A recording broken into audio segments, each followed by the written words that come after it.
Good morning. Good morning. Good morning. Good morning. Good morning. Good Morning. Good morning.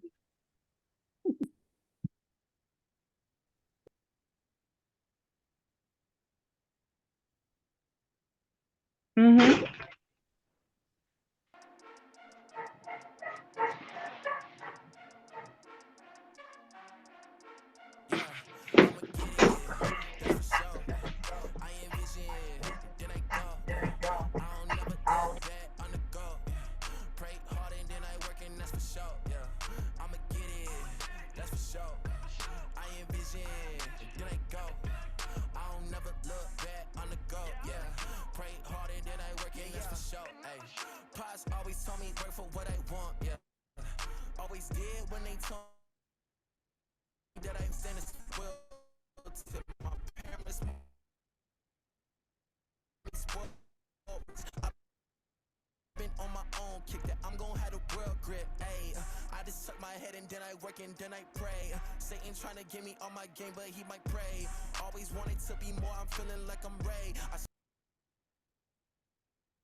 Another day, another breath, been chasing dreams, but I never slept.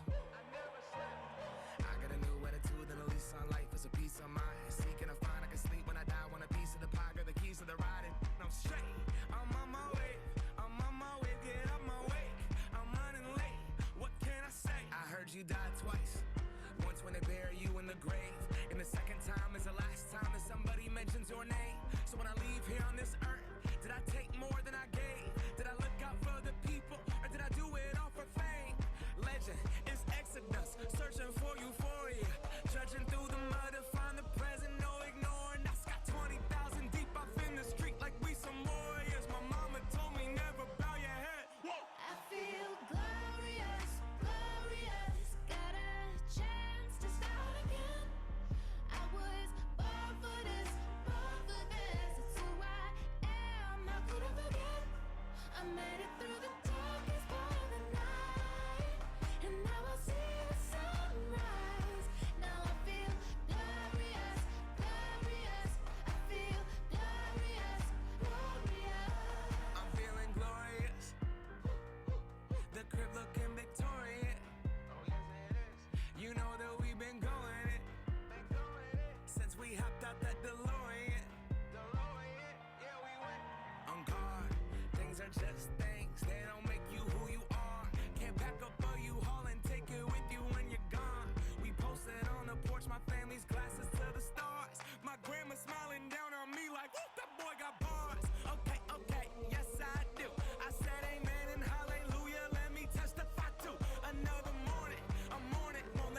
Hello,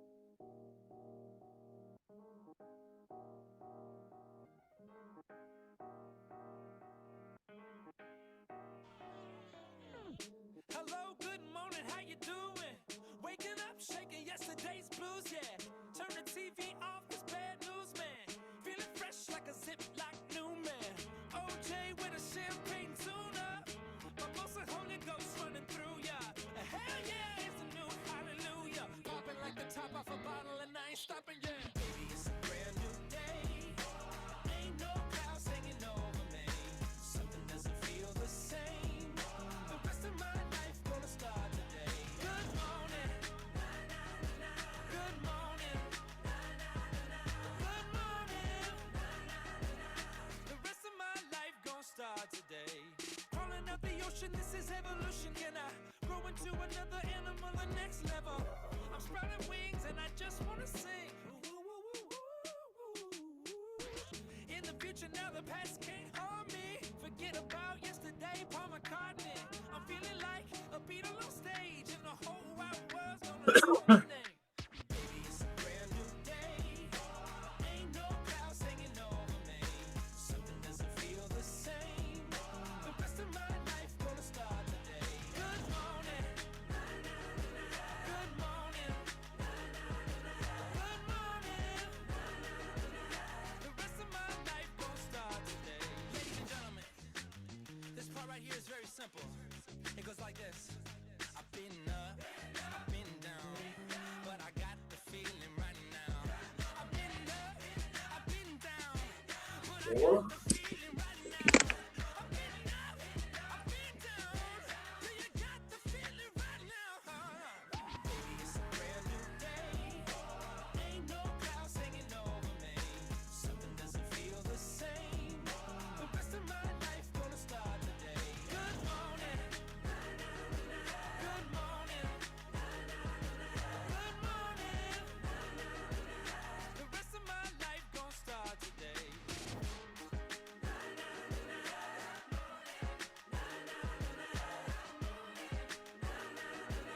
The rest of my life gonna start today.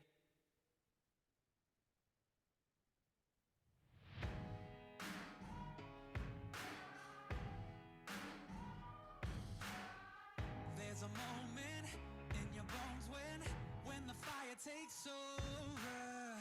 Blood is running, heart is pumping as the battle gets closer.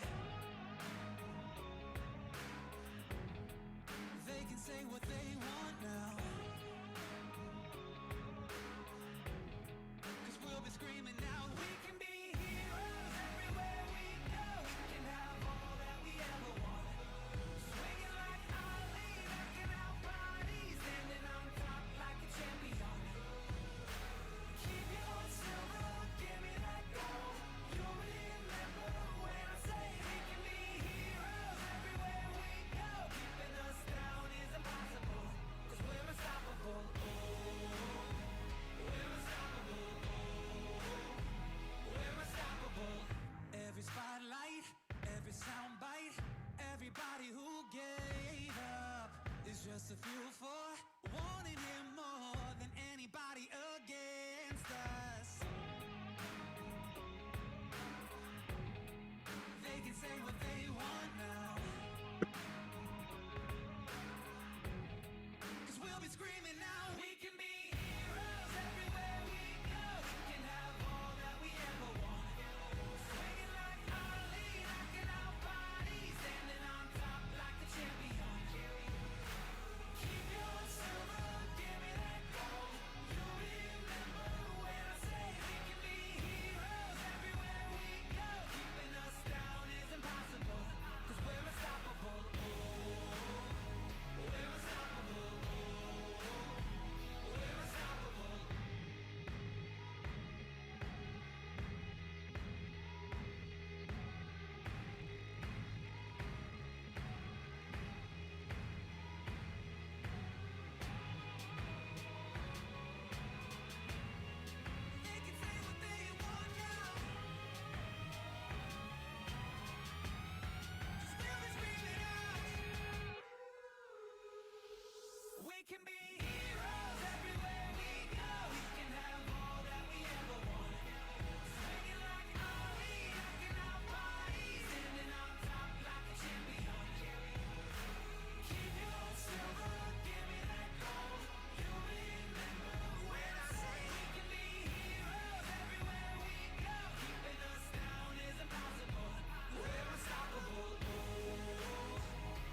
There's an old saying that I heard that there's two kinds of people born in the hospital every day.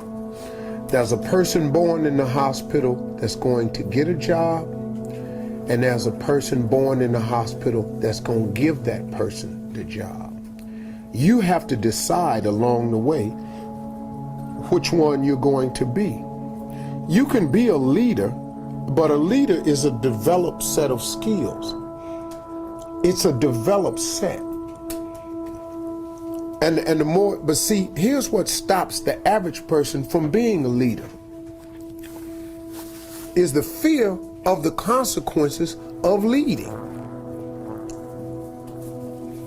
Most people don't want the responsibility of being a leader. But let me tell you the trick though.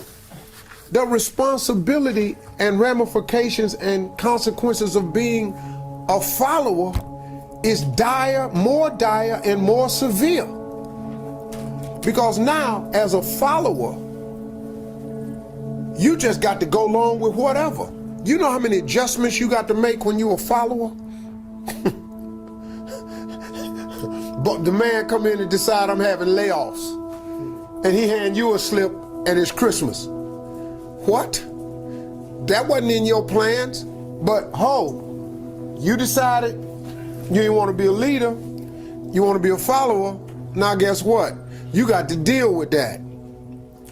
If I'm a leader and I own a company and the company start losing money, you think I'm fitting to not have my life?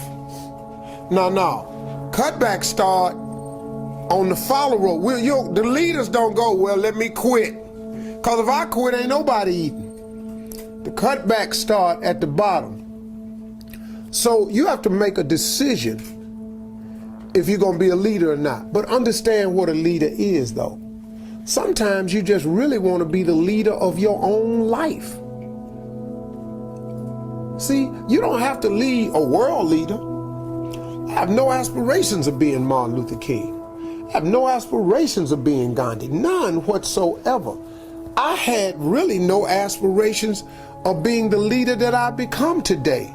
That I got young men listening to me that I wasn't even really counting on. I got dudes emailing me, man, running up to me, man, at Essence. This brother ran up to me and Terrence was stopping him from talking to me, and the big brother, about 300-some pounds, sweating, had a chef coat on, had a thermometer pen, sweating all over the place. He had seen me come off stage, saw me go through the back. He ran all the way around to meet me. And Terrence, stand down, soldier. Well, this big dude right here ain't with that. He said, hey, little man, come on now. Ain't nobody got time for all this here. I'm trying to holler at this man right here, because you don't know what I've been through. Stand down, soldier.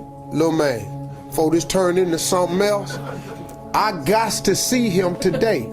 His whole thing was, he was a prison inmate down in New Orleans, had been listening to me on the radio since 2005. Did his 5 years, got out the joint, started studying in prison food prep, because he said, man, you told me one morning you ain't gotta sit there and do nothing. You can better yourself from behind the wall and make one plan on not to come back. He said, you changed my whole life. He said, I come to tell you, man, I'm the chef right now at the Hilton.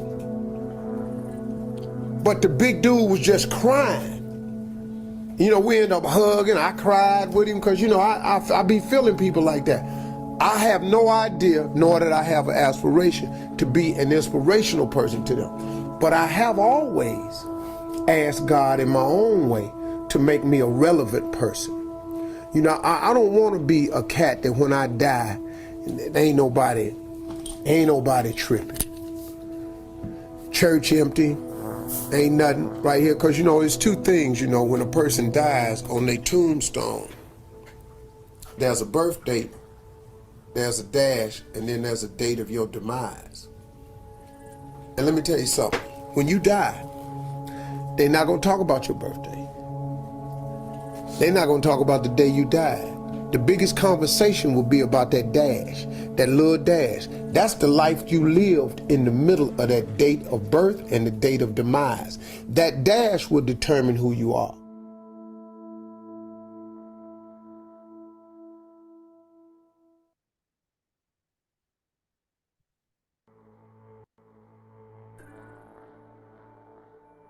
There's an old saying that I heard. All right, everybody, good morning and welcome to our very first Vantage elevation call. All right. Woo! Man, look, somebody's fired up. I don't know who that is, but I love it. I love it. Yeah. Hey, real quick, a lot of you guys are asking for permission to record. We are recording this already, and we will post the recording inside of the GroupMe for you. Okay. Once it's done processing, we will convert it and have the link available to you. All right. All right. All right. So let's jump into this thing, man. So that video from Steve Harvey, some good stuff, right? It was. Yes. Yeah. We want to set What's the on the mindset go? for you guys. All right. We want to set the mindset because everybody here, the reason you joined Vantage, the reason you joined this business is probably because you are an entrepreneur, right? And entrepreneurism is no joke. It's no joke. We always sell the dream of being an entrepreneur, but nobody is brutally honest about what it takes, right? It's going to take a lot to succeed as an entrepreneur. And yesterday, I had the good fortune to be mentored by a billionaire, all right? So this billionaire who's built several successful businesses, and he's around a lot of other successful people, was talking about the lifespan of an opportunity in a business. And he says in the very beginning, you have that foundation stage, right? Where not a lot happens, okay? And that foundation stage is brutal. It's tough. So I want everybody that's on this call today to be prepared. Vantage is in the foundation stages. We're growing this thing. We have an amazing opportunity to create the biggest and best financial services firm on the planet. And we have the talent here to do it. Okay? But it takes a special person to stick it out during that foundation stage. Everybody wants to be an Elon Musk, right? Everybody wants to be a Bill Gates. Everybody wants to be a Jeff Bezos. But do you want to do what they did to get there? Like how many of you guys seen that picture? Yeah, just by a show of hands, real quick. How many of you guys seen that picture of Jeff Bezos in that little apartment, right? Sitting at a desk with all this stuff piled up around him when all Amazon was a book service, right? Like he was selling books. And now everybody sees Amazon what it is today. And it's one of the largest companies in the world.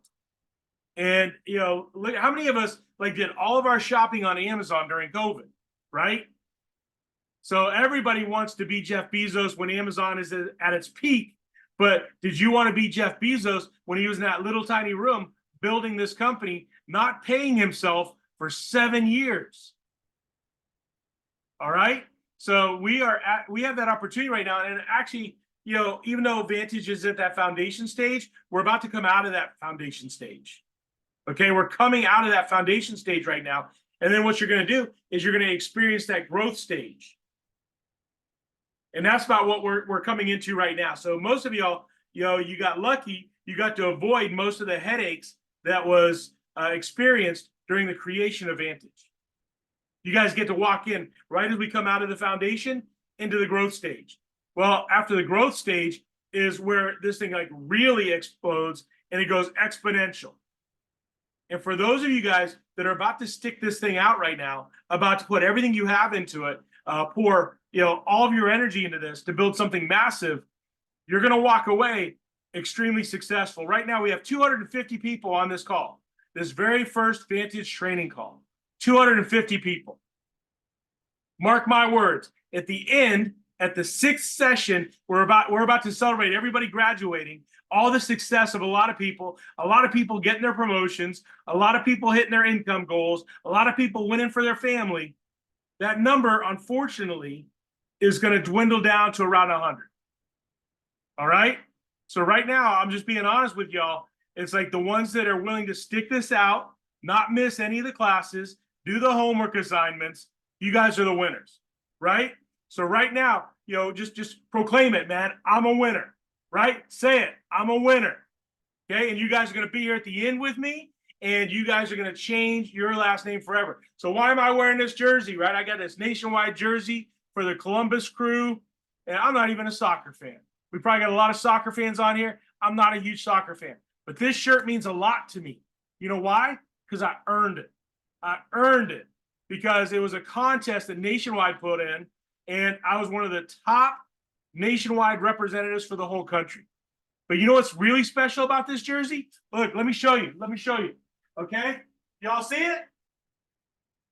That's my name on the back of this jersey, right? It's not some player's name. That's my name on the back of this jersey. Okay? So I want y'all to build a business for you and your family that you put your name on. All right?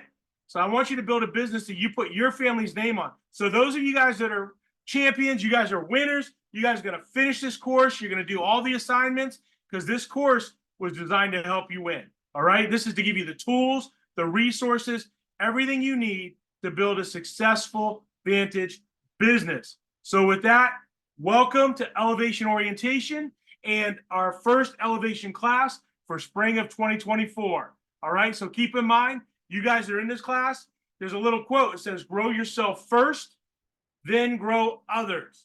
All right? So you are here to grow yourself and build this into the business you need. And then you're going to turn around and you're going to teach, train, and develop others. All right? You guys ready for that? You guys ready to grow an amazing business? All right, Maria, go ahead, go to the next one. Okay, so what is Elevation? Elevation is a premier training program designed by the top leaders of Vantage. All right? Elevation is a top training program. All right, Maria? Okay, this elite series is going to be taught by only the best in the industry. So here's what I'm looking for. You guys are going to go through the class the first time. You're going to learn, right? But then it's your job to turn around and start teaching. Teach everything you learn right now. Okay? And then the best thing is you're going to graduate at the top of this thing, and then we're going to come back, get you, and you're going to be teaching the next Elevation series. Who wants to teach the next series? Let's go, because that's what we're looking for. We're looking for the next generation of leaders. So here's the class schedule again. It's all going to be in the GroupMe. We're going to leverage the GroupMe, okay, to give you guys all the information you need for Elevation. So if you haven't joined the GroupMe yet, we're going to post the GroupMe link inside of the chat right now. And you guys can copy that, share it with everybody on your team that needs to get into the Elevation class, all right? So these are the dates. The dates will be in there. The recording of this training will be in there. Anything that I share with you guys will be in there, okay? What we do is we take the GroupMe and we create a file called Important Files and Trainings. Everything we share with you on here will be in the GroupMe for you to access later, all right? No secrets. We're going to share everything because you guys are the future leaders. Fair enough? All right. So those are the dates. Elevation is a training program designed for those who are committed to taking their lives and business to the next level, right? How many of y'all, you've done something before, but you felt like you didn't get enough education, you didn't get enough training, there wasn't enough support? Well, that's not us here, right? Our field is committed to giving you guys the best training, support, and development out there. You know, these trainings aren't all about motivation. You know, how many of you guys have done that before? You've just been all motivation, no substance? Well, that's not what we're about here, okay? What I like to say all the time, and some of you maybe heard me say it before, is I like to provide you with a little bit of inspiration to help you get started, okay? But then there's a lot of education to help you learn and run a successful business. Then we're going to close out with a little bit of motivation, but mostly any knowledge you gain is useless unless you apply it. So we're going to finish it all with application. And that's why these homework assignments, okay, these things we give you at the end are so important, all right? So a little bit of inspiration, a lot of education, some motivation, but most importantly, we're going to give you some application, all right? Okay. So next one, Maria. Okay, what is Elevation going to do for you? Well, Elevation is going to help you develop discipline, okay? So in the beginning, you're going to need some discipline to keep you going because a lot of times you're not going to feel like doing the things you need to do to win, right? Sometimes you don't feel like making phone calls. Sometimes you don't feel like making appointments. Sometimes you don't feel like getting out of bed, maybe. But discipline is going to help you get going. And discipline then turns around and helps you build the habits. All right. So discipline determines your level of success.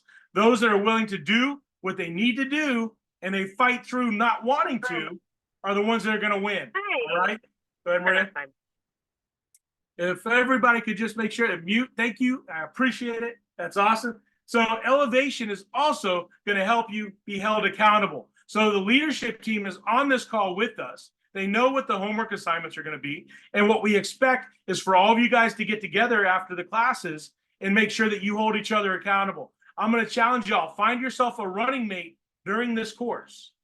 Okay? Find yourself a running mate that you guys can encourage each other, answer any questions you might have, and push each other to succeed. Because, you know, one thing when I used to be in health club management, I used to tell everybody, get yourself a gym buddy, right? That's going to make sure that you're up at 6 a.m. You're not going to want to let that person down and not show up for that 6 a.m. training. Same thing in this business. Find yourself a running partner, right? So you're either going to make yourself accountable or you will be made accountable by your circumstances. All right? We don't want to see anybody coming on here like a month from now. David, I'm not winning. David, I'm not making any money. David, my life sucks, right? You just do what you got to do and none of that will happen. Okay? You just got to do what you got to do. You got to apply that discipline, get her done. All right? Next one, Maria. Okay. Elevation is going to be building leaders. I'm looking at all the champions on this call right now. Trust me, I was watching everything. I saw who the first ones on were. I see everybody who has their camera on right now. I see the people that are interacting in the chat. I'm seeing who the next winners are. All right? So I'm looking for you guys. I'm watching. I'm seeing who the next founders are. You guys know we got 1 year to become a founder of this company. You guys saw the guidelines, right? So you got to go out and make $500,000 by March 1st of next year, and you can become a founder. 1 round. You got 1 year to become a founder in this company. We're looking for the leaders that step up to SMD, RMD, executive field vice chairmen, who are the leaders that are going to be dominating this industry for the future. All right. So we're looking for leaders right now. And it all starts with the small habits we develop today. All right, Maria. Okay. Elevation is going to push you guys to perform at your greatest level. Okay. I'm going to tell you right now, everybody on this call, there's not one person that should say they've ever done like the best thing they've ever done, right? There's no one here that can honestly say they've ever pushed themselves to their limit. There's a big story about the 4-minute mile. You guys familiar with that? Everybody said it couldn't be done. You couldn't break that 4-minute mile. But once it was broken, right after that, the record started to fall over and over and over again. And so I want to challenge you guys, push yourself to your limit, because once you've pushed yourself to your limit, you realize how much you are truly capable of. All right? Okay.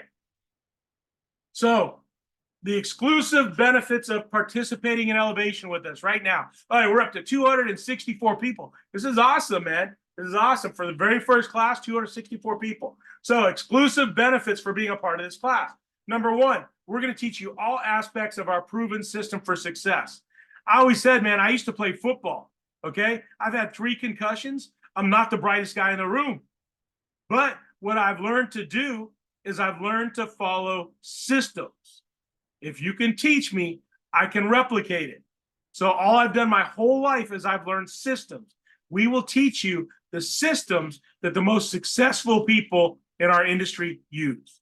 So if you're like me, you've been knocked around a lot, maybe you're not the brightest guy in the room, maybe you're not the most talented. Well, if you can learn to run a system and run that system effectively, you can win, all right?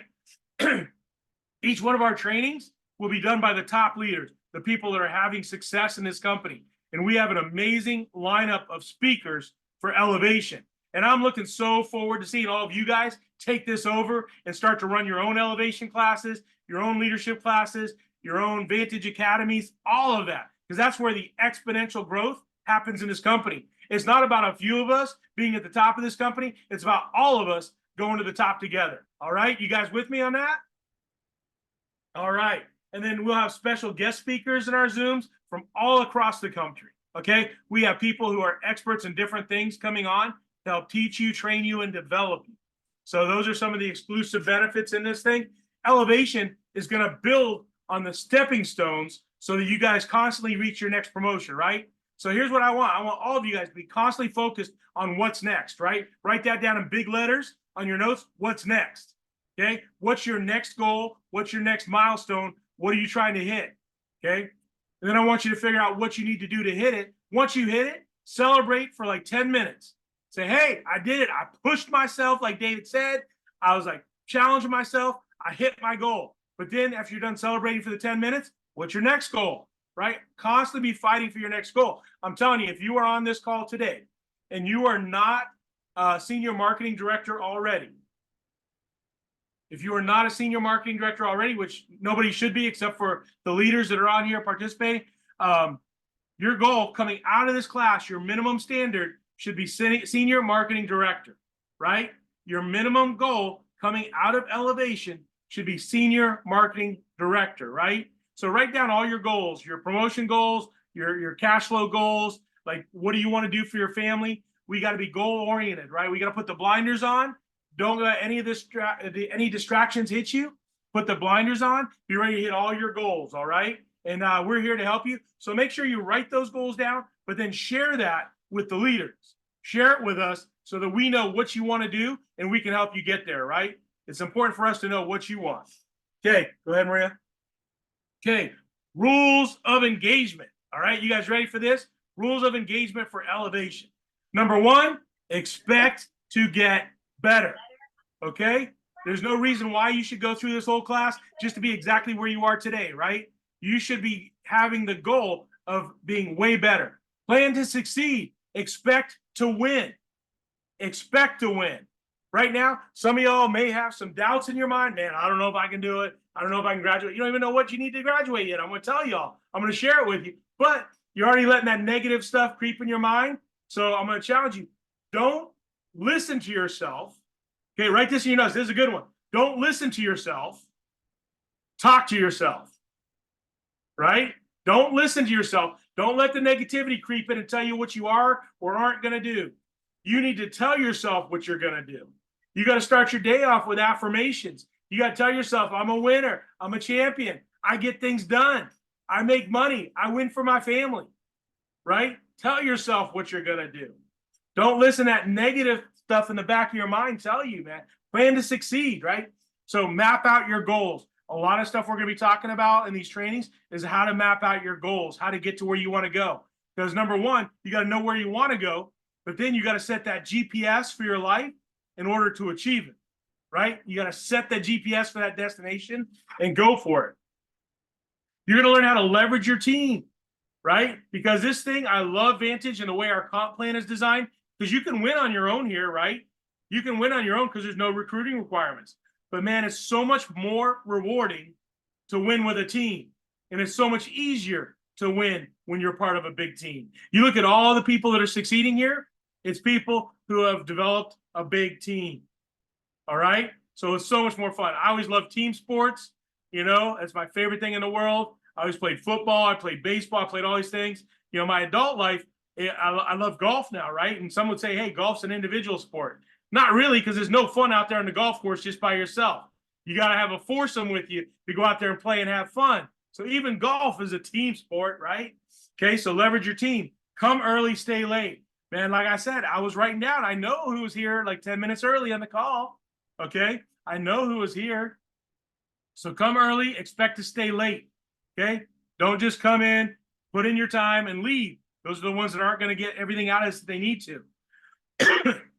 Make sure that you clap for all the speakers, you know, drop some stuff in the notes, you know, what you appreciated, what you learned, what you took away from what they taught you, because, you know, they need the energy too, right? They're going to get their energy from you because they're giving their energy to you guys too, all right? We're going to do masterminds after the class. We expect all of our leaders, get with your teams, mastermind. We're going to do a lot of exercises where you guys are going to participate and you're going to be able to give feedback. You know, too many times we just teach at you, but then we don't ask you what you took away. We don't have you, you know, give it back to us, feed it back, and it kind of hinders the learning process. So we're going to do a lot of stuff where you guys are participating. All right, fair enough? You got to know what you want, okay? You got to know what you want, because how do you ever get what you want without asking for it? You know, like I got four kids, and my son, my oldest son, and my youngest daughter, they have no fear asking for what they want, right? But then the other one's like, well, how come they got so and so, or why'd they get this, why'd they get that? Well, it's because they asked for it, right? They asked for it. So people got to learn to, ask for what you want, put it out there, okay? Create your affirmations and put them in present tense for what you want. All right. Set and maintain high standards. We got to get out of minimum expectations, right? No more minimum expectations. We got to have minimum standards, okay? Not minimum expectations, minimum standards, but we got to raise the bar, right? We got to want more. We got to work for more. We got to do more, okay? Only actual results count. Well, David, I've been talking to this guy for 2 months. He's going to write a $10 million annuity, but he just didn't get around to it yet. So I should graduate, right? No, right? It's only real results count. It's what's going to be on the books at the end of the course that count towards graduation. Okay? So only real results. I don't want to know what's in the pipeline. I don't want to know what you're hoping for. It's only real results. Okay? We got to have a team before me mentality. Okay? How many of you guys have had a leader that was really selfish? Everything was always about their goals, what they were doing, what's going on, and you never felt like any of it was about you, right? Don't be that leader.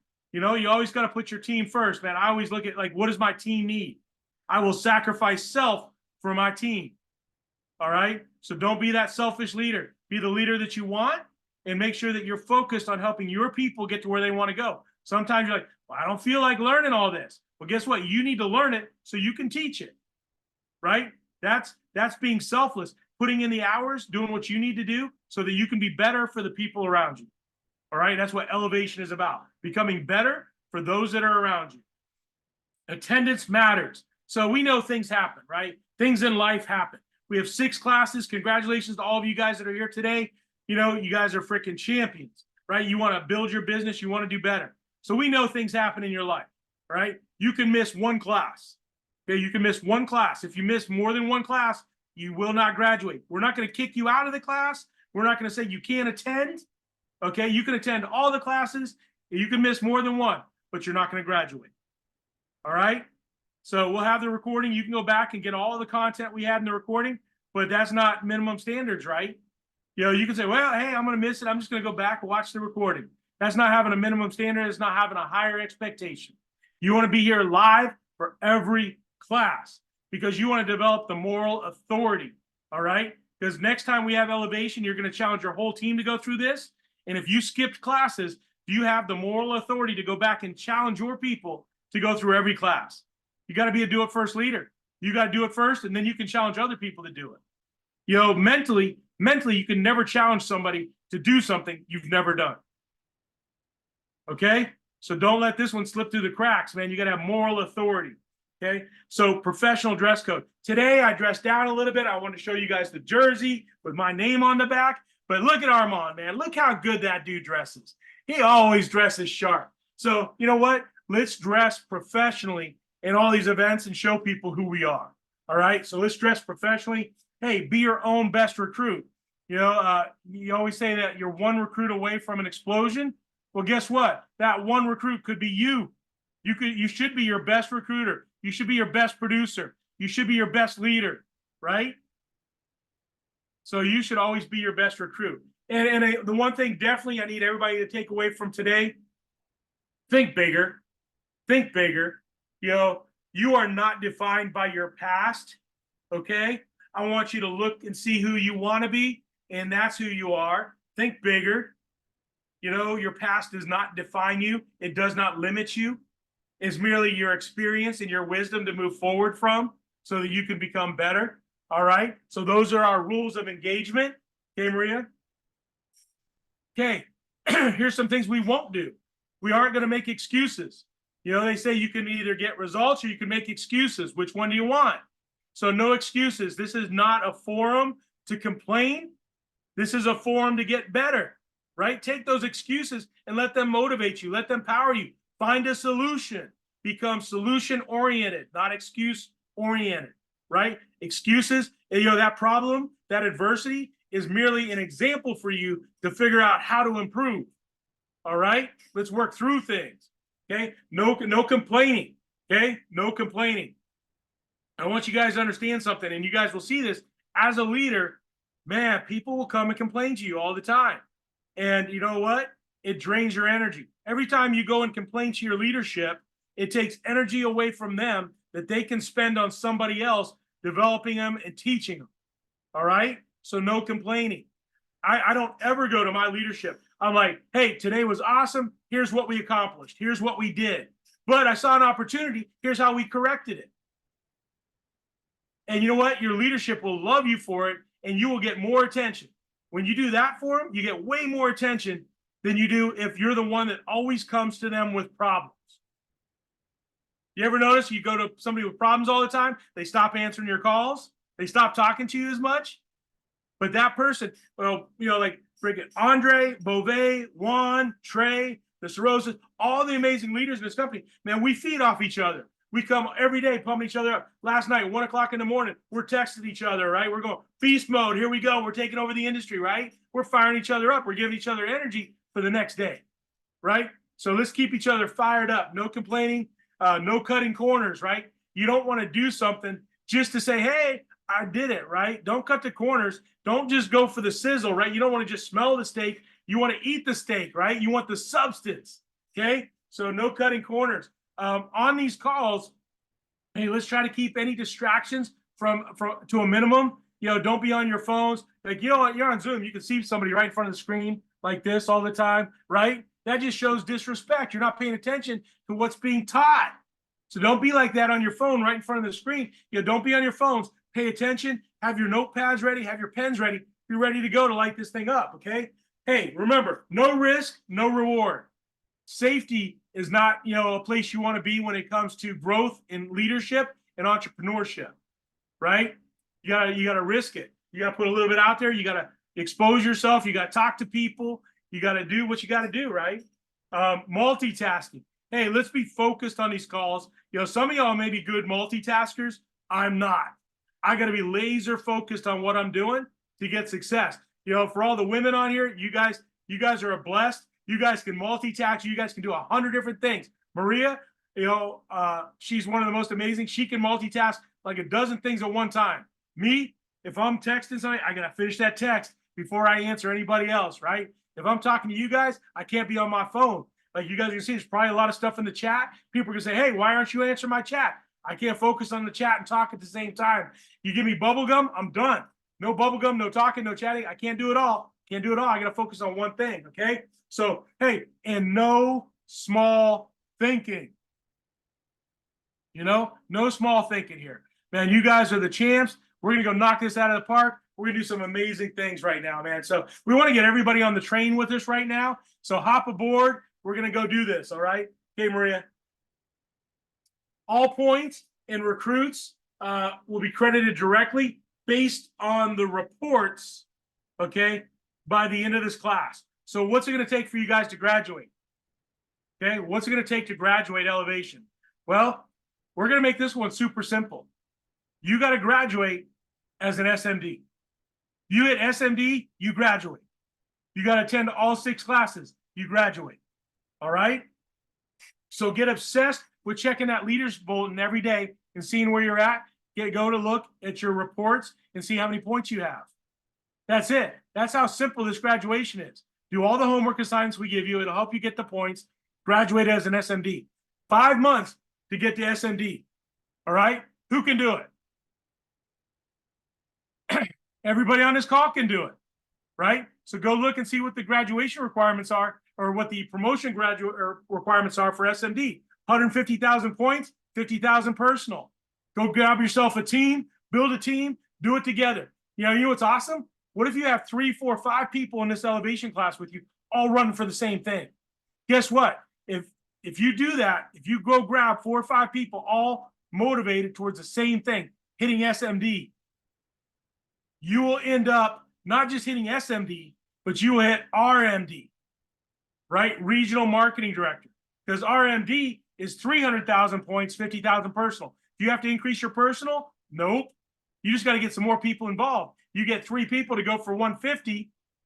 You got RMD. Think bigger. Go grab yourself some people, get them in the elevation class, get them running with you, get them focused, do the mastermind, do the assignments, and boom, you guys are going to explode in 5 months. You know what's even better?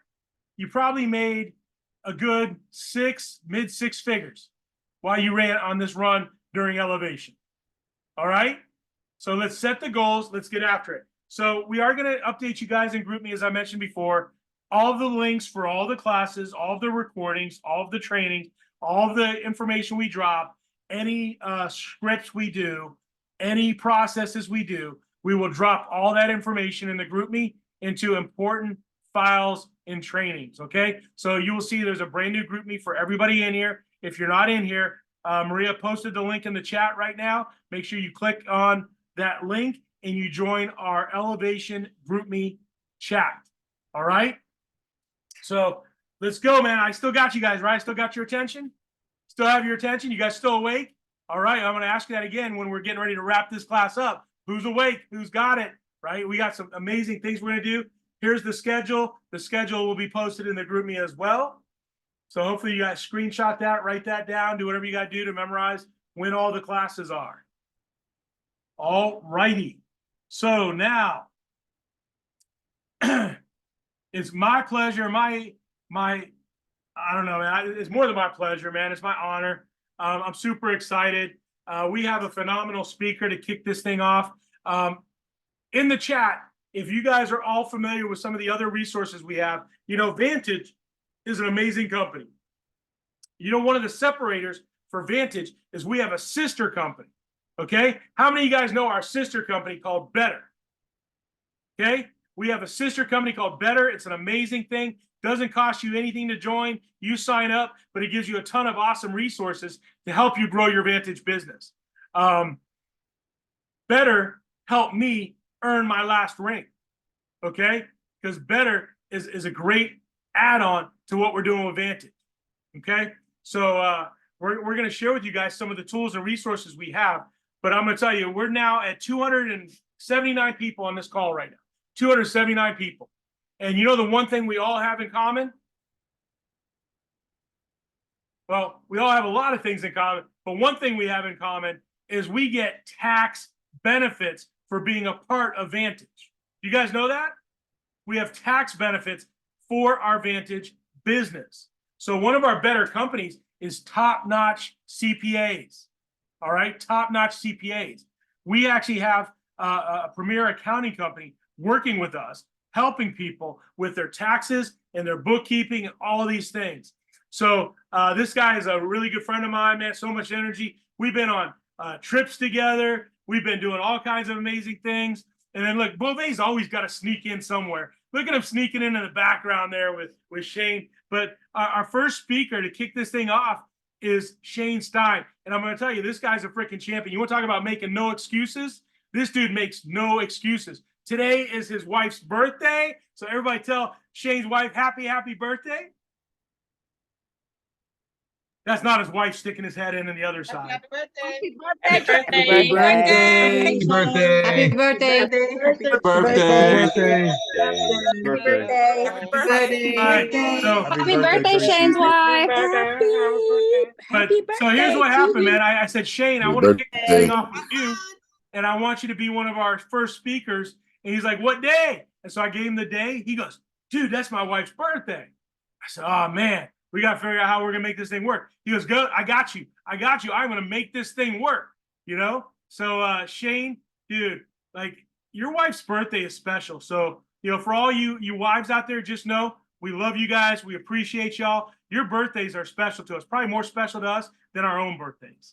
And Shane's here to pour into you guys. And I'm not going to take any more of his time away. I'm going to let him come on right now and talk to you guys about tax benefits and how we can work with business owners and how we can take our Vantage business to business owners, because those business owner cases are phenomenal. Those are some of the best cases you can get. So with that, my good friend, CEO, creator of Top Notch CPA or Top Notch Accounting, Shane, are you there? Yes, sir. I'm here. Can you hear me?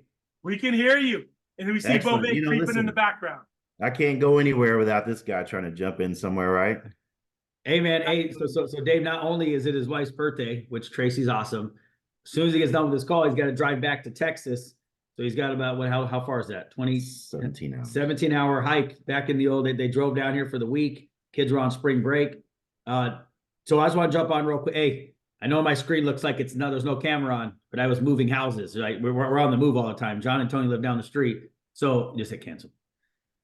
Yeah, you're not gonna do it. You're gonna try to do it in Spanish. No. That'd be real good right there. But anyway, Dave, I just want to say I'm proud of him for jumping on here and doing this. But I also want to say this too.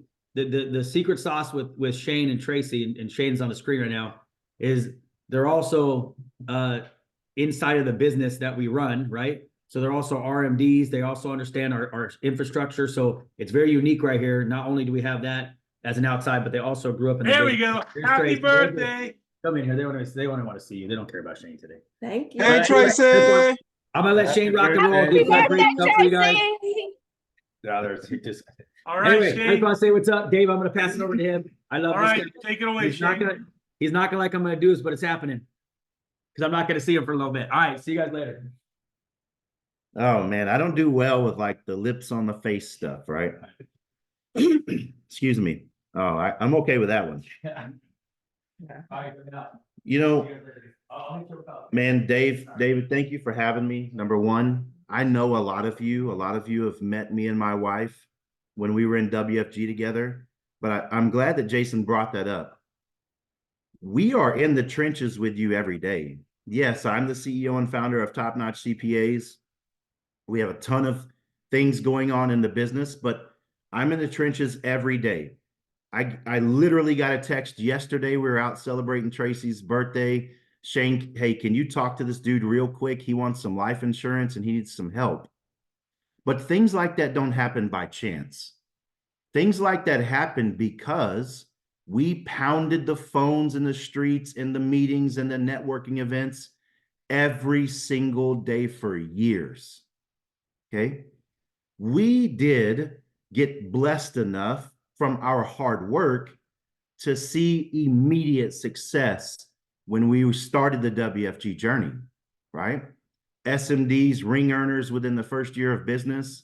So why do I say that? What I'm getting at is I understand what you all are going through, and you understand what I'm going through every day, right? Our success is determined by how much we believe in ourselves. I want you to really understand that for a second. We are in the sales industry. Our approach isn't sales, but we are in the sales industry.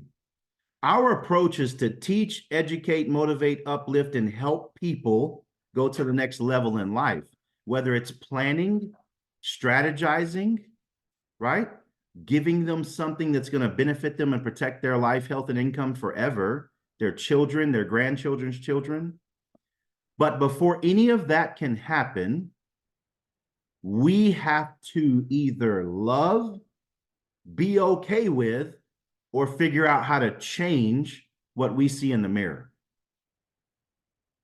We have to be okay with, love, or figure out how to change what we see in the mirror every day. Because the mirror doesn't lie. When we're looking in the mirror, the truth is there, and you can't mask it, you can't fake it, you can't hide it. People can tell something isn't right. People can tell what your motivations are. People are actually really good at getting vibes from other people, at being able to get a feel, right? I did a call with Kenny. I think Kenny's on here this morning. Kenny is a hustler, okay? He put me on a three-way call with a very successful multimillionaire out of New York the other day. The guy owns a gym, and his gym is on the corner of Lifetime, right? All the major gyms you could imagine, but this dude is crushing it. And he's right next door to these major gyms, and he's a little guy. He didn't speak for the entire call. like literally, I'm hitting him with questions, right? And he's like one word answers, one word replies. He didn't speak for the entire call. We were on for about 35 minutes. His sister does the accounting and bookkeeping and everything for the company. And we were talking about tax strategies, and he's coming on as a client. but his sister was doing most of the talking. We got off the call. He texted me about 30 minutes later and he said, hey, do you got 5 or 10 minutes? I said, sure. Guys, we ended up talking for an hour and about 45 minutes about life, right? About his goals, his dreams, his aspirations, how he wants to have his next child in the next year, how his fiance and him are going to go travel to the Dominican Republic because that's where she's from and get married.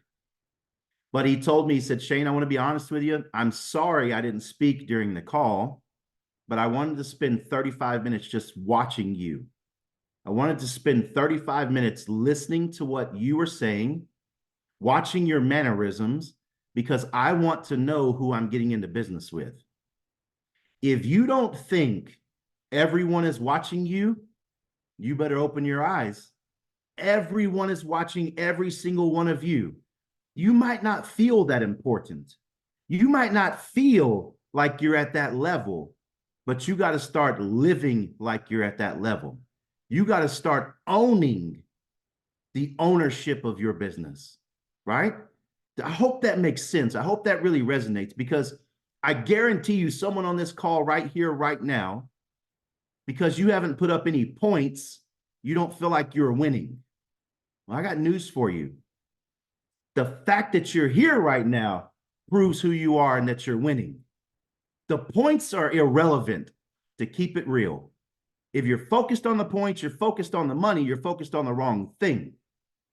You got to focus on teaching, helping, motivating, uplifting, and taking people to the next level. And then God will give you the points. God will give you the money.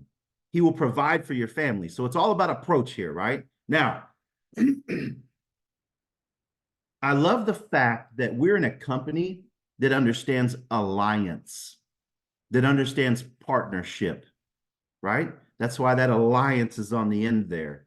Because the reality is this: if you've been in any type of business for any point in time or a period of time, the more things that you can offer, the more solutions that you have for an individual, for a group of people, the more successful you'll be. And in Vantage, using Better and some other resources, you have unlimited accessibility to solutions, right? When you sit down with a client and they say, hey, golly, Kurt, man, I really want to do this IUL, but I'm in debt. Guess what? You're going to hear from Alex Lopez, the CEO and founder of Prosperity. He can jump on, build a debt relief plan. Oh, and by the way, you get compensated for it, right? If you're not in the platform, you need to get in the platform.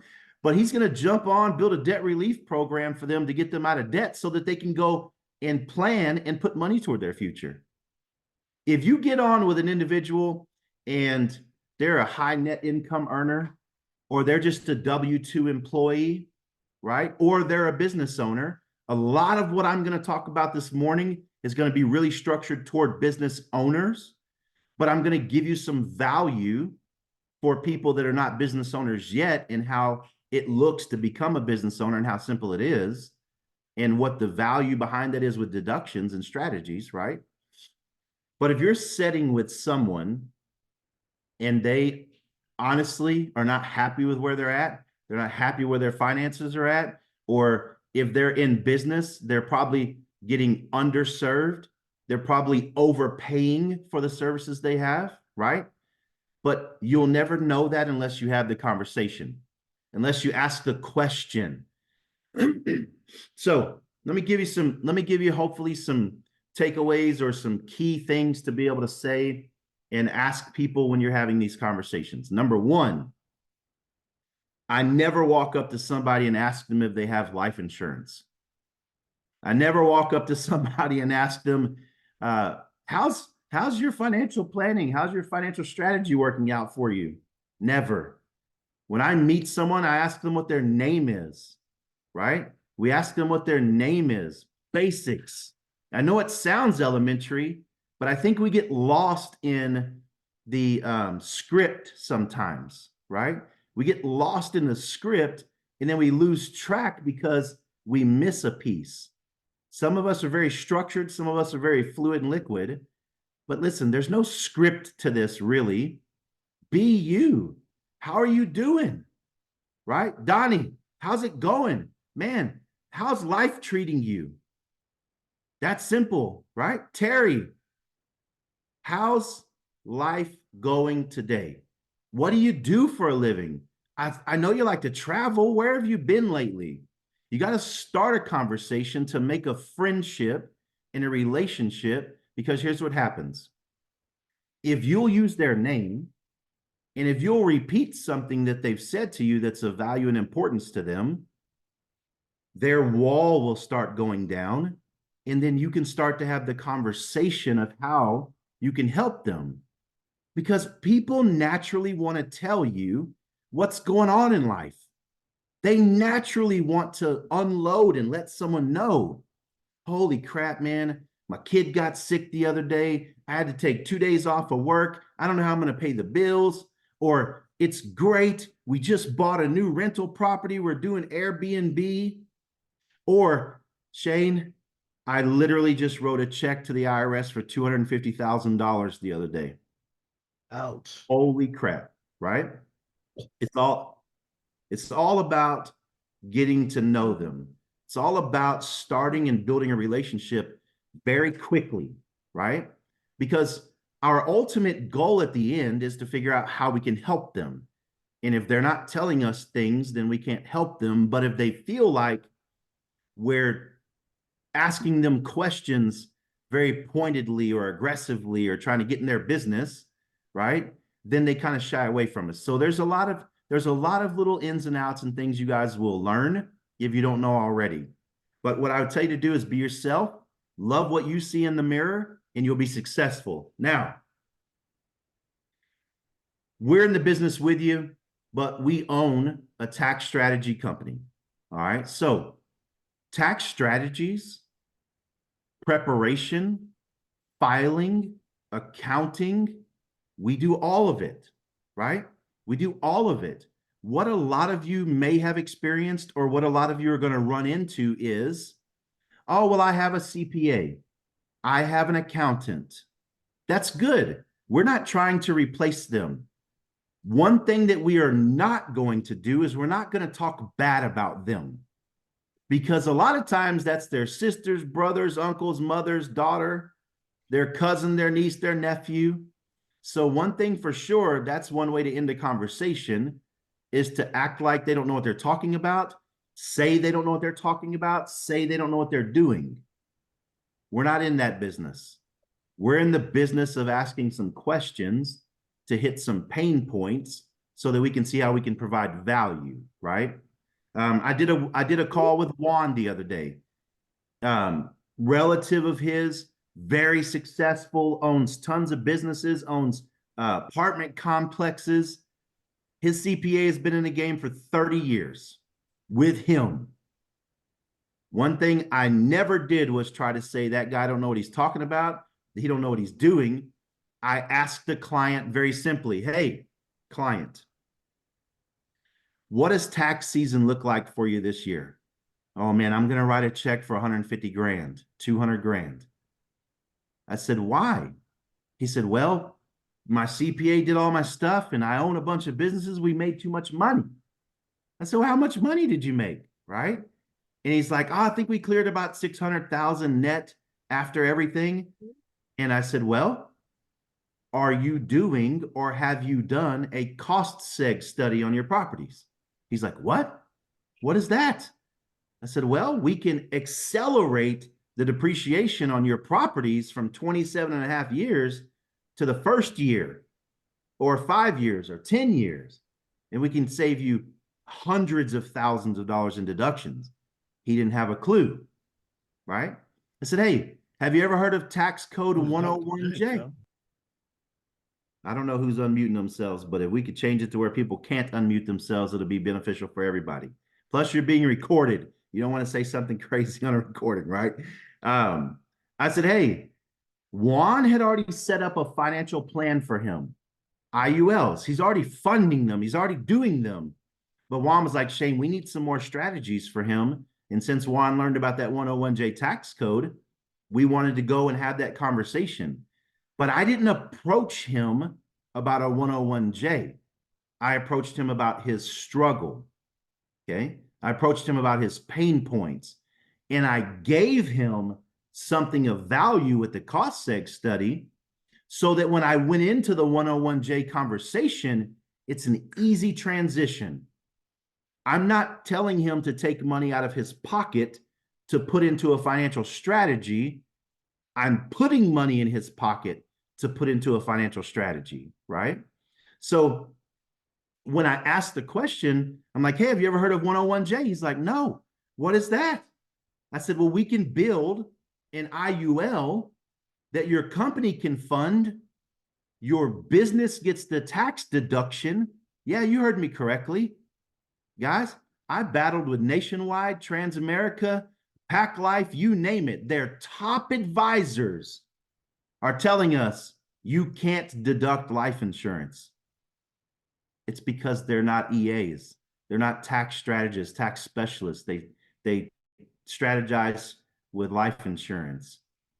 101J says that we can deduct the premiums for cash value life insurance. And when I told him we can build a 101J, because think about it for a second. If you're going to give money to Uncle Sam or give it to yourself, which one would you do?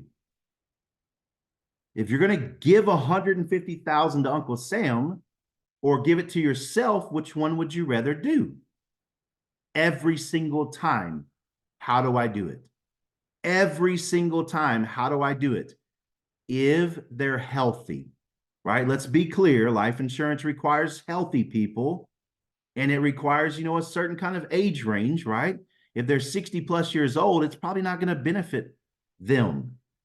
So don't go out there today and go slam a 101J down someone's throat. Number one, you don't know how it works. Number two, you don't know how to implement it, build it, and then on the back end, how to explain the deduction, how to explain where to record it, right? So don't go set yourself up for failure. But you can ask the question, hey, have you ever heard of a 101J? Hey, how was tax season? It's hot and heavy right now. Are you going to be writing a big check? Is that normal for you? Okay.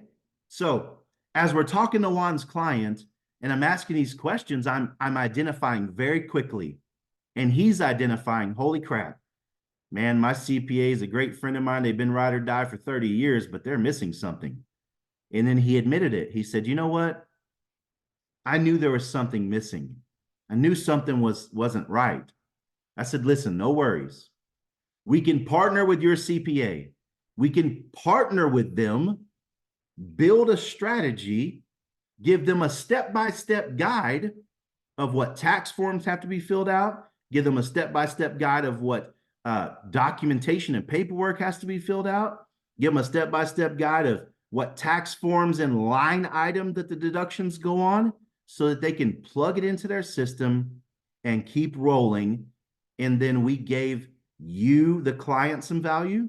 We gave their CPA value. And guess what's going to happen more times than not from there?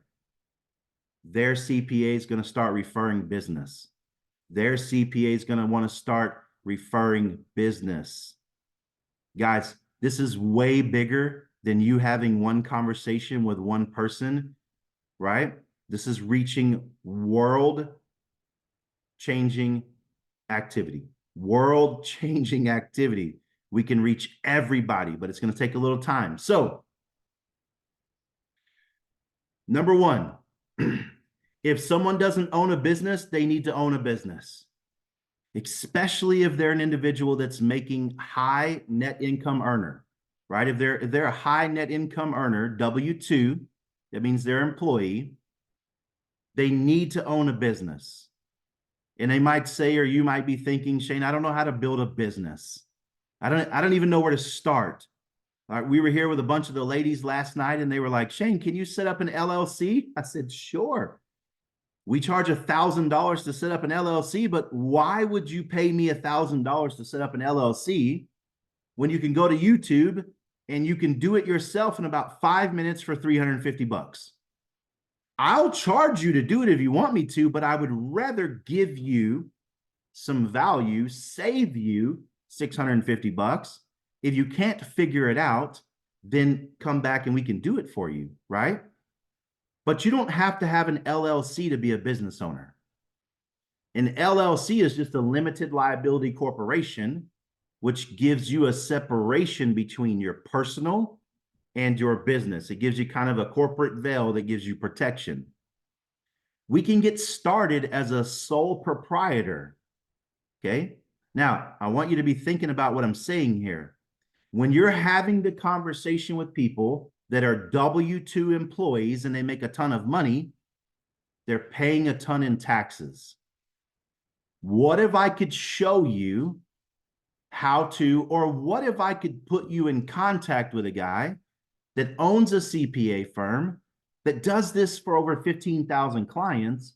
What if I could put you in contact with somebody that could show you how in 5 or 10 minutes to set up a small business that you can start taking advantage of all the deductions that are out there. Start taking advantage of all the things that are not available to you as a W-2 employee. Guys, if you don't know, a sole proprietorship requires no DBA, no tax ID, no LLC. It's your social security number. It's you saying that you're making a concerted effort. You're making an effort at a business with the intention of making profit. Most businesses don't make profit for the first 3 to 5 years. So we've got 3 to 5 years of showing losses in deductions, right? It's a little more in depth than that, but I'm gonna keep it high level for you to get the basic understanding. We have to have a business to be able to take advantage of the deductions, right? So we can show them how to set up a business. Guess what that does? It puts money back in their pocket. And now the conversation of setting up financial planning through IUL strategies is much easier. You see how we're approaching this? We're giving them something first, and then they're going to be willing to go and plan for their future now, because you're not asking for their last $20. I can almost guarantee 98% of people that we work with on strategizing, I can show them $10,000 or more in deductions that are available to them with these strategies. Okay. Now, if they're dead set, they don't want to do a business, that's fine. We got to do something to offset that high net W-2 income. Okay. So we can go build a private family foundation for them. A private family foundation, per the IRS tax laws and codes, says that 5% of the money that they put into their foundation, their family foundation, has to be given or donated to charitable institutions or organizations. Maybe some of you know Jeff Levitan, All for One. That's a great organization. Maybe some of you or them have a kids home, right? Or some kind of program that's for kids or veterans or adults that are homeless. In a private family foundation, we can offset 30% of their adjusted gross income, their W-2 income, 30%. So if we're left with $100K at the end of the year, we can take 30,000 and put into our private family foundation. And then out of that 30,000, we take $1,500 and we go give it to the kids and we keep the rest. Now we have a lot of money to go talk about financial planning. We're not giving it to the IRS anymore. We're giving it to ourselves, right? Now, those are basic strategies, basic approaches, okay? When I am talking to business owners, I simply ask them, how is business going? Good, bad, or ugly? How's business going? And I just be quiet and they're going to tell me. How is tax? I don't know who's unmuted, but can somebody mute them before they say something there? All right. Now, how is tax season going? That's what I ask business owners. How was tax season? Oh my God, it sucked. I had to write a big check. Or even if they say they got deductions and they got everything back, even if they say they didn't write a check, they got money back, what kind of strategies are you implementing today? What kind of strategies did you implement to get money back? Show interest in that, and then you'll start to get to know them and learn a little bit, right? Most successful business owners are writing checks, though. And when they're writing a check, you can ask the same question too. Hey, have you ever heard of a 101J? Have you ever heard of the Augusta rule, right? Have you ever heard of tax code 162A? Have you ever set up or done a private family foundation? That's just 3 or 4 little key topics that they can go Google, but implementing it isn't that easy. They're not going to be able to Google and figure out how to implement it. So you can hook them in to be able to allow us to do that. And through the better platform and better organization, when you send us those clients and we build those types of strategies for them, you get paid a referral for it, right? Like you get compensated for it. I know your goal is to help them, but money, we need money to stay alive every day. We need money to function, right? Now, keeping it really high level here, tax code 162A is something that's been around since the early 1900s, okay?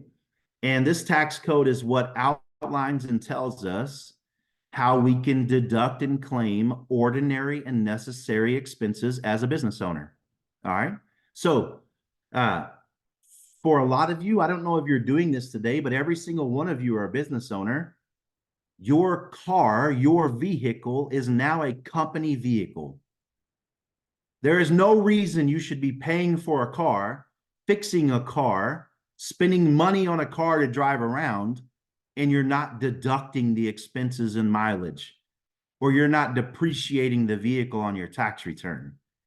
You're missing thousands and thousands of dollars a year in deductions with one write-off, which is your vehicle. Your vehicle is a company vehicle now. If you have children, they're 7 to 17. Children 7 to 17 should be your employees, should be your employees in your business. It doesn't matter the level of type of business that you have, sole proprietor, LLC, S Corp, C Corp, partnership. There's a different application to the type of business you have to be able to pay them, right? And you have to understand how to pay them, but that's what we do for you. You don't have to figure it out.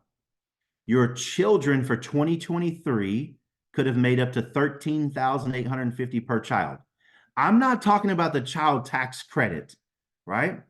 For some of you, you could have paid your children and got back $20,000 on your check.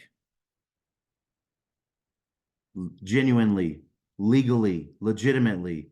You might be thinking, oh, Shane, man, $20,000 tax return, that's scary. I'm going to get audited. Whether you like Donald Trump or not, Donald Trump got back over $5 million on his tax return. Over $3 million on his tax return. Over $2 million on his tax return. Because he's leveraging these exact strategies to get that money back. And guess what?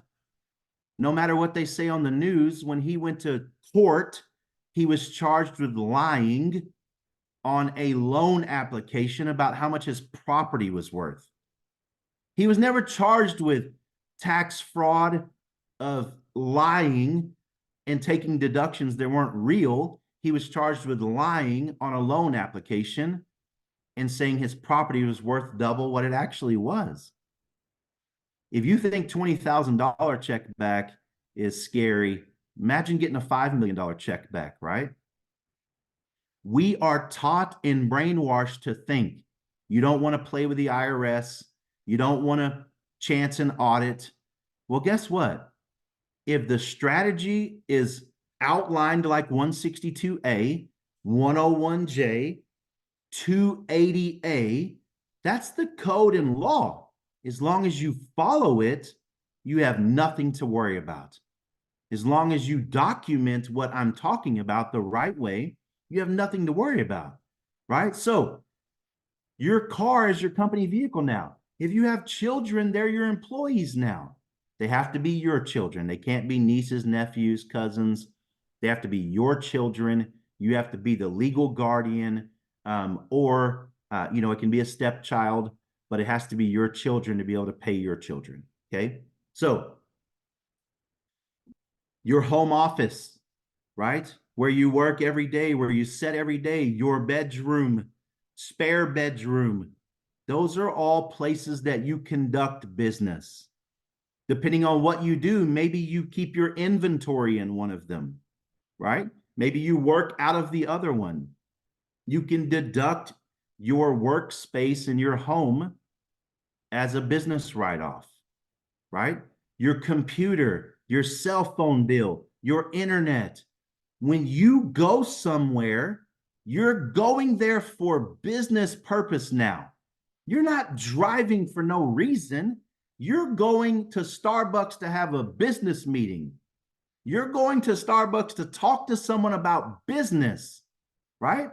I'm going to be like, Rosie, what are you doing? How's the day going? Jesus, how's your Starbucks? What'd you get? And then you're going to talk a little bit about what you do. Guess what? That Starbucks trip just became a business expense. It's that simple. But if you don't know that, you're not implementing it, and you're literally giving away your time and money, right? Now, take advantage of the deductions and strategies that are available to you, okay? Now, one last thing that I'll talk about on tax strategies is for business owners that have brick and mortar locations. So they're leasing a space, they own a space, they rent a space, they work out of a brick and mortar location, and that's where their business is set up. Tax code 280A, the Augusta rule, says that a business owner with brick and mortar can have events at their home, can have business meetings at their home with their team, okay? So I want you to think about this for a second. How many of you have been in a W-2 job? Or how many of you right now have an office and you have your team meeting at your office every week? This is a perfect application right now. How many of you are renting a space and have a location right now? You have team meetings there right now. Well, guess what? You're paying rent at your office, and the real value that you're getting is you get to meet with your team and strategize and motivate them to go do business. Well, Terry, if you have a brick and mortar, let's go ahead and have a meeting at our home 14 times a year, okay? 14 times a year. And all you have to do, high level, is you have to go and call to see how much it costs to rent a venue out. How much does it cost to rent the meeting room out at the Hyatt, right? What do they charge? $2,000, $3,000? You're going to provide food, drinks, and entertainment at your home. You've got your monitors set up, right? You've got your computers set up. So when you're going to rent a space, you need all of that. Well, guess what? They charge for every single thing you need. Every piece you need, they charge. You just need them to send you an email saying, hey, we charge $3,000 for the day. It doesn't matter if you're going to have 10 people, 5 people, or 50 people. What do they charge? You get where I'm going with this? You have to have a comp. You have to have a comparable. Because 280A says that if you have a brick and mortar, you can use your home for business purposes, and you can pay yourself a reasonable rent for the use of that space for the day. And you can do it 14 times a year without claiming $1 of it as personal income. You don't even have to file that you received the money on your personal taxes.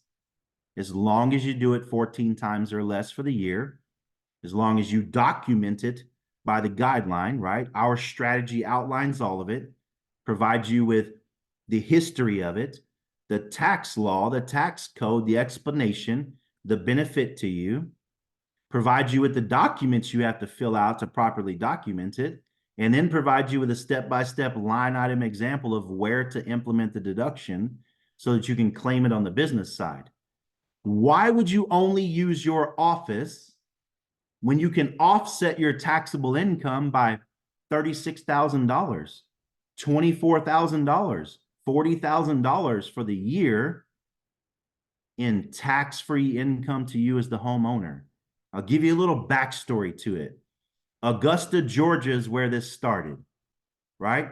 All those rich people on the golf course, business owners, they started pushing back. They started working and leveraging to be able to go and create this rule so that they could rent their homes out on the golf course and not have to claim it as rental income, right? I mean, you just got to think about some of the history here. It's a pretty cool story when you know the whole thing. But what I'm getting at is what I've talked to you guys about today is not new, right? The Augusta rule came out in the 90s, but everything else came out in the 1900s and 1800s. This has been around. This has been available. This has been in our system for centuries, for decades and decades, but nobody's willing to work together. CPAs and accountants bump heads. They don't work together. One thinks they know it all, the other knows they know it all, and they won't work together. So who is hurting? Our clients, us. We're hurting. We're the ones overpaying. We're the ones frustrated, right? It's amazing to me, but here's the thing.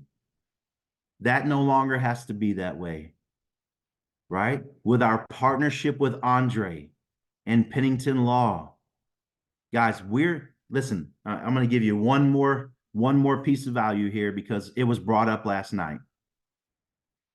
If you hear someone, now that you're listening for keywords, right? I paid a lot in taxes. I'm not happy with my CPA. I'm not happy with my accountant. I'm about to sell a property. I'm about to sell my business. I'm about to sell all of my stocks. You're going to start listening for those keywords, right? And when you hear someone's about to sell something, that normally means they're about to come into what's called capital gains tax. When they sell a home, depending on how much money they get, or they sell a business, depending on how much money they get, they're going to have to pay something called capital gains, or they sell stocks, right? Well, let me give you a piece of information that very few people in the world actually know and understand, except for right here with Top Notch and Pennington Law, right? We've partnered together to go help do this. A deferred sales trust, a DST. DST. And guys, I want you to dream big for a second here, okay? Dream really big, because I've got one client that is selling their business for a little over $5 million in the next few weeks, and they're going to put all $5 million into an annuity. $5 million in premium in one conversation. So I want you to dream really big here. And this is how easy the conversation went. Shane, I'm about to sell my business. I don't want to pay capital gains tax. What can we do? I said, well, how much of the $5 million do you not want to pay capital gains tax on? He says, what do you mean? What do you mean, how much of it? How much of it do you not want to pay taxes on? All of it. Okay, done. If I can build you a plan, I can show you how to legally not pay capital gains taxes on the whole $5 million. Are you in? Absolutely. So what do? I set the Zoom up. I go through the details.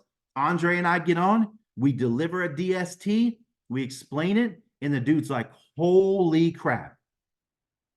Not only did we avoid capital gains taxes, okay, not only did we go and take the $5 million and put it into, it's going to go into multiple annuities because they can't handle a $5 million injection in one deal. You understand how big this is, right? Like Andre has $315 million we're trying to place right now, but just $5 million for one client. We put it into multiple annuities that give this man, who is literally dying from liver and kidney failure because the stress of owning 5 businesses has taken its toll on him. He wants to spend the remaining time that he has on this world with his kids and his wife on their farm. We're able to physically save his life. We're able to physically build some annuities. We're able to physically build a DST that is going to pay him $375,000 a year for the rest of his life. His $5 million is going to turn into a little over $18 million. His grandchildren's grandchildren will be taken care of because everything was planned for, everything was built, and he understood not paying taxes versus paying taxes. But if we're not having those conversations, it'll never happen and people are going to get hurt. So that being said, thank you all. Look, I'm blessed to be here with you. I don't want you to get this backwards. I know my role. I know my value. I know what I bring to the table, but I'm blessed to be here with you. Top Notch would have never started if I would have never gotten in WFG. Our growth, our success would have never happened if my best friend of 30 plus years hadn't have told me to get on a Zoom call to check out what he's doing. You understand the elevation and what happened? Guys, we did a couple $100 million in business and credits last year. Life-changing opportunities come from what's in your hands right now. Are you going to pay it forward or are you going to keep it to yourself? Are you going to say, I can't make the phone call. I can't send the text message. I can't send the email. I can't walk into the door and talk to the business owner. I'm not built that way. You're hurting yourself and you're hurting people by holding yourself back. Like Terry Adams, top left of my screen. Terry literally goes door to door to door. Every single week, her mission is to go talk to people she's never talked to before, to make a relationship and share with them what she's doing. And those conversations turn into life-changing events. That's the power of what is in all of our hands. Are we going to be that life-changing person for them? Or are we going to let someone else from another institution come in and take advantage of them? David, it's all you, my friend. Hey, thank you, Shane, so much, man. That's why, how many of y'all wondered why Jason Bobet gave him a kiss, man? That's why. Because Shane is so awesome. We love him. He's amazing. Shane, you are safe with me. I will not kiss you. But we love you. We appreciate you. That was some amazing content and value you just gave us. So I want to clarify a couple things because we're probably going to get a ton of questions. Unfortunately, we don't have time for questions right now. Shane does have to go celebrate with his amazing wife, right? So we're going to let him jump off. But I do want you guys to understand the value that Better brings to Vantage. This is a separator for us and the rest of the industry. All right. So you guys want to find out how to get with Shane, how to work with Shane, do all these amazing things. We don't expect you to be a tax expert right now, right? Nobody here should put themselves out as a tax expert. But fortunately for us, we have tax experts you can work with, right? And Shane's amazing. I call him up at like midnight when we talk. I'm not telling you guys to call him at midnight, but we have some good conversations. And he has an office that we can go through. So what I want to tell you guys is if you are not already registered with our sister company, Better, which is an already approved outside business activity for Vantage, get with your leadership and find out how you can register for Better and add it to your business. Because Shane is just one component. And right now, what Shane just gave you provided you so much value for the $100 fee that you paid to get started with Vantage. You just made your money back like 1,000-fold, if not more. Right? Would you guys agree with me on that one? So great stuff. I know a lot of you guys wanted to see about doing your taxes. You guys probably have a ton of tax questions.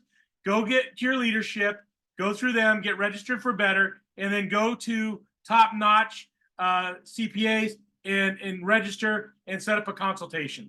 You know what's even cool? Shane, correct me if I'm wrong, but if they register through Better and do business with you, don't they get paid on their own stuff?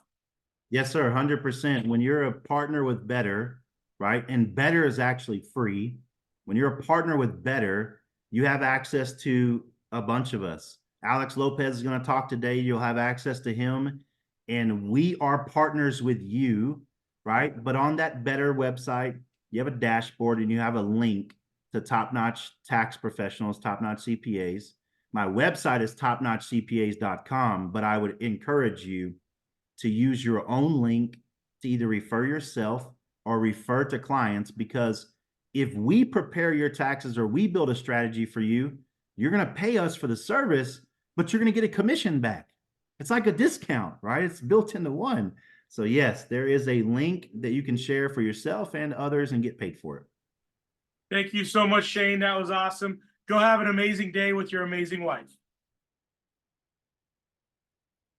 All right, so you guys see why I brought Shane on today. I knew he would provide a ton of value for you. Most people don't know how taxes actually work with our business.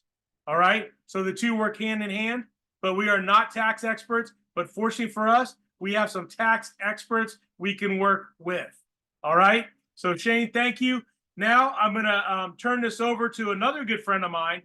And again, this whole venture, everything's happened for God's purpose. Like the associations I've developed, the people we've met, all of you guys are going to be a big part of all of our lives. We're all going to become like best friends. We're going to be on trips together. We're going to be going to conventions together. I see Lucky's on here with an amazing picture of a stadium behind her. Well, that's going to be our Vantage, convention, right? That stadium behind her will be us, and not too far away from today.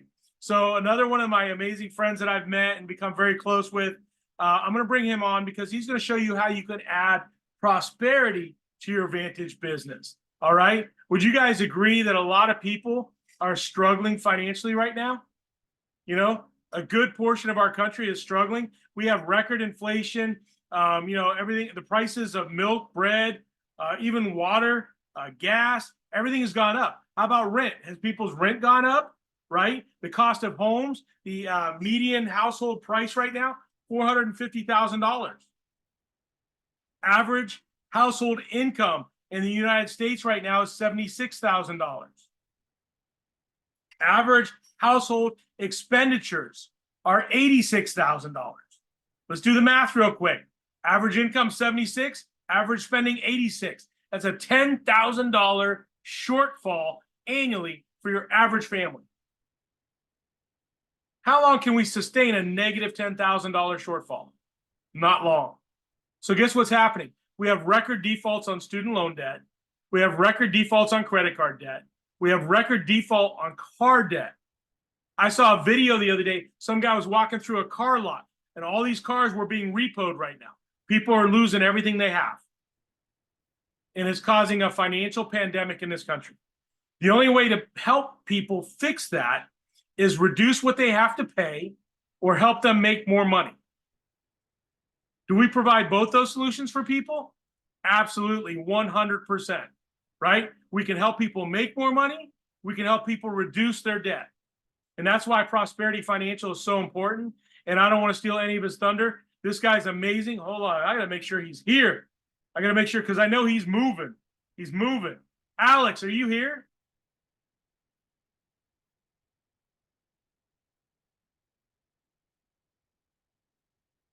Alex Lopez. Oh, man, let me text him, man. Make sure he's here.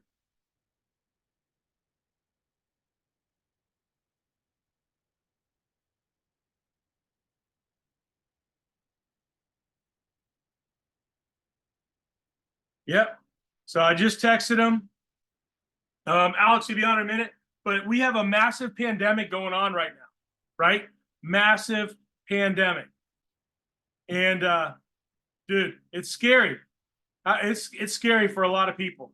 If you've ever been in that situation where, hey, real quick, whoever keeps changing the language caption back to English, we're trying to leave it on Spanish for some of our Spanish participants, all right? So if we could leave that on Spanish, that'd be awesome.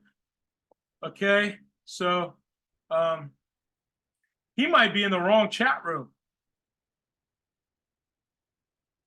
Let me send him the login.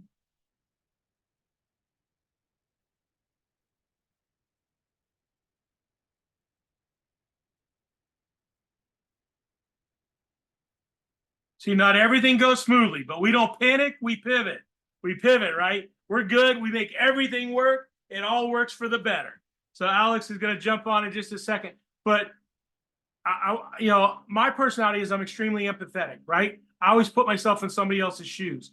Have you ever been in that situation where you didn't know where the money was going to come from to pay your light bill, to pay, your food bill, to put gas in your car?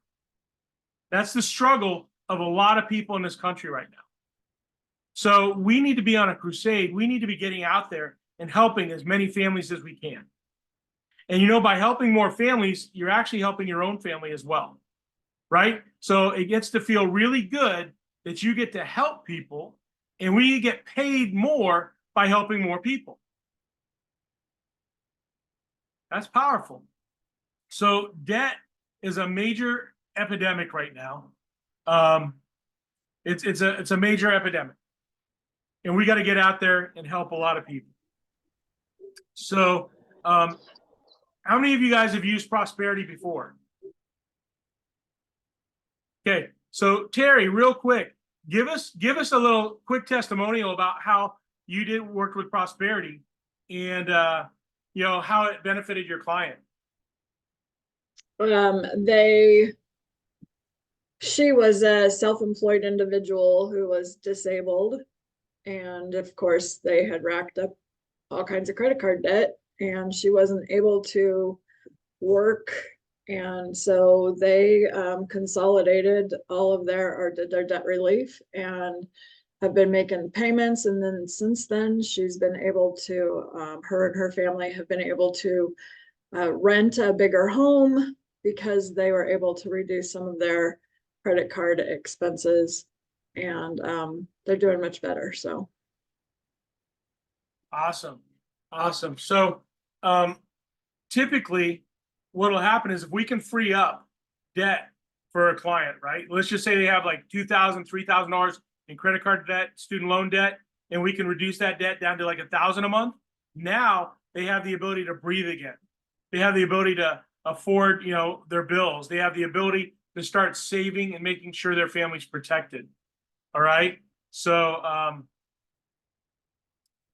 yeah, it's super, super important to make sure that all that stuff is set up. Again, Prosperity is on the better platform. Okay. So Jim, you have a quick question? Yeah, I was just going to say that I've used Prosperity personally. I had used a company out of California that took $7,200 and then they disappeared. And when I talked to Prosperity and I talked to Jose, he just did a little research and found out that, he goes, yeah, they didn't set up anything. And within my first month with Prosperity, I already got some letters that said, okay, this amount has been reduced to this amount. Never saw anything like that before. So I got to do this whole process over, but at least now we're going in the right direction. Good stuff. Any other examples of working with Prosperity? I see Chris, you had your hand up, Chris Sanders. Yeah, I use Prosperity on the FNAs just because you see a lot of people who have debt, and then you see a lot of people who also have student loans. So if you guys don't know, student loans is actually attached to Prosperity as well. And so they can get two birds knocked out with one stone, but just offering them, hey, we also have a sister company we work with who's really good with working down your debt. And that's how I use Prosperity. And I've had a couple of people who joined the student loan program to get some of that knocked off of themselves, as well as setting up their savings plan. Nice. Prospo. So how easy was the process? The process for setting them up. Prosperity? Yeah. Yeah, so as you've been mentioning, you get your code, and then all of a sudden you go to these classes and learn more about what prosperity is. And Alex is doing so much on the back end as far as like trying to make this thing so much easier for the client and trying to make it up to date with the technology. So it's really just understanding their financial needs analysis and where they are, because obviously they want more money to save, and they can't do that with the debt that they have lingering on themselves.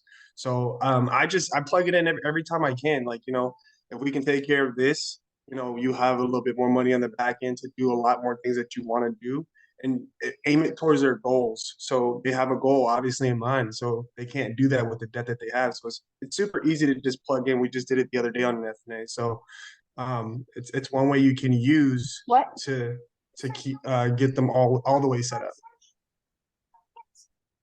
Nice. So what I'm going to do is I'm going to pivot real quick. I planned on getting Alex on for about a half hour, then going to lunch. We're going to take a quick lunch break for about 20 minutes. So why don't you guys go ahead, break for 20, go to the bathroom, do whichever you need to do, jump back on at noon Eastern Standard Time. So 20 minutes, jump back on. We're going to play a quick video for you. Maria, can you go ahead and get the video teed up and play that while you guys take a quick 20-minute break, and I'll make sure Alex is here to start off the second half today.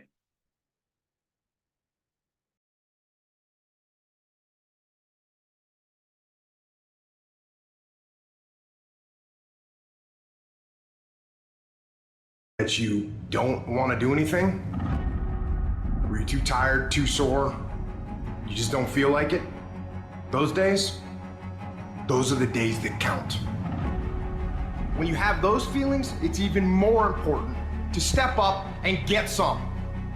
If you've got something to do, don't put it off till tomorrow. Don't do that. Don't voluntarily do anything tomorrow that you should be getting done today. Get it done today. Don't wait. Attack it, destroy it, and move on. Every single day when you wake up, you got two options. You can look at the clock and hit the snooze. You can look at that snooze button, boom. You can hit the snooze button and go back to bed and dream about what you want to have. Or you can look at that snooze button, kick that clock, and get up and go pursue your dreams. And the problem with some of y'all is you want somebody else to support your dream. It's yours. I don't owe you a dime. It's your dream. If you want it to happen, get your butt up and make it happen. If you want it to happen, rise and grind. If you want it to happen, you're going to have to do what I do, and that's get up at 3 o'clock in the morning. And you're going to have to act like you got all the energy in the world. Why? Because this is my time. This is my moment. Tomorrow. Ain't no such thing as tomorrow. We only got today. Greatness will cost you something. It's going to cost you some time. It's going to cost you some energy. It's going to cost you some sacrifice. It's going to cost you some resources. It's going to cost you some hours of your life laying down, paying the price, going the extra mile, doing what other people are not willing to do. Greatness is not cheap. Greatness always costs more. That's why there's not many people who achieve greatness. They're not willing to pay the price. That's the kind of attitude you need. That's the attitude of a winner. Is I will do whatever it takes. Every decision you make, the decisions you make on Monday, the decisions you make on Tuesday, the decisions you make on Wednesday, if you decide to hit the snooze button, what you're doing is you 10 minutes away from your goal now. You just went backwards. So whatever your goals are, whatever your dreams are, whatever your destiny is, your decisions have to be in alignment with them. Now, if you want to be broke for the rest of your life, keep doing what you're doing. But if you want something different in life, you got to do something different. You got to go all in. And mental toughness says, not only do I climb that doggone mountain, I enjoy climbing the mountain. I get a kick out the mountain. I get a kick out the weights. I get a kick out of going up against the #1 team. I get a kick out of fatigue. I get a kick out of the grind. I get a kick out of it. And the reason why some of you are not where you're supposed to be, you've given yourself an option. You've given yourself an out. You've given yourself an excuse. But you have what it takes to do it.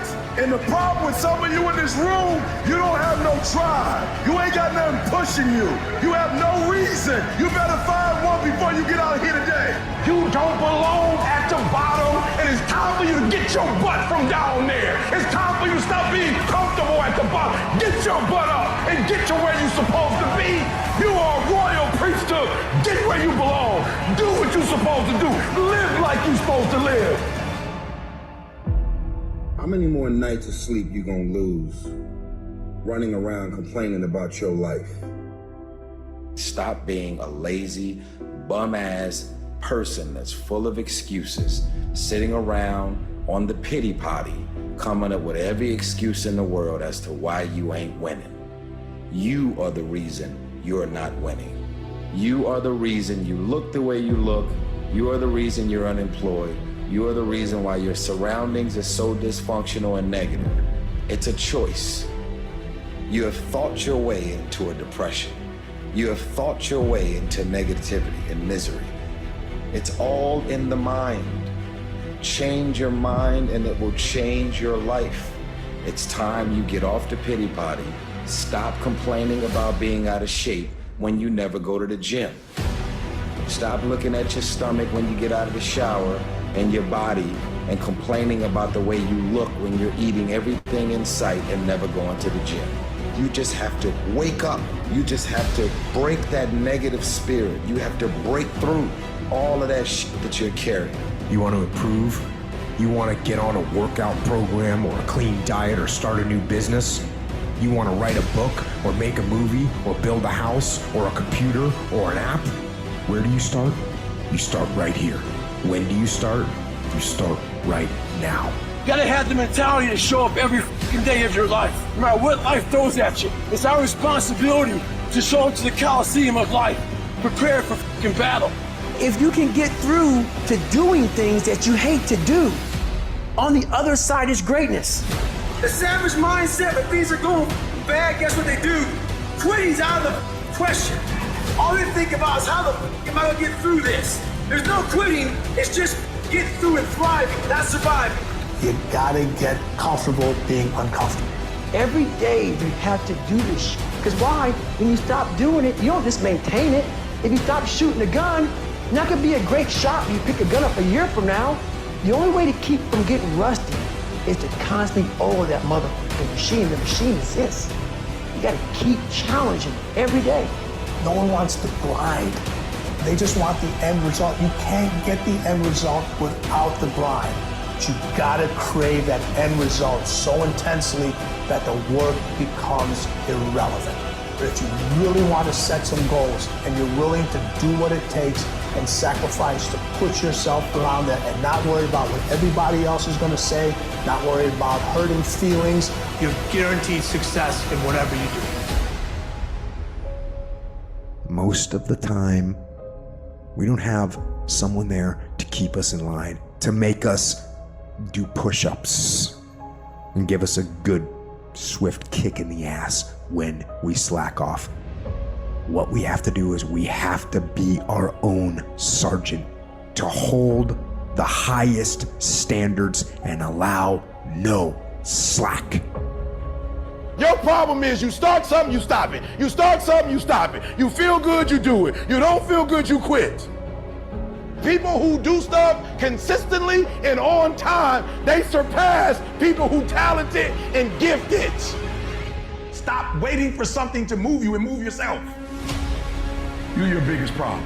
Everything is external that moves you. Now I want you to start moving yourself internally. I want you to be able to push your buttons and not let anything else push your buttons. You gotta move you every single day. If you get to a point in your day and you down and out, if you get to a point in your day and you exhausted, you get to a point in your day and you're not feeling it, you can stop right there and change the mood. Nobody control your mood. You control your mood. You control your feelings. I don't care how small it is. I don't care how minuscule the movement is, but make movement. Move forward and do that every single day, no matter what, including today. You aren't getting any closer to your 5-year plan or your 3-year plan or your 7-year plan or any plan that you've got unless you get up and start getting after it today. I woke up one day and stopped making excuses. I woke up one day and stopped playing the blame game. I woke up one day and looked at the man in the mirror and was like, yo, bro, what are you doing? Wake up, it's showtime, let's go. get up. Go to class, get up, do your homework, work on your gift. It was given to you, but you gotta hone it. When you want to become a diamond, your whole attitude change, your whole mindset, your thinking, your relationships, the decisions that you make, how you spend your time, your energy, all of it changes. See, this is something that you can't be in this business. This business has to be in you. You take advantage of this opportunity. You let everything else go. You eat different. You study different. You practice different. It's one thing to talk about your destiny. It's one thing to dream about your destiny. But it's another thing to wake up when you know you're supposed to wake up. To say no to that party. Saying no to quitting when you still got 100 more shots to make. Saying no when your body said stop, but you put in 50 more push-ups. You can't just talk about it. You gotta be about it. Yup, it's tough, it's hard. I'm not telling you it's gonna be easy to grind, but I can tell you this, it will be worth the sacrifice if you can grind your way through it. If the lion is the king of the jungle, how can he be the king of the jungle? If he's not the biggest, the elephant is probably one of the biggest. He can't be the fastest because that's a cheetah. He can't be the smartest. So he's not the biggest, the fastest, or the smartest. So how does the lion become the king of the jungle? His mentality. That's the only difference of a lion and an elephant. When a lion walks up and sees an elephant, he thinks lunch. An elephant thinks run. Because when a male lion walks up, he may be outnumbered by a pack of hyenas, but I'm king of my jungle because of my mentality. Everybody wants to be a beast. Everybody talks positive about themselves. Everybody talks like you a beast. You dress like you a beast. But then when it's time to do what beasts do, you back up. You have an excuse. What's gonna separate you is when it's beast time, when it's war time, you gotta get up and make it happen. Why was Michael and Kobe who they were? Tom Brady, Dwayne Wade, Wayne Gretzky, Muhammad Ali, Floyd Mayweather, all these guys. Not because of their physical gifts. Yes, that had a lot to do with it. It's up in here. It's their mental toughness. Decide, commit, act, succeed, repeat. That idea isn't going to execute itself. That book isn't going to write itself. Those weights out in the gym, they aren't going to move themselves. You have to do it, and you have to do it now. So stop thinking about it. Stop dreaming about it. Stop researching every aspect of it and debating the pros and cons of it. Start doing it. Take that first step and make it happen here and now. It takes commitment. It takes discipline. These are all things that you need to have, because let me tell you this, when you do, magic is gonna start to happen, baby. You'll start to move forward and achieve that thing. You'll start respecting yourself more. You'll start carrying yourself differently and think that you can take on the fucking world. But it all starts with honesty. Ask yourself what you've been lying to yourself about and do everything in your power to go out and change it. It ain't easy to do, but I promise you, it'll be worth it. I want you to say, the reason I'm not as amazing yet because I hit the snooze button. That's why I'm not amazing right now. I'm not amazing because I couldn't get up early enough because I told myself I'm not an early person. I'm not amazing because I'm lazy. I'm not amazing because I would prefer to make excuses than make adjustments. That's why I'm not amazing. When you cut this off, I want you to go look yourself in the mirror and I want you to vow to be amazing. I want you to vow that no more excuses. From this day forward, I'm not just gonna be getting pumped up. I'm not just gonna be fired up. I'm about to start applying. The difference between people who talk about it and people who do it is one simple word, application. They hear it and they don't just hear it, they digest it. And when they digest it, boom, they do something with it.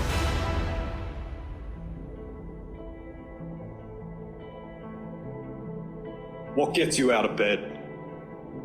What gets you off the couch? What gets you in the gym? It's not your alarm. It's not your parents. It's not your friends. It's you. The only one that can make it happen for you is you. It's really hard to be led by your butt. But I'm not qualified. But I'm not good enough.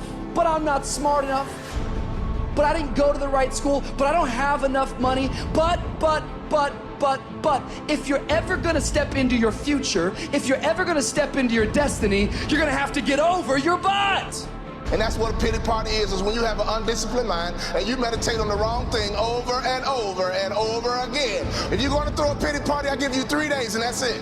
And after 3 days, you cut off your record player, your iPod, your MP3, and you come up with a plan. Do I just sit there and settle? No, I don't. I say enough's enough, man, and I'm gonna make a change, and I'm gonna keep going until I get it. You chase something that you believe you deserve until you get it. And it doesn't matter what happens to you. It doesn't matter how many times you get fired. It doesn't matter how many people don't believe in you. Just go until you get it. That's the point. Are you tired yet? Some of you need to get tired. You need to be tired of what's going on in your life. Get tired of your habits. Get tired of the actions that you're putting in every day. You gotta change, man, or nothing changes. I woke up one day and stopped making excuses. I woke up one day and looked at the man in the mirror and was like, yo, bro, what are you doing? Wake up, it's showtime, let's go. Don't be a wimpy person who's afraid of everything hard.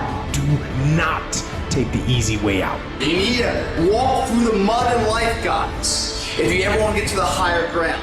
The higher ground is where you look in the mirror and you have respect and you went through the work, the sweat equity of it all. And the end product is something you can be proud of, a legacy in life that you put your signature to, that means something. You're not speaking hollow words. You're backing those motherfuckers up with action. That's what lions do. Lions don't give up. Lions don't quit. Lions hunt. That's what we do for a living. I still grind. I love to grind. If you're competing in one of my businesses, I'm gonna kick your ass because I'm gonna outgrind you. You have to be willing to work in places people don't see. While the other guy's sleeping, I'm working. While the other guy's eating, I'm working. There's a motherfucker out there who wants what you have, who wants the position you are, who wants the job you have, who wants the wife that you have, or the husband. There's someone out there hungry and wants everything you can have. So make that a motivation for you. This world ain't gonna give you what you deserve. This world gonna give you what you work for. I put that work in every single day. And when you wake up every single day and you put that work in, and yes, for some of us, it might be harder than others. Man, whatever, we do what it is we gotta do. Especially when we desperate. Winning's not loyal to you. It doesn't care about you. Winning doesn't care how sore you are. Winning doesn't care how much sleep you get. Winning doesn't care how hard you work at times. Winning requires all of you and then more, and it promises you nothing. It's a mastermind of creating fear and doubt in your mind. It causes setback after setback. So the question is about winning. Are you willing to sprint when the distance is unknown? And why chase this thing called winning? Because the only thing that's guaranteed in life, if you don't chase it, is losing. Now is the time to grind. Now is the time to show the world that I was placed here for a purpose. There's a kind of instinct that you need to be on the lookout for, and this one is a liar. This one is a saboteur. This one is a backbiter. This is the instinct that says, you've had enough. You've given it your best shot. You can stand down. You can back off. This is the instinct that says, it's okay to stop. It's okay to settle. It's okay to give up. You can rest now. That's the instinct, that's a defense mechanism. It wants to give you an out. And that is the instinct you need to fight. You need to push back, to smash into the ground. Don't negotiate with weakness. You're in charge. Get up, go to class, get up, do your homework. You wake up earlier than people. You stay later than people. You stay humble. You work harder than anyone when no one's there. I guarantee someone that feels bad about themselves soon will label you as he's built different. He's built different should be your label because people feel bad about themselves. Your life is exactly what you wanted.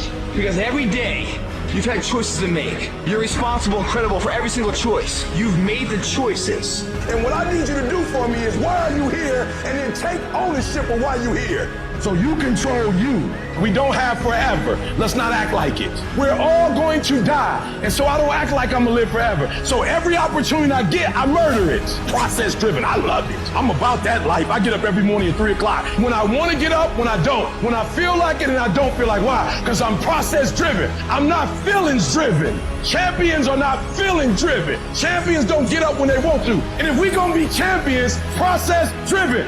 Don't stop when you're tired. Stop when you're done.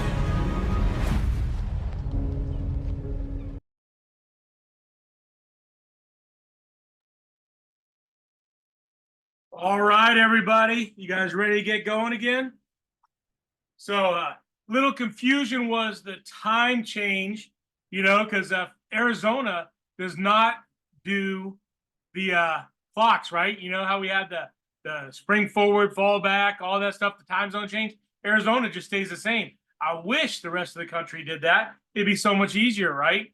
But Alex Lopez is here. He's ready to go, fired up, going to bring you guys a ton of content. How many of you guys like that video? Did y'all like that video? It's good stuff. I posted it in the group me for you, so anybody that wants it, it's available. One of the things I do every day, first thing in the morning when I get up, I play videos like that. It fires me up. It gets me started off on the right foot for the rest of the day. How you start your day makes all the difference in the world. You guys know that? If you get up, thinking about all the problems you're going to have, all the issues, well, guess what? The rest of your day is not going to be that great. But you get up first thing in the morning and you get motivation, you get excited, you jump out of bed, do the things you want to do, you're going to have a great day, right? So wake up with gratitude, wake up with energy, wake up with motivation, get everything done you need to do, and you're going to feel a sense of accomplishment at the end of the day. So I love those videos. I'm always searching for motivational videos. So good stuff. So, I gave Alex this awesome introduction. I told everybody how amazing he is, what, the service that he does and how it helps out so many people. And he missed it. He missed it. That's my fault. I'm going to take responsibility. That's my bad. It wasn't Alex. It was a time zone confusion. But Alex, are you there? I am here. Yes, I am. Alex, so if you guys ever want to become like Alex's best friend, you just go out and you find the best honey you can and you send it to him. Alex has this addiction to honey. He thinks it's like the best thing in the world. Right, Alex? It's amazing for you and your body. So it's definitely very good. Yep. So without any further ado, I already hyped you up and you know how much I love you and all the stuff you do. I'm going to let you get right into what you do and how you help families and how it can help us with our Vantage business. Hey, what's funny is you said like, oh, Shane went over. And I'm like, you act like that's a surprise, right? I mean, that's a funny part, but I'll keep us on track. Hopefully everybody is doing amazing today. I'm glad to be here with you guys. Hey, David, what was like the highlights of the introduction so I don't repeat things? Well, I was talking about how we have a pandemic coming in this country right now. How many people are struggling with debt and, student loan debt, credit card debt, car debt, and how you provide an amazing solution to help people free up cash flow so that they're not buried in that stress. Got it. All right, good. And then I just told them what an amazing individual you are. Nice. Cool. All right, let's get started then. Do you have... Let's wait for the questions till the end, and then we'll get those knocked out. All right, I'm gonna go ahead and start sharing. Give me a second. So yeah, hopefully everybody is having a great morning. I am. So it's a great day. I don't know how you can not have a great day with the way things are right now. So here we go. All right, so hopefully everybody can see on my screen. I'm gonna open up the chat box just in case something pops up. Do me a favor, everybody, go ahead and scan that for me real quick. And yeah, scan that and then we'll get rolling. So do me a favor, follow the accounts on there. That's basically release a lot of our content. That's release a lot of our videos. And we're always looking for people that want to make videos too, that like to have fun. I mean, we have a video on our TikTok that got like 20,000 views on it. It was pretty funny. Everything, guys, on TikTok is more for fun and sarcasm, FYI. So if you see it on there, there's usually a whole lot of disclaimers on there first saying that it is for fun because people get hurt very quickly. So let's go ahead and get started. So for those of you who don't know me, my name is Alex Lopez. I'm the president of Prosperity Financial Network. So I have time in the history in the industry. So I've been in financial services since 2008. Had a pretty solid run, I think. But a big thing is when I came back to Arizona to go into financial services full time, I got in the debt industry first, and I fell in love with the situation of helping people better understand their money, getting out of debt, and just solving that big problem, right? Because you're not going to solve them all, right? Just like with what you guys do, you're not going to solve every problem of people getting what they need, protecting their family properly.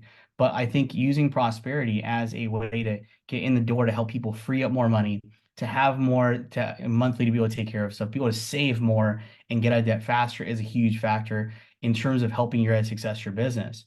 So what made me extremely good at debt settlement was teaching the rule of 72, teaching how compound interest works and how it's destroying their life. You guys doing the opposite, right? Teaching them how to build it and how to be better with it and showing them how it's going to impact them for the better. So let's talk about breaking the chains, navigating the maze of debt relief options. I'm going to teach you guys about the debt industry. We're going to talk about stuff. So it's not going to be a thing of just how to sell prosperity. I want you guys to really understand what we bring to the table, how, what we offer. And we train every Tuesday at 9. Well, right now it's 9 a.m. Pacific time. So we cover a lot, but this is a brand new presentation. Nobody's seeing it. You guys are getting it first. I put a lot into this because I want you guys to really understand that it's not a one size fits all, right? So it's not a one size fits all where people think, oh, like, anybody should do this. It's not for everybody. It's really not. And as we kind of talk about that, I'll show you some things. I'm going to tell you some openers that you can say to people to get them to want to talk to you a little bit more, get them to open up. There's a lot of factors that I think you guys need to understand about debt is everybody has it, right? So let's kind of talk about, so this is a big thing. I don't know who's drawn on the screen, but stop it. So, all right, so let's talk about one thing, right? So competition. So I always start every presentation with a quote, and it kind of brings the feeling for me, right? It helps me kind of get in the zone of where I want to be. And that's kind of what was on my heart this morning. The most important competition that you need to win, supposed to be you need to win, excuse me on that, is with yourself. So if you think about it, one second, that's going to bother me. All right. So you think about that, it's understanding that, for those of you who know me, I am a very competitive person. I'm extremely competitive. I like to win. I like to be at the top. It's not just about winning, but it's about what that winning has done, right? When you're in the top for submitting points in life insurance, that means you did more than everyone else to help. You set a new bar. So if you start setting that bar, but you got to keep raising that bar every time. Winning at the same level every time is not impressive, I think. If you're always doing the same thing and you slow down, it is not impressive, right? You got to raise the bar every time and try and hit it. I mean, how many of you do that on a daily basis? You try and be better than you were yesterday, right? And a lot of people that know me, no, competition is important to an extent, right? But the person you're competing with is more important. And if that's yourself, you're going to go a lot further. And at the end of the day, you're going to be a lot happier because when you start competing against other people, what do they say? That comparison is the killer of joy, right? So let's kind of get rolling into it. So let's talk about understanding debt industry. So debt industry plays a crucial role in personal finance, shaping individuals' financial trajectories. As you guys know, how many of you guys in the chat, put one in the chat if you've been in a situation where you sat with somebody and they can't put away a dime because they've got too much debt, they got too many bills, and they were very bad with their money. Probably, yeah, there's got to be a lot of you. Here's the thing is, it's still going to happen every single day, right? You think about where we are and what we're doing, what you're going to find is, I'm going to preface some things here, guys. Like, I'm going to say some statements. They are not meant to be political to sway you in either direction. But I'm going to tell you some truths on how I feel about the situation, where we are as a nation. When you guys start to understand the way my thought process works, it all starts to make more sense, right? So it's essential to grasp the dynamics of debt industry to make informed financial decisions. We know this. How many of you are literally doing, Vantage to try and increase what you're making part-time, switch to a full-time, surpass your job? I'm saying the financial services industry paid me really well. I like efficiency. I like working and, but I do like making money too. There's nothing wrong with that. If anyone tells you there's something wrong with it, maybe there's like shopping at the right places because things cost money. If you want to make big change in the world, you have to do one of two things: either solve a money problem or have a lot of money to solve other problems. Okay, if you think about that, overall, people say, oh, the money's root of all evil, right? That's what led me. That statement, if you ever tell your kids that statement, I beg you to go tell them you're wrong, because that statement was what stopped me from being good with money for a long time. It burned the idea in my brain that if I was making money, I was a bad person because people with money make bad decisions. Well, you know what I found? I found a lot of people that have money do a lot of good things. So if you think about, hey, think about everything you were raised on, all the bad, negative things that were put inside you, whether it's you personally, people told you weren't good enough, or people told you that, bad people are rich. Here's the thing, that's a cop-out in my opinion. You think about that. People talk about things, or they try and put ideas in your brain and to shape how you're thinking. Why do they do that? Because again, it makes their life easier for, I think, where their shortcomings are. If you think about everything you've been told over the time about money, work, don't talk about what you make, don't talk about your dreams and goals, it's bragging. You know what? Those are the wrong people to be around. So understanding informed decisions people need to make is going to impact the rest of their life and lead them to be able to have a better life overall. So we're going to go into significant addressing personal debt problems properly. We're going to explore strategies for effective debt management. We're going to talk about these things today because they are important. So I'm going to keep an eye on my time. I try not to go over. So let's kind of talk about what we are here. So common contributors of rising personal debt. You think about, hey, I don't know, I'm going to try and see if I can remove this person's little script scrap right here. Let me see.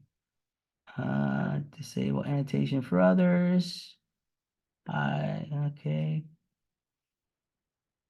I don't think it's gonna let me remove it. If one of you guys knows how to remove it, great. But easy access to credit coupled with high interest rates.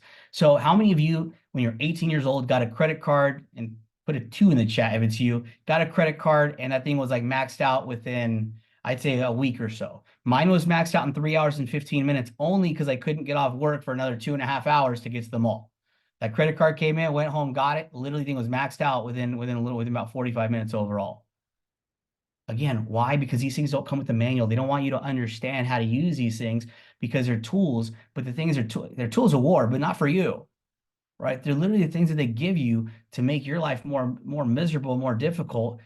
You can use credit as a tool, and I'm going to talk to you guys about that a little bit as well. So loans, mortgages, student loans, personal loans contribute to significant debt burdens. You know, we have a student loan forgiveness program, which we're not going to talk about that very much today. I'm going to drop it a little bit, but and talk about how loans can negatively impact people and their families.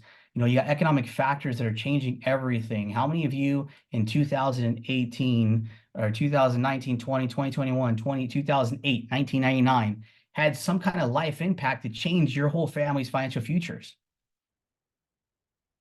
I mean, mine was. I mean, you look at what happened in the dot-com boom. You look at what happened in 2009. Do you guys know, if you guys should, if you guys haven't read certain books, I'll be very surprised. But you know, 2009 was the highest suicide rate in history of our country, past the Great Depression, because of what was lost in the stock market, because of what was lost, and people had too much debt and they lost their entire savings. Right? You know, people talk about, this is my retirement plan. Have you heard somebody say their house is a retirement plan? If you say that, sorry, what I'm going to say right now, that's a terrible way of thinking, because you got to live somewhere. You got to have something. So I think a big factor too is people's thought process, consumerism, impulse spending, and lifestyle inflation. And inflation fuel the cycle of debt. The way people justify the things that they do is what's gonna lead to how their life lives. For those of you guys know, I like shoes a lot, right? It's just a thing that I do. I can justify that, but at the end of the day, I've got to look at it. I'm not going to buy that over something else that I need for my family. So moving forward, path to becoming debt free. So I put statements on the board for you guys. You just copy them. Basically, very simple. So navigating debt involves various strategies. Some work hard to cut expenses. Others opt for consolidation loans, while bankruptcy offers legal recourse either through liquidation or restructuring. Debt settlement negotiates with creditors. Understanding these empowers informed financial decisions. How many of you guys have clients who are like, oh, I'll get out of debt. I'll just work more. How many of you have thought, I'll just work more? How many of you thought that and didn't do it? That's the factor that I want you guys to think about now. You know, working harder and sacrificing luxuries. I'm not talking about big luxuries. It could be little luxuries, right? Going out to eat. You know, people always say buying Starbucks is what's gonna make you broke. Hell no, it's not. You know what I'm saying? Like, these thought processes of like trying to live broke is what keeps people broke, right? So saving is important, but making more money, increasing your capacity of life is important as well. Look at time frames. People are still, you know, if you're making 100 grand nowadays in some states, you're living in poverty level. That's terrible. So what do? You find other ways to make additional money. You get a life license, you go do chip D, you go submit clients PFN. There's other things you can do without having to really destroy your life. I mean, I know people on here that work jobs, make a lot of money, and they're trying to work in part-time. When I was working in debt relief, I was making 200 grand a year. People were like, man, why are you working on the side doing life insurance? Is it like you're like broke? No, I just love it. I love helping people, answering problems. So you look at consolidation loans. We're going to talk about that. Bankruptcy, debt settlement, debt negotiation, or doing nothing, right? Doing nothing is not going to get you out of debt. I'll preface there. So consolidation loans. Consolidation loans, here's the biggest problem in the misconception of consolidation loans. People think that getting a loan, I'm going to get all my debts in one payment and I'll be fine. I'm not going to struggle anymore. The payment's going to be fixed. The interest rate's fixed. Great. Here's the problem. Okay, if you're in debt problem, you just shifted the debt from the left hand to the right hand. And now what's going to happen is you have this payment, but you still have the situation where you don't have enough money at the end of the month. So you can start using the credit cards again. Slowly what happens, you start using everything, all the credit cards are maxed out again. You still have your damn loan, and now you're double the debt. It happens usually in 4 to 9 months, where people take out a consolidation loan, end up using all the credit cards again, boom. And a lot of clients say, oh, well, I can just go get a loan from my bank. Great, go do it. Come to me after you've exhausted every outlet. Go ask mom and dad for money. I don't care. I'm not, I'm not one of those people that says, oh, like I'm just gonna start naming people. If I name your name, I'm not talking about you specifically. It's just a name that I see. But if somebody is like, oh, well, I'll just use Dan Ebert. Let's say Dan Ebert's parents just paid off his debt, man. It must be nice to have daddy's money. So let's go punish Dan Ebert and his dad for working hard or for doing things or saving effectively. Right? How about we just not worry about what other people are doing and let's worry about ourselves and let's get out of that debt. Right? You think about people always say that stuff. Oh, like, oh, it must be nice to do this. That must be nice mentality is why people are always going to fail. That's why people stay in their W-2 jobs. That's why they complain about their life. That's why they literally talk shit about you guys trying to go do something, make better for yourself. Why? Because it's that mentality of the must be nice mentality. And the consolidation loan burns into that. Oh, it must be nice to get it all into one payment. It must be nice to just have all the credit cards paid off. So if I need them, they're there again. Right? So consolidation loans rarely fix the problem, especially you're getting interest rates. You think about Lending Club, you're looking at 18 to 24%. Prosper, you're looking at 24 to 29%. You're looking at all these loans that are like, oh, it'll fix my problem. If it's a little baby loan, cool. If it's like a 3,000 to 5,000, no big deal. I'm not talking about those little loans, guys. I'm not talking about the smart strategic ones. I'm not talking about financing your windows, whatever the hell you're doing. Right? I'm talking about if your debt is all maxed out, your credit cards are all maxed out, and you will get a loan to fix that. If you couldn't get it from the maxed out portion, what makes you think you're not going to push it right back? It's not going to work most of the time. Now, don't get me wrong. There is that 1 out of 1,000. There's that one person that's like, I'm going to prove you wrong. And I love it. Do it. I will be the first to tell you, I don't need every client in the world. There's so many people in debt right now that I don't need every single client. We can literally help people 24 hours a day, and we will still in this lifetime never solve the debt problem that exists. How crazy is that? Think about 17, 18, 19, you got government debt that's 20, 30 trillion in debt. It's going to keep happening because why? People think shifting the debt is going to shift the problem and create it to not be such a problem anymore. I just need a little more breathing room. How many times have you heard that? I need a little more breathing room. I need to make a little extra. And then what happens? People are struggling even more. They're literally in a situation where they think there's no way out. Families are fighting. Kids don't get time with their parents. I saw a quote the other day, and it hit me kind of hard because you guys know I spend a lot of time on prosperity, spend a lot of time doing financial services, spend a lot of time with everything that I do. But it said, don't forget, you got to remember one thing. Who's going to remember all your hard work? It's the people that had to miss out on you while you're doing that hard work. Your friends, your family, your kids, right? So if you think about how you can start planning with debt now, you're not gonna have to make those sacrifices, right? You think about like all the sacrifices you guys make to go to events, to give up your Saturdays, to go do this, to go do that. Well, at least give it up for something, right? So let's talk about how it leads to more debt. You're gonna start using the credit cards again. It's just the way it happens. It takes extreme discipline to not do that. What I tell people is think about this. What causes the debt problems? It's going to be, cut hours, right? Job change commissions. You know what the stupidest thing in my opinion is? When a job has a moving commission cycle. Why is the work you did this month worth less than it was last month when you did the same work? Because they decided to raise the goals. That's why, in my opinion, doing a 1099 position, doing something like you guys do in Vantage makes the most amount of sense because you just make more as you go. You think about it. If your commission's lower, because you worked a little bit, because you took a vacation and it's drastically lower because you didn't hit a number, it makes no sense. So let's go to the next one. Bankruptcy. Okay, if you've ever filed bankruptcy, you probably can tell people, and you don't have to say anything, you don't have to raise your hands. But you think about bankruptcy, the big problem with bankruptcy, I will tell you this much. If a person is down so bad that they can get approved easily, like that with Chapter 7, I'm not against them taking it. I don't make people feel bad for filing bankruptcy. If it's a last hope, what I tell people is we talk about other options, the last ditch effort for bankruptcy. But if you're so bad that the judge walks in and they just approve your Chapter 7 bankruptcy with very little extra, you probably need it. And it's okay, but it's okay to do it once. I spoke to a client that spent 40 years of her life in bankruptcy because she filed bankruptcy 5 times. And I'm like, you don't feel bad? She goes, no, I buy all this stuff. I build up my credit again. Then I file bankruptcy. I keep it all. Her words were, oh, I need my Breitling watches. I need my Rolex. She said, I need my this, right? Anytime someone says my this, it blows my mind. I need you to pay me my money. Well, just pay me what you owe, right? But when they say my this, it brings a situation where I'm thinking about this. And I'll be honest with you, I'm gonna be quiet honest with you guys. I looked up her address, and again, there's nothing wrong with people living in very bad communities, but she's got all these watches, all this stuff, but lives in a poor community, living off social services.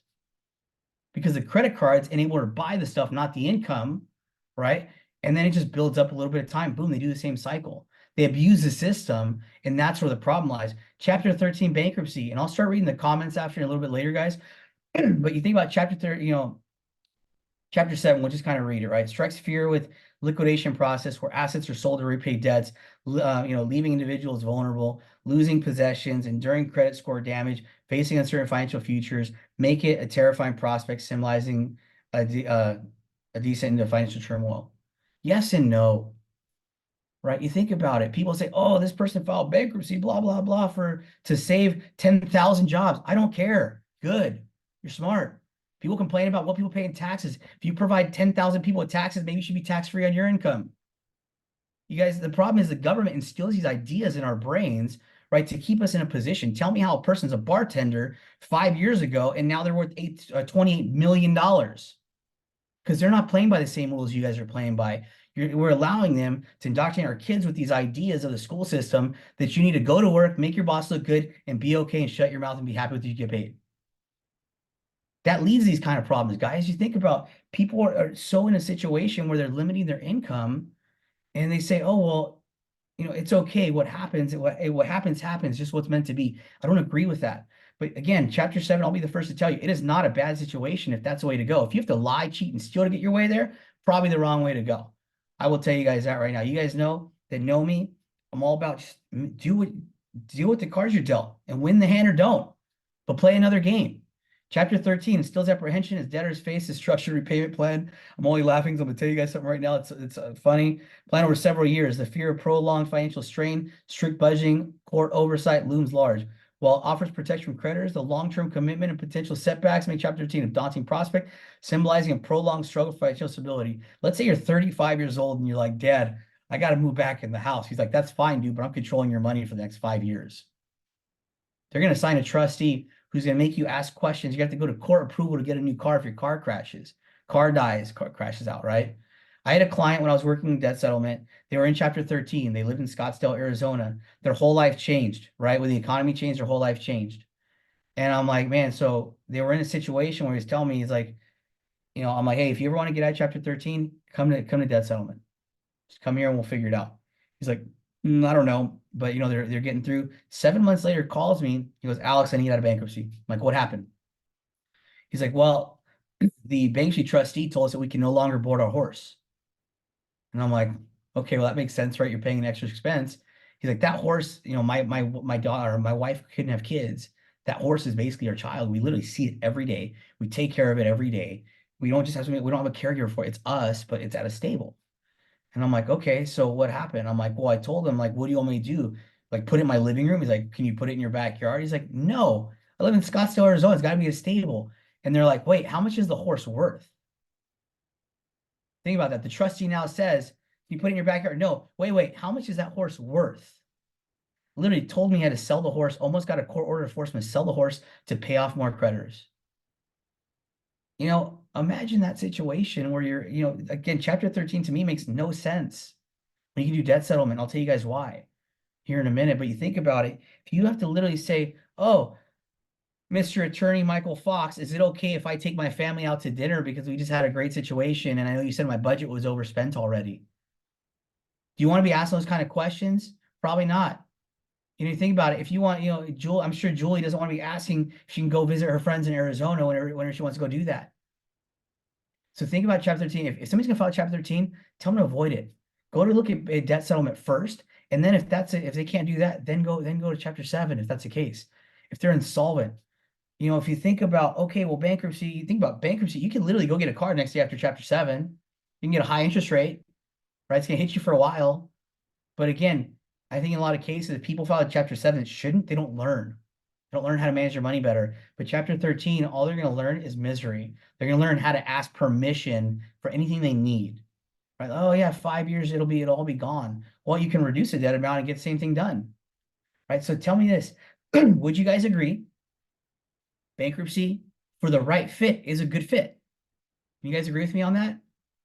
Everything I'm going to tell you guys, every piece of business I've ever written, I can justify with an equation or some kind of thing I wrote down to justify the business. Everything. Imagine that. I don't sell because this. I don't sell because of that.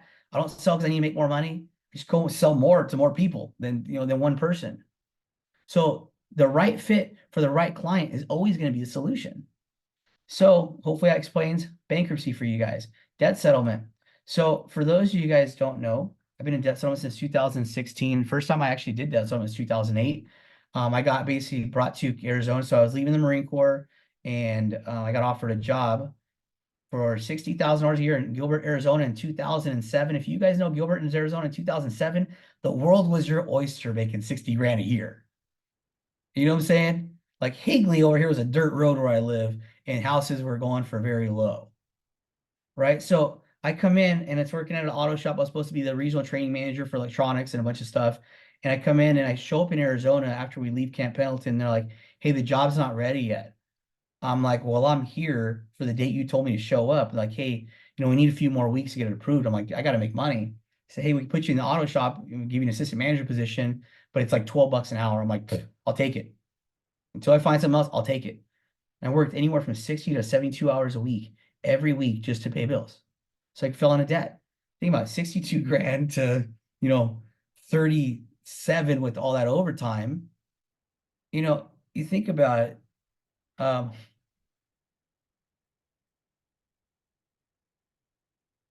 Yeah. Hey, tell them, hey, you're reaching me on my cell phone. Contact me only through the mail. Boom. That's how you get a creditor to stop calling you. And you don't have to tell them that it's not you because they'll just start, sending stuff to the mail to that person. So with the situation, I got into debt, and then obviously, things happened. And then I looked at a debt settlement program, and it happened to be with a company that employed me years later. I got into it, but the rules were different then. You paid all the fees up front. There's no guarantee if they're going to do it or not. 2009, all that changed, right? So I got a debt, took care of the program, got paid faster, got it out of faster. Good thing about debt settlement is there's no prepayment penalties. Okay, there's no prepayment penalties. You're going to avoid basically all the future interest. They're going to cut the debts down quite a bit. So offers relief for individuals struggling with overwhelming debt, burdened by negotiating with creditors to settle debts for less than the amount they owed. Negotiation process, simple. It's self-explanatory. Our team negotiates with debts. But I want you guys to understand the world of the road of debt settlement. People come in, for a lot of you guys have submitted clients. I know a lot of you guys on here submitted clients. If a client calls you in month 4 and they're complaining, okay, but they're in a 60-month, 48-month program, right? If you think about that. So I have a client call and it's like, oh, I don't think this is going to work. Well, you made your first payment yesterday and you're still current on your credit cards. So if you start getting calls from your clients in 4 to 6 months, like, oh, I don't know if this is going to work, nothing's happening. Of course, nothing's happening. You're current on your credit cards. With debt settlement, debt relief, the idea is it's a financial burden relief. So you have to show hardship. And if people understand that situation, why they have to show hardship, you think about this, guys. I don't know if you guys know, how many of you guys okay, if it was you or if you knew somebody, you don't have to tell me which one it is. How many of you guys know somebody or did a loan modification after 2009? After the housing crisis, how many got a loan modification? Or know somebody? Put a number in the chat. I don't care if you put a finger, it doesn't matter. Put something in there. Let me know how many of you either know somebody or did a loan modification for a house at some point. Okay, how many of you did the loan modification and you were current on on your mortgage? Probably none. Why? Because they wouldn't hurt you and they would not help you until you're behind. When I called them in 2000, I say, hey, I'm struggling for they recalculated my taxes. They didn't realize that there was going to be 40 other houses on the street, and they calculated for 4. So my taxes went from $1,000 a year to like $4,000 a year, which is big. That's extra couple $100 on the mortgage payment. When you're already juggling everything for years and you're struggling, that's where it's at. So I paid my mortgage every month, borrowed money from family. I sold everything while I was doing the loan mod process. Another person I know didn't pay their mortgage for 32 months. I said, hey, I need you guys to let me do this mod. They're like, Mr. Lopez, you clearly don't need help. You've been very resourceful. You paid your mortgage every month. So you're not showing that you need any help. So unfortunately, we're going to decline your loan modification. So everybody tells me miss a payment. Because I filed for loan modification, they declined it. I missed a payment. They tried to foreclose my house the next month. But yet the person who did not go through the process before, the person who missed the payments for time got all the debt forgiven. Imagine if they would have saved that $3,000 a month for 32 months. They could have paid off a massive amount of their house. And you know what they did? I know the person very well. It wasn't me. Okay. They went on vacation. They bought a toy hauler. They bought quads. They bought a motorcycle. They bought all this stuff instead of saving it and doing it the right way. You think about it. Like, if you need help, don't be ashamed to ask for help ever. I'll be the first person to tell you, if you need help, don't ever be ashamed to ask for it. But if you have to hide things to ask for help, maybe you don't need the help. Maybe you get your ass up and you go help somebody that needs it. Maybe you be an asset to people, start teaching financial education, teach people the help they need, right? It reduces balances, results in lower amounts, easing financial strain. Imagine if you're at 100 grand in debt, a debt settlement company can get it down to 65, 70,000 bucks. There was one time in debt settlement, I had a client. So Discover is one of the worst companies to work with, right? And my former employer, they do not like them. They literally despise that company. Okay, so they don't like to work with them.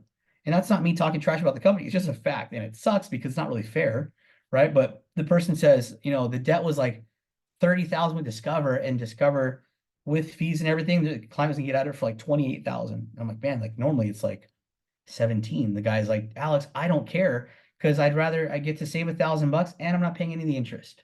So whatever. That's kind of the mindset I go into this. As long as you save money and you don't have to pay the interest and you can get a clean slate on the other side, what's the real complaint there? Alternative bankruptcy provides relief without long-term bankruptcy consequences. I don't care what Dave Ramsey tells you. I don't care what anyone tells you. Debt settlement is nothing like bankruptcy. There's no note on your credit saying, oh, I don't want to use this for somebody I know. How about that? Oh, Alex is irresponsible because he filed bankruptcy, right? That note isn't there. If you do consumer credit counseling, which is used for people under like 6,000, 7,000, where they negotiate with creditors, that's on your credit too. It basically tells them don't lend to these people because they're irresponsible. Like, you think about that. So bankruptcy, consumer credit counseling, they're not really the best ways about it. There's so many things that we think were bad for us that we find out are good for us. That settlement got a bad name. Why? Because before 2009, before the FCC came down and literally closed thousands of companies and made all the new rules, it was a madhouse. It was like a bunch of baby dragons just flying around doing what the hell they wanted, right? Charging fees up front, not helping clients, charging retainer fees, all this kind of stuff, right? But the world changed and the landscape changed. So if you understand how that works, you see that it's a tool to utilize to get out of debt. Here's the thing is, imagine this guy is like, I'm supposed to stop telling people, but I was 185,000 in debt, resolved it in 37 months, got it for 102,000 bucks. Right? Oh, I heard that the saved debt could be taxable. So still less, send me the bill, and then they're going to try and tax me on 20%. I'm still saving a bunch of money. That's what you guys got to think about, right? It's the aspect of it's a smart business move, whether it's personal for your family, or you can't do business debt, right? That's a whole different story. But you think about it, it's going to impact credit score and require lump sum payments. People say, I wasn't told this. The contract says debt settlement is an agreement, not a contract. Why? Because there's no guarantees, except for the fact is you will not pay for work that's not complete. What we did is basically just cut. So we've been using our fee model for a long time. So we just cut to fee to a different way. It's just a flat rate fee of 20%. Everybody else starts at 25%. Our model will help get them out the cheapest and have the least impact long-term. Why? Because our team isn't trying to do automated settlements. They're literally working hard. It's funny because somebody in here I know very well does debt settlement still. But we work really hard to make sure we get the best approach by not saying, hey, we're going to blanket settlement all these companies and we'll take what we can get. If it's 50 cents on the dollar, why take 50 cents when you know the company can do 37 or 41, 42, right? So offers a pathway to debt freedom, regain financial control of your life. Think about this. I'll give you guys an idea. I told this on the training the other day, but I had a client who was a government contractor. His debt was 72,000 some change. I'm actually going to pull it up so I can give you guys the right numbers. I'm going to show you guys how we use this. And would you guys like to know how, I would use this to sell financial products? You guys want it? Cool. Because I'd say I was pretty okay at financial services, right? So I did pretty, a lot of people did a lot better than me, but I could say that I did pretty okay. Right? Why? Because here's the thing is I would find things that make sense, find the easiest way to explain it, and then make them feel good about the decision that we are making together. They're not alone, right? So let's look at this here. Here it is. So he was 33-year-old contractor, 72,600. His original payment was $3,250. You guys can write these numbers down so you see the difference, and then tell me where you would have allocated this money. We got him down to his new payment was $1,375 a month. So we basically saved him almost $2,000 a month. He said, Alex, I'd rather pay $1,700 for 27 months and get out of it faster. 17 was lucky number. I'm like, cool, whatever. I don't care what his justification was. If he says, I want to pay over because I want faster, great. Right? So what did I do with the extra $2,000? Here's the thing is he wasn't hurting. He just wasn't making progress. Right? So he wasn't not eating. The credit cards were maxed. He just wasn't making progress on it. So if you think about it, we brought him down. So he did $1,700 a month for 27 months. He purchased, and I'll tell you the exact one. We did a nationwide New Heights IUL, in my opinion, one of the best ones that there is, right? So we did $550 a month was his target. Okay. He was overfunding $1,000 from day one. So there's $1,000 reallocated right there. Okay. Now he hits his target in 6.6 months. Why is that important? The faster a client hits their target, the more likely they're going to be successful going in later years of their product. I don't know if you guys know that. Nobody probably tells you that, but the faster you can get your client to meet that first year, that's going to show they're going to get dedicated because they're going to start seeing a lot more progress. They start seeing those returns. Like I have people that they look at their kid accounts, they've been maxing out since day one, and the kid account they've paid $8,000 into it, and the thing's already generated $8,200, and they're like, man, that was quicker than I thought. So how do we do more? Let's do another one. Let's do this. Let's do that. So from there, we did $550 a month to his emergency fund for 12 months. Okay, $550 a month for his emergency fund for 12 months. So that's now $1,550. And then we moved, so then after that 12 months, we moved the $550 back to his IUL. Now he's overfunding $1,550 within a year, every month. Okay. After the program ended, we moved the $1,700, the $1,700 was left over. We moved that into his IUL, got him a term policy to cover up the difference. He wanted more coverage as well. And then we moved $1,500 to the IUL, and then we did $200 a month towards savings going forward. And then what I told him to go, I'll be honest, I told him to go do with the $550 emergency fund. You think about it. What's 550 times 12? Who's really, really fast at math? 550 times 12, that's $6,600. I'm like, dude, I want you to take that and go on vacation. Go reward yourself for getting yourself out of debt in under 20, because he started making more money, so he started putting more in a debt program. I think he finished in like 22 months. So in less than 24 months, you accomplish what people can't do in a lifetime. You set your future up, you set your retirement up, you caught up on your retirement that you weren't doing all along. You took care of your family, not to worry about, oh, well, we can do this. Now you're good at saving. You don't miss the money because you've been without it so long. That's the thing, guys. They're already without the debt money for so long, the payments, keep them off it. If they're surviving and they've been paying $3,000 a month on credit cards, help them get out of the debt and then get that credit cards to put money away for their future. You think about it, right? If a person says, I'm only saving a little bit, Alex, but I got things I got to pay off. Great. Here's what you need to go do. I don't know, David, you care if I talk about some specific product stuff? What I would do? Okay. You know what I would do? Every one of you guys, even every one of you guys should go to the National Life Group and go get that term policy they have that has more living benefits in their policy. I speak from it because I'm a vet who has traumatic brain injury, and guess what's covered on the accelerated death benefit? Anyway, traumatic brain injury. But if I would have got it years ago, I didn't even know about that product existed. I was too busy replacing IULs that were written bad from other agents. It's crazy because we were doing that, and then we started writing their products. We started to see how good the product is. Like, man, these people are just writing it wrong. So if you think about it, let's say you're saving your company, your client's going from $700 to $450 a month.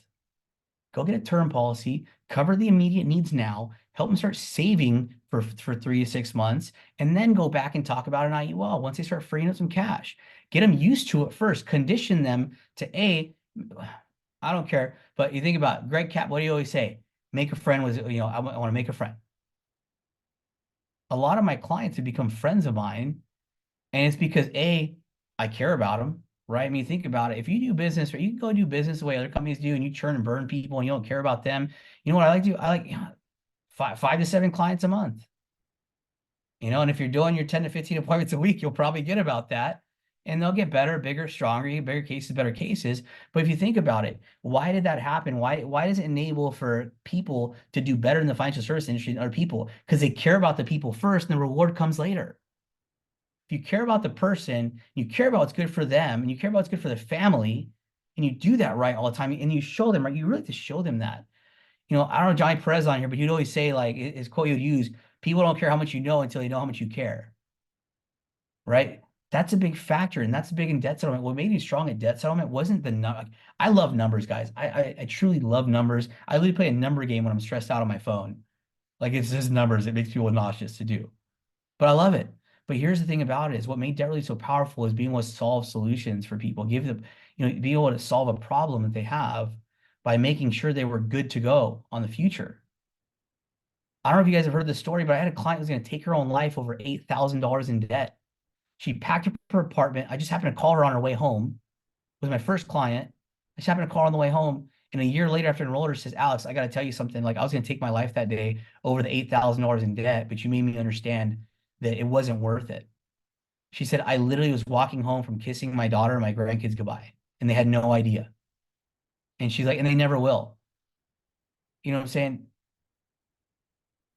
How many of you are somebody's mother, grandfather, brother, son, daughter? Every one of you guys are. So if you think about that, you utilize everything you have, every tool you have. People wonder how I can walk away from an easy 300 grand a year because I found where I need to be. I found the passion. Hopefully you guys find it where you are. And guess what? I can still help people with financial services too. So you think about this, offer solution for those facing overwhelming debt. Remember that. Offer solutions for those facing overwhelming debt. How many of you would like to remove somebody's financial burden? How many of you would like somebody to say, hey, because you helped me, I want to only utilize you? You know, we're releasing free books from Prosperity. They're ebooks, right? Because I can't afford the cost of giving everybody free $5 books, right? Go broke real quick. That's bad financial advice right there. Don't do that. Don't give out free books like that, right? We're literally teaching people how to fix their credit for free, how to get debt settlement done on their own for free, how to understand credit better for free.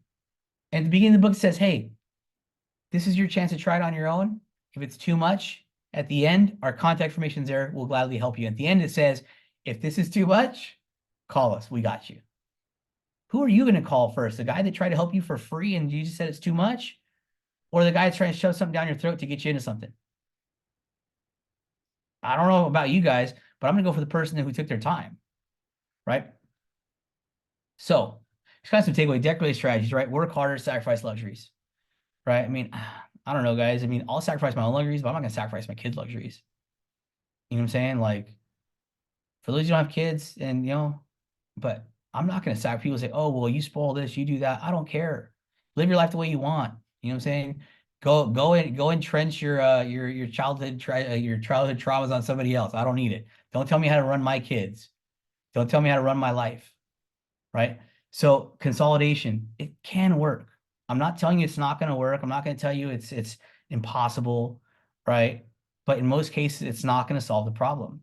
So debt settlement or bankruptcy, if you can do Chapter 7, it's a last-ditch effort, do it. And do it with your head up and come out the other side and just don't repeat it. Think about it. I'm literally telling you guys, if a person can do it because it's their only option, tell them, you know, you're not an attorney. Always preface, you're not an attorney, you're not giving legal advice, right? Even though there are some attorneys, but you're not giving legal advice.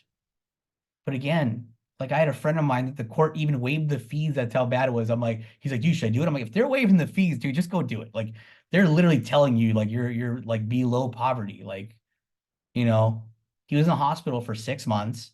You know, everything went negative, lost his job. Then he had a liver issue. He wasn't gonna be, or a kidney issue. There's nothing you can do. There was no way he was gonna come out of the financial constraint he got himself into. Right. So debt settlement, in my opinion, is the best way for somebody to get out of it, other than working hard and getting out of it on their own, guys. I've literally had situations where I talked to people and told them how to get out of their debt with the money they made. Because again, I don't need every client. Some people just need a little discipline. Some people just need you to be honest with them. You know, if you think about this, guys, I mean, you get to a point in your career where you don't need the business. You write the business that deserves to be with you in the beginning. And sometimes you write everything you can because obviously you got to learn. You got to get more clients. You got to figure out the game. But there's a point. I would tell people. I had a client one time tell me like, you know, I don't want to, you know, so she didn't realize it. So her husband was going to retire. She was $42,000 in debt. And she thought he was saving. She was saving for retirement. He never asked about the finances. And she was going to go in debt settlement. We had a plan to get her out of it, store a little bit of money away, have something at least so we don't have to work the rest of her life. And then she comes back and says, you know what, Alex, I don't want to pay these debts off. And the whole time, my husband will kill me if he finds out what I did. He's going to divorce me. He's going to hate me, blah, blah, blah. And out of nowhere, out of my mouth, she's like, I don't want to pay this debt off. I was like, then you deserve the consequence that happens next. Have a great life. And I was like, I'm pretty blunt and bold, but I was like, that was kind of harsh too. But what's crazy is she called me back a week later with her husband on the phone because she was so pissed at what I said. She told her husband. He says, why would this guy talk to you like that? That makes no sense. She's like, oh, well, she was so mad. Well, we have $42,000 in debt. And I told me you're retired, blah, blah. He goes, wait, what? We have $42,000 in debt? He calls me and says, Mr. Lopez, I don't know you, but thank you for talking to my wife like that because somebody had to. And now she's going in your program. Think about it. Sometimes the situation happens, what works in your favor. Now let's talk about some things that how do we get the conversation started about debt, right? I'll tell you right now, student loan forgiveness is one of the top ways to get a person on the phone, right? Because everybody's struggling with student loan forgiveness, right? So if you think about it, hey, who's got a bunch of credit card debt? Maybe let's jump on Zoom with a bunch of people and just find out who it is. You don't have to present it to them. Just talk about it with a bunch of people on there. Say, hey, I got this solution. What I'll do is if you guys, I can sit with you guys individually, kind of find out more about your situation. Boom, F&A right there. Skip right to an F&A right there. And then we kind of see, and then when you're going to meet with the enroller, we can see if you qualify for it. Boom. Post on, you think about it, post on, you post on social media. Hey, who do you know that's in massive credit card debt? Who do you know that's looking for extra work? Any of these things I'm saying sound familiar to you guys? It's everything you guys have been taught already. I know because I used to teach it too, and I learned it too. But if you guys aren't using debt, if you guys aren't using better as a whole as a part of enhancing your entire business, like you're literally leaving stuff on the table. I'm not telling you to go be a specialist at one thing. I'll tell you what, everyone, you can be a debt specialist at this. Why? Because it's the easiest thing to understand. I'll be quite honest. It's the easiest one that's never going to disappear. It's great. Obviously, there's some other stuff too, right? But you think about it, it's going to be a need forever. You know what? In July of last year, we hit $1 trillion in consumer credit card debt. Straight credit card debt. Go apply your rule of 72 to that at 29%. Yeah, it makes me nauseous to think about. So, talking about that, some other ones, some other ways, just saying to people, hey, who do you know that would be struggling that might need some help or some advice on how to pay off some debt? Because I'm also going to start doing live Zooms to tell people about. I'm going to talk about Zooms, talk about getting out of debt, and talk about different things they can do. I'm going to write the real articles, not the ones that are like, oh, here's what's the one I hate? 29 ways for a veteran to get out of debt. I don't like those things. Those are stupid. Anything to address a certain person like that, it's like, no, it's not. So to me, that's deceptive. Now, if you talk about let's say you're working on a campaign for nurses and getting covered for life insurance, that's fine. Hey, this week I'm really focusing on nurses who need my help that want to learn more about financial education. I'm focused on this person right now. You make it a thing that you're focusing on, not some secret thing the government doesn't want you to know. You know what the government doesn't want you to know? That they don't give a shit about you or your family. That's what they don't want you to know. Because if they did, they would fix the debt situation. That's the whole target and the idea of prosperity. I want you guys to understand. The idea is we want to break the way the credit industry works. And I believe I can't do it alone. I would love to have that kind of ego and that kind of pride. I need everybody that's willing to go on that walk with me. I need everybody who's willing to make a change, to make a dent. If we hit these companies so damn hard with their losses, the insurance companies are going to stop. For one, they're going to stop insuring the debt the way they're doing it. They're going to stop getting write-offs and bailouts from the government. Think about this. Government bailed you guys out with what? $600, $2,000? They're bailing everyone out for billions of dollars because they do not care about you. I don't care if you vote red, blue, green. It doesn't matter. Both sides do not care. If they did, they would cap student loan. They would cap student loan interest rates. They would cap how much schools can charge you for tuition. Think about when me and a few people that I know worked at University of Phoenix. We had to wait until the government released the cap on student loans to find out what tuition was going to be. And it was going to be exactly like 8% below the cap. Why? Because then they still have room for the books. Think about that. Do you know student loans used to not be expensive until the Bush administration privatized student loans? Again, I don't care if it's red, blue, yellow, or green, doesn't matter. They are all not for you. You know what would be crazy is if it was profitable for them to get you guys out of debt and fix the economy, they would do it. If it was more profitable than war, and everything they're doing right now, if it was more profitable to help America, they would do it. If they said, hey, you solve, if it was profitable to solve homelessness, guess what they would do? They would solve homelessness, profitable for them individually, not anybody else. You tell me this. Tell me how a person can go there on 180,000 salary and be worth millions of dollars. Because I'll tell you what, there's people on this call that I know make over 3, 4, 5, 6 and are not worth $30 million. Because something is wrong. So again, before you think I'm going either color on that, they are all wrong. Because they're disconnected with touch. If they did, they would literally think about this. You know, they're forcing them to lower overdraft fees finally. The overdraft fee is supposed to be at some point they're fighting to get it down to like $8. You know that one of the CEOs of one of the banks got a boat and named it overdraft because it was bought with this bonus from overdraft fees? How stupid is that? I mean, it's funny a little bit, right? Funny, not funny. But you think about it, it's like, obviously, like a friend of mine always says, like, oh, you don't want to tax rich because you want to be one of them. Don't you? Use the tools you have, figure out how the world works, and go live by it and go prosper. Go make a bunch of money. Pay less in taxes. Got to pay some taxes. I just want to pay more than I should. I don't want to pay for things I don't want to pay for. Right? You think about this stuff. So when you look at this stuff, understand that your guys' mission is to get out there and help as many damn people get out of debt, get protected, protect their life insurance, protect their family, make sure that their house does not fall if something happens to them. I was faced with the idea of being told, you have cancer, you can die. And literally, my words are, oh shit, like I've been selling life insurance for 6 years, 7 years, I don't even have it. Why? Because the company that I was selling life insurance with, literally, we're like, oh, well, he's got no money, we'll just get him to go sell. You think about it, I sold it like a minimal baby contract on only term policies back in 2008, 2009. So I hope you guys are taking care of yourselves, figuring out your money situation, figuring out your debt situations. And if you guys need help with debt, I mean, I'm a phone call away. Don't give your clients my personal number, by the way. If people do that, I stop answering their calls on my cell number, just FYI. Right? So I will talk to clients, right? And I'll fix as many problems as I can. I don't know if you guys know, but every problem that comes through prosperity, I see it and I touch it. Okay. Every single problem. Why? Because I'm trying to find the solutions quickly. So when we're so big, I can't touch every service ticket that comes in. We only have like 2 or 3 service tickets a month. That's not a lot. That's not a big thing. That's not a big deal if you ask me. Right. But what we can look at now is if you guys are doing your job, this should fit right in. You know, the other debt company that we're being used at a different 3-letter company was paying you guys a cap of 1%. We start you at 2% on our standard debt settlement, and it starts at 1.2 on our legal program, where we make significantly less money on, but we still keep the commission as high as we can. Why? Because I'm doing it if we hit the mission, we will all make money. I promise you. If we hit the mission, we will all make money. The other companies I know, they profit on 20% of their fee. 20% of their fee covers every bill they have. So they're charging 25%. 5% of that is covering every bill they have. They're profiting 20%. It's not how we got it. I will tell you right now. It would be great if it did.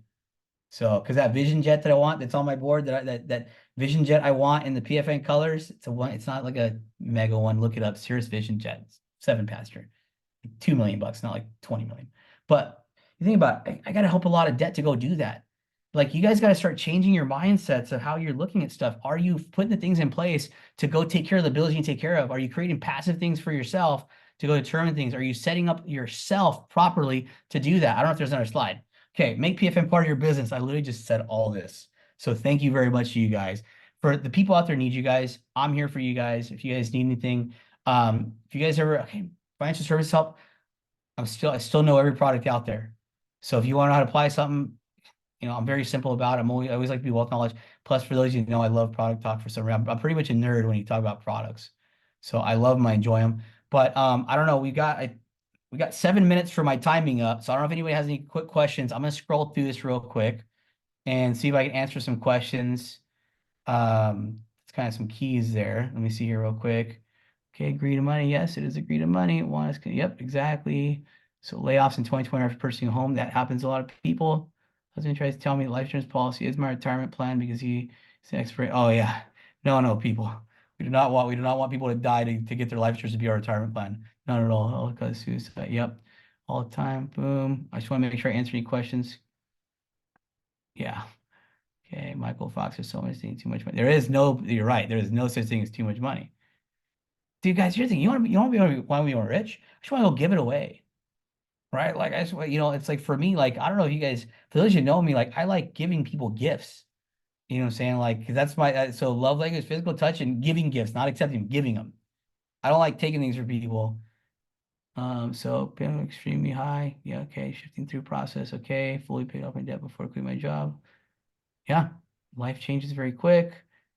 Yes, the definition of insanity. Man, Mike, I should have you doing some of these. This is a big part of it. Financial slavery, exactly. Hey, Alex, I saw a couple good ones in there that if maybe we could address it. Yeah, tell me what they are. I'm not there's one in there. Somebody asked if they have $12,000 in student loan debt, can you help them? So we start at 20, and I'll tell you why. So, okay, we don't go on this other rant, right? So I'm going to go on the rant, right? So Joey B is not forgiving your student loans. I would tell you right now, I don't care what they say on the news. The president is not forgiving those student loans. That's a program that started 10 years ago, and this is year 10. If I said, David, I'm going to give you a car in 10 years, wouldn't in 10 years you expect to come to me and get that car, I promise? Yes. So public student loan forgiveness is not the government forgiving your loans. Joe Biden is not taking care of these loans. It's a $12,000 stipulation. So if people, that's why we have 20,000 minimum at least, because obviously if there's some forgivenesses that happen, it's never going to be more than 10 to 12,000 bucks. Okay. So again, I'll tell you from both sides, they are pandering, right? They say these things. Oh, you're this, so you should do this. No, I shouldn't. Oh, the president's going to forgive your student loan debt, blah, blah, blah. Look at all he's doing for America. No, ma'am, he is not doing anything for America besides falling off bikes. And I joke about every one of them, right? It's not just one specific one. Every one of them I get jokes of. But think about it. So student loans, 12,000, we try not to do it because if that can be forgiven, we don't want somebody paying a fee for something that we think could be forgiven. And realistically, it's so little of the debt, it's not going to destroy you in terms of interest. My $182,000 in student loan debt that I had, I would make a $370 payment, and they added $975 in interest after my payment every month. So I was thinking about that. It's kind of funny to think about. They were adding $975 after I paid every month. So the debt was not going down.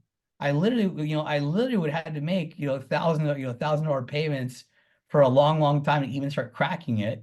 Remember this rule. If you can't make 3 times your minimum payments, you need debt settlement. If you cannot make 3 times your minimum payments, because you will never get out of debt. Okay, so 12,000, no, unfortunately not. But there's you can find instructions on like TikTok everywhere about how to file the paperwork yourself. What else we got? Hey, the other one I saw in there really good is somebody was already doing debt settlement with another company. Does it make sense, or can they switch it to you? So what I want you guys to do, if you have that, you're free to email me on that situation. Okay, because I will tell you if it's a good idea to switch or not. Now, if they're in it, they've been in it for 7 months. Yeah, they can switch over if they haven't started settlements in place. But you never want to destroy any in place settlements that are working.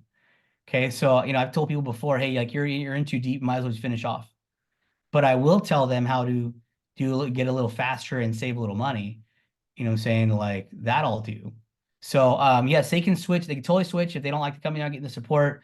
They don't feel like they're getting the help they need. Yes, they can switch. There's no stopping there because debt settlement is required to pay for performance. So let's say you've been saving $500 a month for 10 months. They've done nothing. That's $5 grand. Well, they can't charge you anything in fees until they settle your debt. So you would literally be able to get to that $5 grand back minus, I think, $10 a month for the bank fee that every bank charges. So minus $120, right? And then you just move that right over, boom, pop that to us. We're probably prime time location already, and just start knocking them down. And encourage your clients to get out of the program faster by not taking the minimum payment if they can't afford a little bit more. It's like doing an IUL, guys. You don't put them at Target, right? Or you put them at Target for 6 months and put a note on your calendar to call them again to raise a damn Target. Okay? Like I'm telling you guys, I can tell you guys how to do both businesses very, very well. Why? Because I love them both. Nothing you know what got me is decent, okay, as I was at life insurance is I really love it because I can't have it. You know what I'm saying? Like, hey, good news though for all you guys this year. Alex gets his final cancer scan, so I'm cleared, eligible for life insurance again without a table 16 rating. That's good news. So yeah, imagine that, guys. I have a table 16 rating on my life insurance. You know, when they call me, they're like, I'm like, chart it. I will say Jason Bove, I called him right afterwards. We applied to 15 companies. They all said no. One said yes. He's like, we approved you. I'm like, charge my card right now. And they're like, you want to know what it costs? I'm like, charge my card before you change your mind. Charge my card, and then you can tell me what it costs.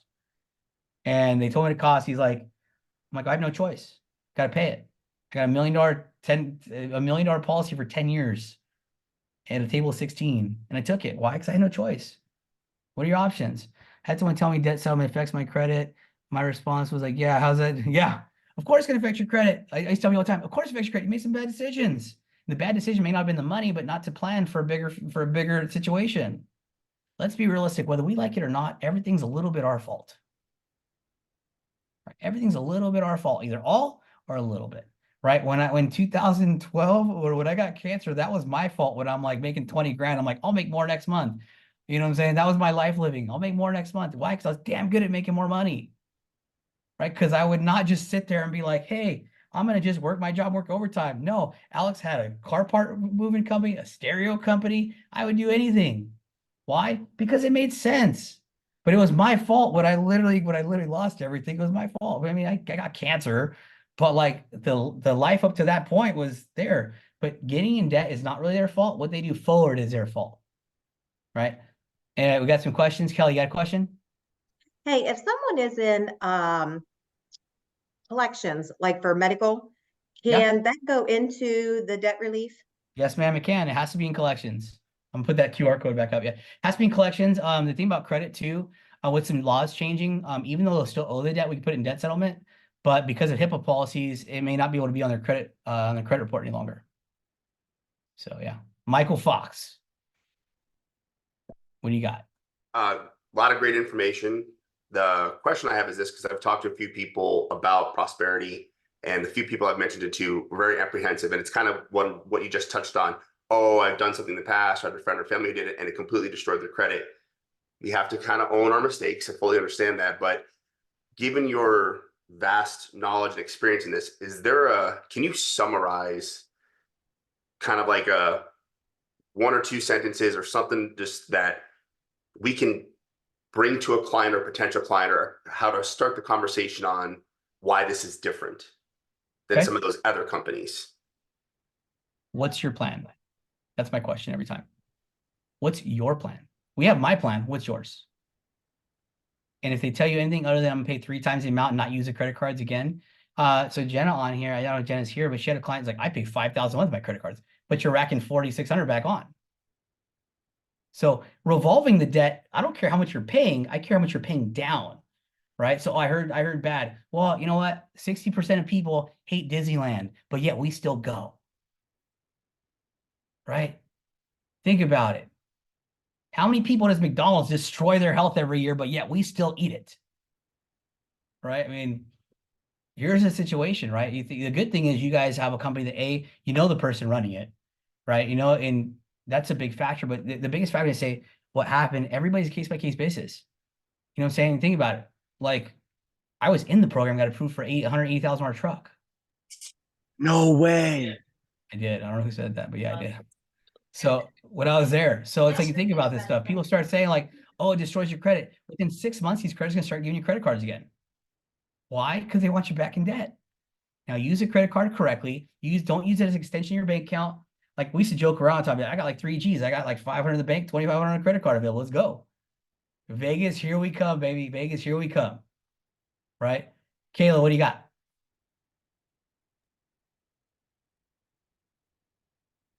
Sorry, I had to figure out where my mute was. But I was just going to ask, so I kind of asked this in the beginning. So when you do, and I know it's probably like case by case, but when you do like consolidate, like credit card consolidation, do they usually close out those credit cards that you're usually working with? And the only reason why I ask is because, say, if you're still building a house or something per se, or you just, you're needing to close on your house, how does that all work in a sense? Well, here's the thing is, right? So do not go in this program if you're in the middle of a house.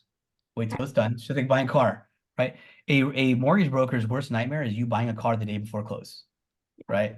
So you do no change or close. The credit cards that you put in the program will be closed eventually in time, right? But here's the thing is usually when your credit card goes over the limit once and it shows high balance is higher than the limit, it's trash card at that point. Like you're gonna have to get your limit higher to make that look lower because it's gonna show that you overextend that debt at one point. Okay, if you got missed payments on that card anyway, it's a garbage card at that point. It's gonna show those missed payments. Want to close them out, pay them off, get them off, right? So they do close down. I always tell people, the big thing is, we don't have to take every credit card, right? Like if you have a credit card that's, $1,000 at 12 months, no interest, keep it, pay it off, right? Use your savings, pay it off. Utilize the savings you're having to keep all the credit at bay. Now, I'll tell you guys this, my credit card, if you guys saw how much runs through my credit card every month, it'd make you throw up. Okay. But every month they're paid off. You know why? Because I use it as a tool, right? So I use it as a tool where I have enough in points to buy every Christmas present for everybody to buy Christmas presents for. I'm literally getting all free Christmas presents this year because I use it for everything that will let me pay on a credit card. I pay on a credit card and I pay it off. Some people say it's a little much. I pay it off every Friday. That's just what I do. Every time I get paid, I just make sure everything gets paid off. Right? You don't have to do that, but do something that's sustainable for you. Is it Damaris? Yeah, Alex, last question. Yeah, I know someone that's actually in the middle of a credit card lawsuit. Do you help with that? So once they're in a lawsuit already, we can't take them on. Reason being because it's not enough time to do anything. I've walked people through on what to do. But like other than that, the company officially will not take it on because if they're already in a lawsuit, there's not enough time to build up funds and there's not enough time to work with the negotiations to get the creditor to take less than the debt. Okay. So that's all I got for you guys today. You guys can find me on every social media outlet, wherever you guys want. Call me, text me, shoot a bird this way. But guys, I had a great time with you guys today. Hopefully you guys enjoyed this. Hopefully you got some good laughs. Hopefully you got some good points you could take on and go make some changes in your business. I will tell you what, if you enhance your business, you enhance your relationship with your clients, you will dominate in this industry. That's what makes people better is the relationship building is the most important part. That's all I got. So David, thanks for letting me come on today. Everybody, love you guys. Mr. Bones, good to see you. I love that flag in the background right there. That's all I got. So you guys have a good one. Alex, thank you so much, man. You're a rock star. Love it. That was a lot of value, a lot of content. Everybody drop your biggest takeaway in the chat for us. Okay, drop the biggest takeaway in the chat. So those of you guys that know me know I'm extremely structured. I like to be very respectful of people's time. So I want to make sure we get done today on time and get you guys out of here and deliver all of the valuable content we can. So I want to show you why specifically, why did we start Elevation with Shane Styne and Alex Lopez, and how does it equate into your Vantage business? So Maria, do you have those slides? How often do you guys get in a conversation where people ask you, what do you do? Right? People ask you all the time, what do you do? And how many of you guys struggle with how to answer that? I'm going to help you guys with that right now. So one of the things I always do is I always carry a Sharpie with me everywhere I go. Okay. And I usually have my yellow pad, or at least I can find a napkin because, I like to eat. I'm usually at a restaurant. I can find a napkin and I can write this out. And I tell everybody, I said, I'm a little visual. It's a little bit easier for me to show you what I do than it is for me to explain it. All right. So I need somebody to play around on this role play with me. Who do we got? Let me see. Chris, you're a good one, Chris. So play along with me on this. I'm going to show you exactly what I do. So ask me, what do you do? So Dave, what do you do? Well, Chris, it's easier for me to show you than it is for me to just tell you. All right. So let me kind of share with you what I do and ask you a couple questions. Hey, Chris, would you agree if I said that about half of your income or half the average household income usually goes towards living expenses, gas, electric, clothing, things like that? Would that be fair? Absolutely. And about 20 to 25% of your income goes towards debt? Yes. Credit card debt, student loan debt, mortgage debt, things like that? Yes, I would. And about 20 to 25% of your income goes towards taxes? Well, I'm trying to minimize that, but yes, I would definitely agree with that as well. So if that's the case, 50% of your income goes towards regular expenses, 20 to 25% goes towards taxes, 20 to 25% goes towards debt. Is it difficult for you to save? Yes, 100%. So here's what I do, and I'm going to kind of refer to another person in my industry who's like a celebrity, right? And he gives out financial advice to everybody. And if he was talking to you, he'd be like, Chris, he goes, I'm going to help you save money. So that sounds good, right? Help you save money? Yeah, but how? But how? That's the question, right? So he's going to tell you, he has this little saying. It says, live now like no other, so you can live later like no other. Okay? You may have heard that before, right? Maybe. So Sounds let me show familiar. you. Let me show you what he's talking about. Okay, Chris? So go to the next one, Maria. So what he's talking about is like, how much a month do you pay? Do you have cable or like internet? I do have cable and internet. Yeah, how much is that a month? Well, it's included with my rent structure, but if I had to break it down, it'd probably be about 100 to 150 a month. Yeah, most people pay like 100 to 150 a month for their cable or their internet service, right? Now, you look like a young guy. You look like you like to have a lot of fun, right? You like to go out? Yes and no. I say yes because if my friends are having like a birthday party, I'd say no because it's boring to me. Yeah, but most people in your age group, would you say they usually go out and eat a lot? Absolutely. Yeah, what would you say is the estimate of how much people spend a month dining out? Man, it could be anywhere from 400 to 1,000 if they're not really paying attention to it. Yeah, and those are the averages, like 400 to 1,000. You're hitting it right on the head. How about like entertainment, fun money, travel, all that good stuff? You spend any money there or your friends? Absolutely. I love to travel. My wife and I, we really love to go to different places around the United States. Yeah, so how much do you think you spend there? Well, if it's me, I'm spending nothing. She's a flight attendant, so I'm lucky. But if it's anybody else, I mean, depending on how much they travel throughout the year, they could be spending, close to 2,000 to 3,000 maybe. Yeah. So do you think we just identified anywhere between like $600 and $1,200 a month in discretionary spending? Yeah, we absolutely just did. So that other person I was talking about, what he's going to tell you, Chris, is you're going to cut out the cable, you're going to cut out the entertainment, you're going to cut the dining out, all those fun things you like to do. Do you want to get rid of all that just so you can save some money now? I don't know. Like, I'm sorry, I'm being combative. I don't know, my daily living and things like that. My family would strongly disagree, but I think it'd be a good idea to cut some of the things out. Yeah, absolutely. But let me show you what I do. What if I can help you reduce your debt and I can help you reduce your taxes? Would you contribute that money to your savings? Absolutely. So would that be worth 45 minutes of your time to sit down with me and find out those strategies and how you can do that? Yes, I'm definitely intrigued. I would love to see how you can do that with today's space. Absolutely, right? So what did we just teach you today? We brought Shane on, taught you about tax savings. We had Alex on teaching about how to reduce your debt, right? So now you can sit down with people and get them out of those situations. Now you can take that money that was allocated towards debt and taxes and contribute it towards their savings, their retirement, their protection. You see how everything we just did today was so valuable for your Vantage business? See how easy that conversation is? Yeah. All right, so we're going to drop this into the group me for you guys too, and you'll have that yellow pad diagram. So, and we're going to have opportunities later on where we're going to role play and we're going to practice these things so you can get them down. All right, fair enough?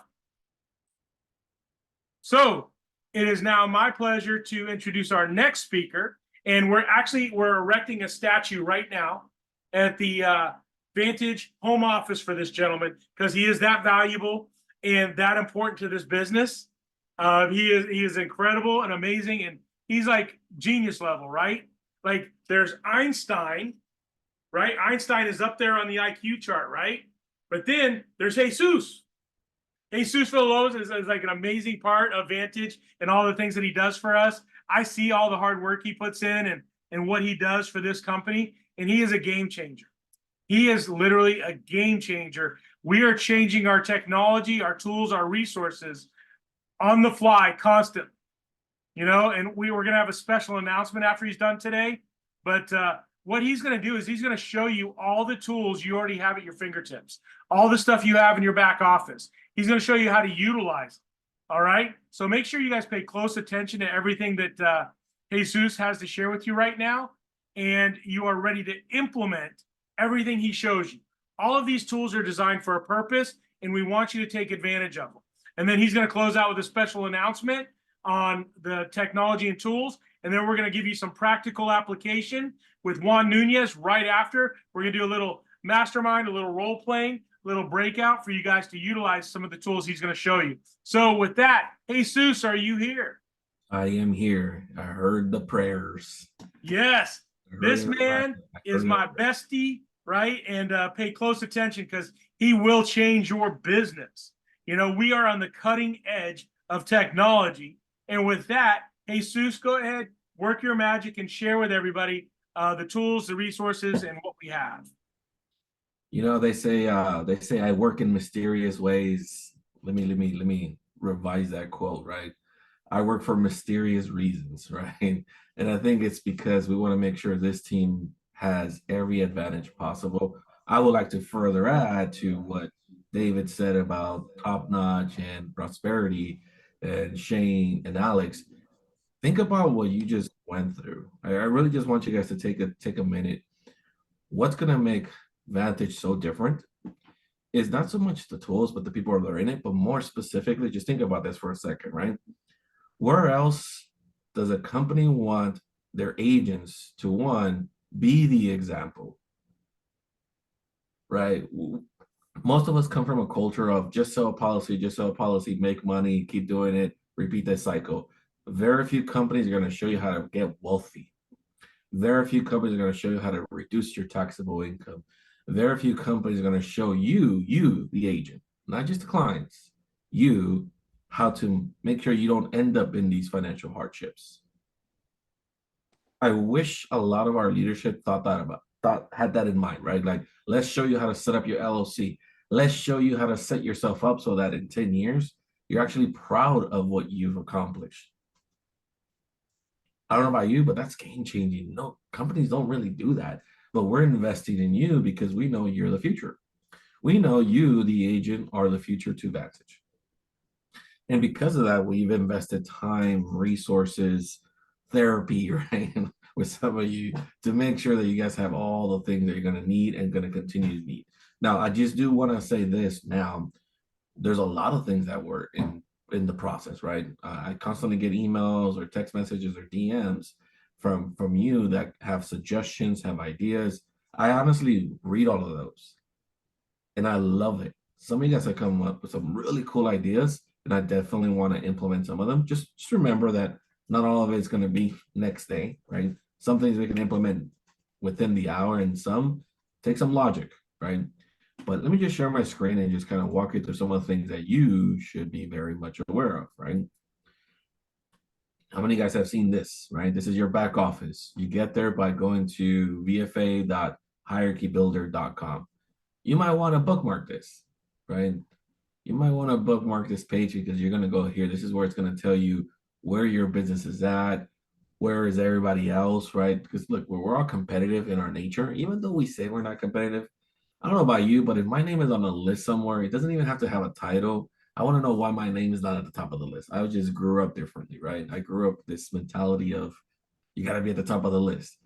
But I mean, I'm looking at right now year to date, you know, shout out to Fidelina, to Andre, to Marieto, to Andrea, my sister from another mister, to Pau, to Art. This is kind of cool to see, right? These are people that we know that are good friends to us, and they're also winning. So the first thing you want to make sure you do is, here's your recruitment link. You click on this bad boy, and you just want to make sure that this is at the end of the URL, right? You just want to make sure this is your code number. This is what's tied to you, right? And it looks good. Look, one thing you're going to learn about me, I'm very form and function. I like things to look good. I do. That's one of my things that I start with is it has to look good. How do I make it work good, right? That's the second question, because we want you to be proud of us. How many of us were in a previous company and really wouldn't say their name out loud, right? I know some of you. Right? Just kidding. And part of it is just you like what we did. It's just that baggage of some of these companies' decisions that were made and the popularity of the company didn't really help. Well, we don't have any of that. Clean slate. So what's on here, right? It's essentially, this is your recruiting link for anyone that you want to attract to our business. We have some pretty interesting updates. And one of the things that I just want to shout out to some of you guys, True Ownership. Someone asked us like, hey, I know that on the AMA, you don't have it on there, but would it be possible to have like your release guidelines on there? Guess what's going to happen in our next AMA update? If someone doesn't want to be part of Vantage, say no more. You're going to have a button where you say release, and you don't have to be part of Vantage. There's a lot of companies out there that won't let you go. They're going to keep you. They're going to hold you. Hey, you don't want to be part of the family? That's okay. Go where you need to go. Go where you finish where you need to go. But we're not here to hold anybody back, right? But these are all the tools that you're going to have available to you. If they click on get started, that's what it's going to do. It's going to pre-fill in the application with your agent code in there. So there's no confusion as to who this agent belongs to, who this referral agent belongs to. Okay. So I just want to start with that, right? Very important. You log in, you go to recruitment link, bookmark this bad boy, make sure you have it available. Make sure you tattoo it somewhere on your body. Just kidding. Don't do that. Don't make financial irresponsible decisions. Okay. Now, the next thing I want to just go through are a few of our marketing resources, right? If you guys go to this website, we're going to have all of this in our back office, by the way. We just wanted to get the aesthetics of some things right before we put it into our back office. But some of you guys have been asking about the certificate. Guess what? It's here. If someone can put this in the comment section for everybody to have access to, that'd be awesome. You click on, let's say this one. Let's say you want to welcome someone on your team. Guess what? You go to edit template and you'll be able to replace the picture with whatever state that person is from, right? Just put it in, drop in a picture, and you're good. This one is for your Zoom profile picture. This is the certificate. And all of them operate under the same guidelines, right? You click on it, it's going to show you the template, and then you edit the template. We just added this, the company overview. Some of you guys have been asking for this, right? You click on it, guess what? You can go edit it. By the way, I'm going to show you some little tools that you can use to make your own AI avatars. Like goals right here. Every time I look at this picture, it's like goals, right? Like goals. I can't wait to look like this one day, right? I want to make so much money that my hair grows back just out of respect, right? Business launch. You guys have been asking about this. It's here now. And again, click on it. You'll be able to download the template, put in your information and whatnot, right? Backgrounds. They're here. You click on them, same thing, right?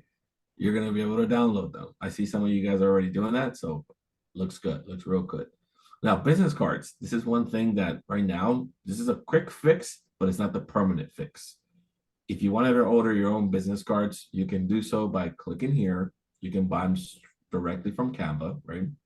All you got to do is just make sure you change the information to your information. Put in your license number, your phone number. This is our corporate office address. So don't change this one, right? This is our corporate office. Hey, Suze. Yeah. Should we talk to them about what's coming? You know what? I wanted to talk to them, but I don't know if they're ready. Maybe we should hold off on the announcement on this. All right. Well, We're ready. We'll do it today. We're ready. Dave, you're wrong for that. We're ready. We ready. Yeah, we're ready. We're ready. Come on. We ready. Go. Bring it on. Come on, Dave. When you Come on, you already said it. We ready. Don't hold back. Hey, it's your call, Jesus. Guess what's gonna happen on Monday at the launch on our Monday meeting? Guess what's gonna be launched? You gotta be there to see it. Come on, Jesus. Come on. I'll give you guys a tidbit towards the end. How about that? How about that? Okay. But you're gonna have a digital business card. Let me just say that. Every agent is gonna have their own customizable digital business card that you can share, that you can edit your links to. You'll be able to add your PFN link. You'll be able to add your top knot links to. And guess what? It's all fully digital that you can own, that you can edit. Because let's be real, we're in the 21st century and some of this stuff should be just accessible to you. So just a little tidbit on that, right? Okay. But this is awesome just for the simple fact that we all want to have a unified brand. I have a vision, right? Our vision into the business was to make sure everybody understood their own financial situation, how to improve their own, but also how to help others. And then at the same time, be proud of the brand that they're going to wear. I think we're hitting a lot of these to-dos, right? It's the stuff that's coming out. Some of you guys, I'm copying enough of you guys. Some of you guys make up some really cool stuff, and I'm just stealing it from you. If you want to have something that you're willing to share with others, send me an email, right? In fact, if someone has my email, can you guys post it in there in the chat too? Just post the chat, post my email, it's jesus@iamvantage.com. If you want to collaborate, if you want to work, if you want to kind of be one of our influencers, trust me, that's going to be a cool opportunity for you and for us to grow. I know I already have a few of you that I'm going to be collaborating with, but I would like to collaborate with a little bit more individuals from all different types of careers and backgrounds. I would just love to get to know you, love to get to know your whys, and then build something around you, right? Now, let's get into a little bit more meat and potatoes. If you go to your resources, actually, before I get to this, let me just make one thing, one announcement. And I made it a point to always do this every time I'm on the field or with you guys. Look, please, please, please, please, please, please, please, if you have any issues, don't email our support email. Okay?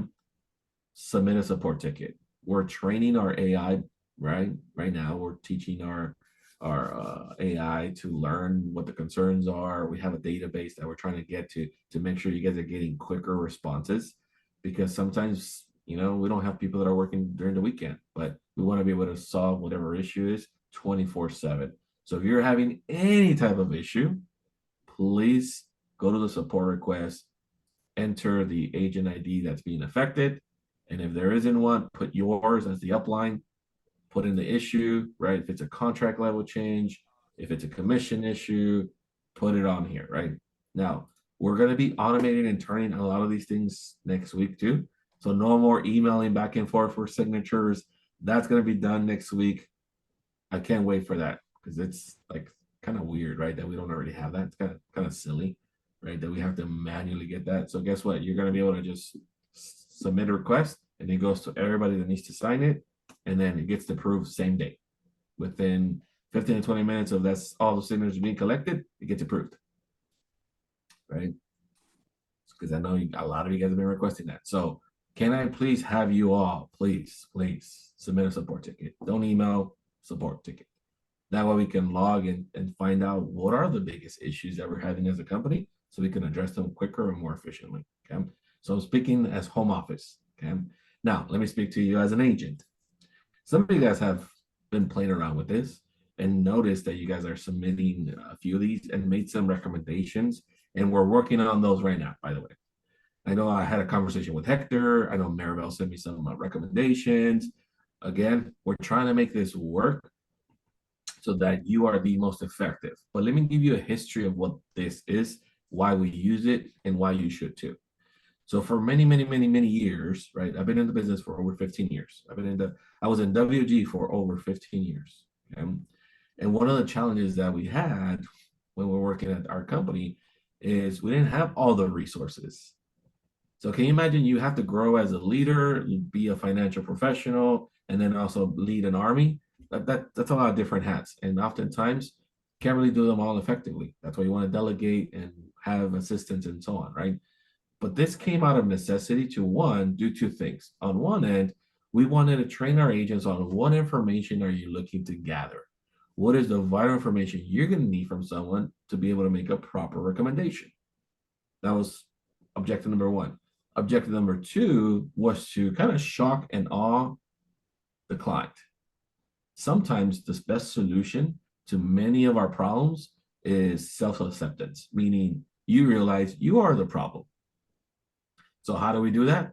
With numbers. See, people can argue facts all day long, but when it comes to their own numbers, they cannot argue that. When you look at how much money you're in debt, when you visually see them, because a lot of us ignore them, right? But when you visually see where you're at with debt, what your liabilities are, what you have in emergency funds, how much of your money is in taxable accounts, how much of your money is in different types of accounts, whether it's fixed, variable, or index, and then, hey, lifestyle and income protection. That's what I call life insurance. So at the end of the day, that's what life insurance really is, right? It's lifestyle and income protection. If something were to happen to me, I want to make sure the quality of life of my family doesn't change. But also, if I survive, I don't want my lifestyle to change either, right? And then what is the cause? Because here's the thing, whenever we look at some situation, that's a result of years of habits, decisions, inconsistency, bad choices, good choices, right? What the cause is really comes down to this. But let's go through it real quick, right? Again, don't get overly comfortable with this one. We're going to be updating. In fact, we're going to have 3 different versions. One, that's a very simple one that you can actually post on social media, post anywhere. You can send it to anyone. They'll be able to pre-fill it and it'll come to you. How awesome is that? Can I get a hell yeah? Like, that's going to be pretty cool. Just, I want you guys to think about Hell yeah. Hell yeah. I want you to just think about what that means. That means that someone is going to be able to do a top funnel to the bottom, right? Meaning people that are interested are going to be able to go somewhere, fill out a form. You're going to be able to gather data so that you can go talk to the people that want to talk to you. That's going to save you a lot of time and, mind you, a lot of headaches, right? But this is the OG version. We're going to keep this just because, man, this was 10 years in the making. And for those of you that don't know, right, I have a lot of different hats. I have a lot of different skills, and so do you. And I would venture to say, embrace them. Embrace your freaking skill sets. Some of you guys are great communicators. Some of you guys have like really weird talents. Embrace those really weird talents because someone can benefit from them, if not just you, right? So for me, one of those weird little habits or weird little skill sets was I like logic. I like structure. I like visuals. And guess what I found out? So did other many people. And that's how most people learn. They look by looking. So I want you to just think about what the order of operation of this is, right?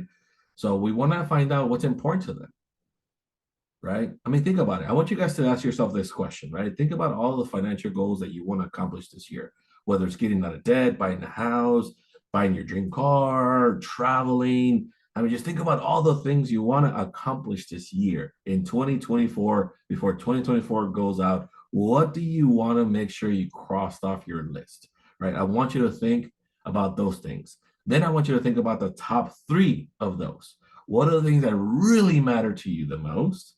And then I want you to ask yourself, why haven't you accomplished it? What is the issue?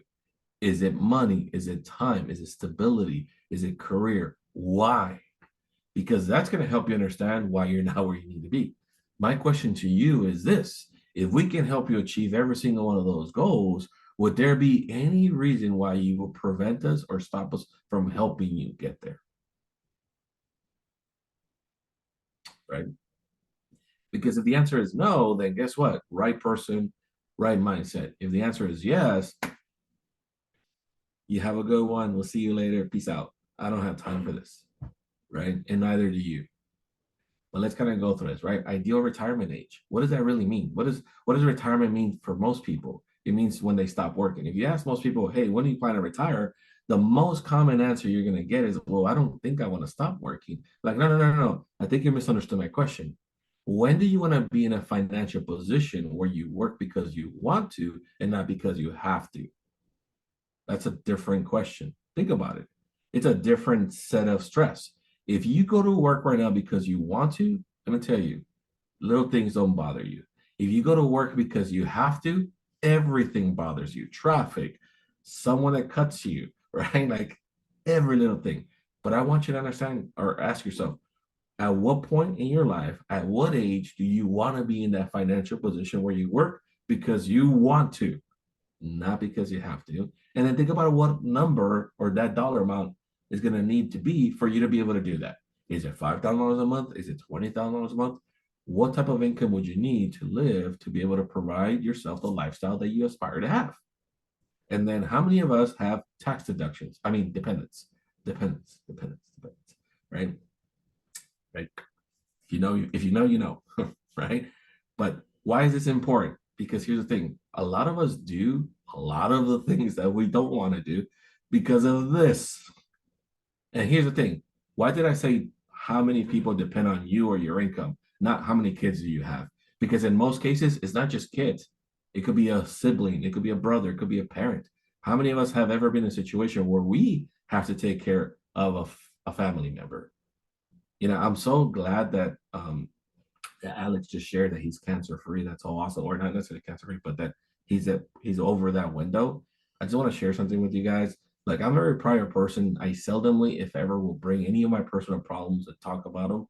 But I just want to say my dad got clear of cancer yesterday.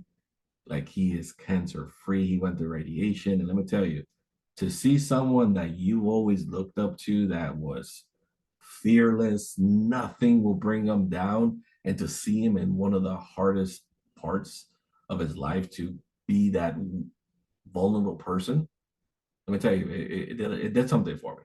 But yesterday we got the news that he's cancer free, he doesn't have to worry about it. But in the back of my mind, I was thinking, if my dad needs anything, I could be there. And financially, we don't have to worry about it. 10 years ago, that will, man, what are we going to do? What are we going to do? That's what this business is going to be able to do for you. It's going to be afforded you. It's going to give you that peace of mind financially, where if someone depends on you or your income, you're going to be able to provide it. Okay. Income and lifestyle protection.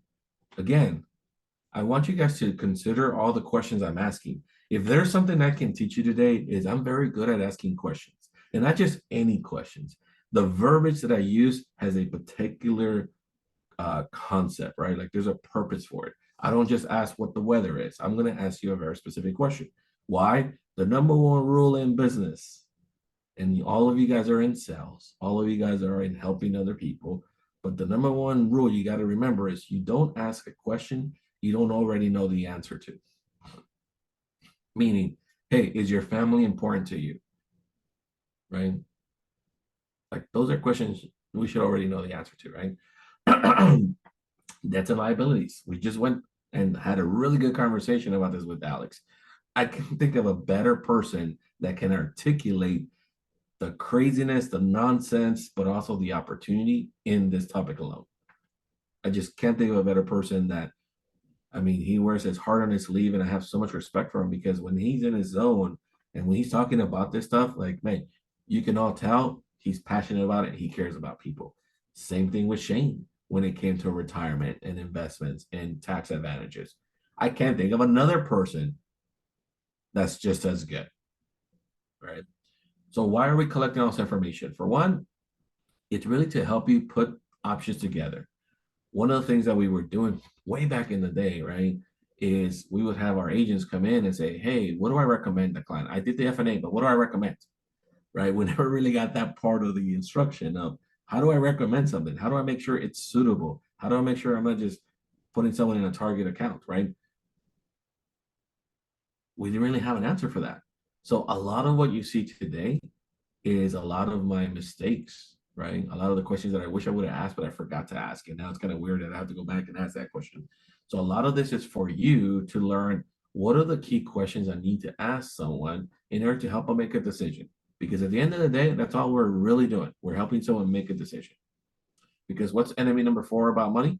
Indecision, right? It's the number 4 enemy. It's indecision. What does that really mean? Indecision means I'm going to wait. I'm not confident. I don't know. Well, we want all of those things to be taken care of so that this makes sense, because, I mean, like, dude, this makes sense. I don't see any reason why I wouldn't put $5,000, $10,000 into something like this. right? But most people don't because they're afraid. They're afraid of FOMO. They're afraid if they make a bad decision. But as someone very famous and very wise said, indecision will cost you way more money than a bad decision. Why? You learn from bad decisions. You learn nothing from indecision. You don't. Right? Like, how many of you guys would have wished you guys invested in Bitcoin? Right? Like, everybody's like, oh man, I should have bought Bitcoin, man. Like, oh my God. Right?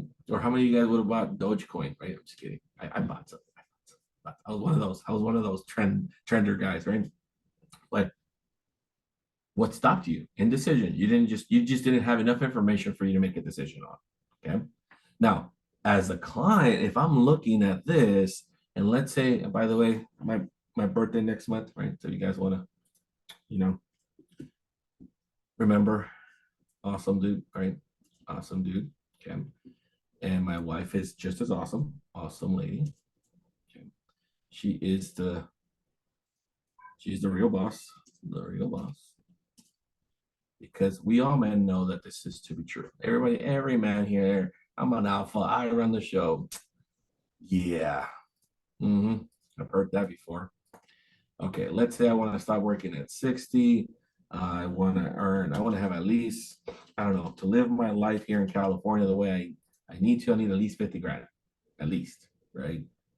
I mean, gas is like $20. It's ridiculous, right? For those of you that don't know, I have like 10 kids. No, I have five kids. We have a set of triplets, all women. Like, let me tell you, that's why I'm so calm and collected, because all the rage stays very deep, very deep when you're raising women. Like, you got to worry about jail, or like, no, can't kill this guy yet. Nope.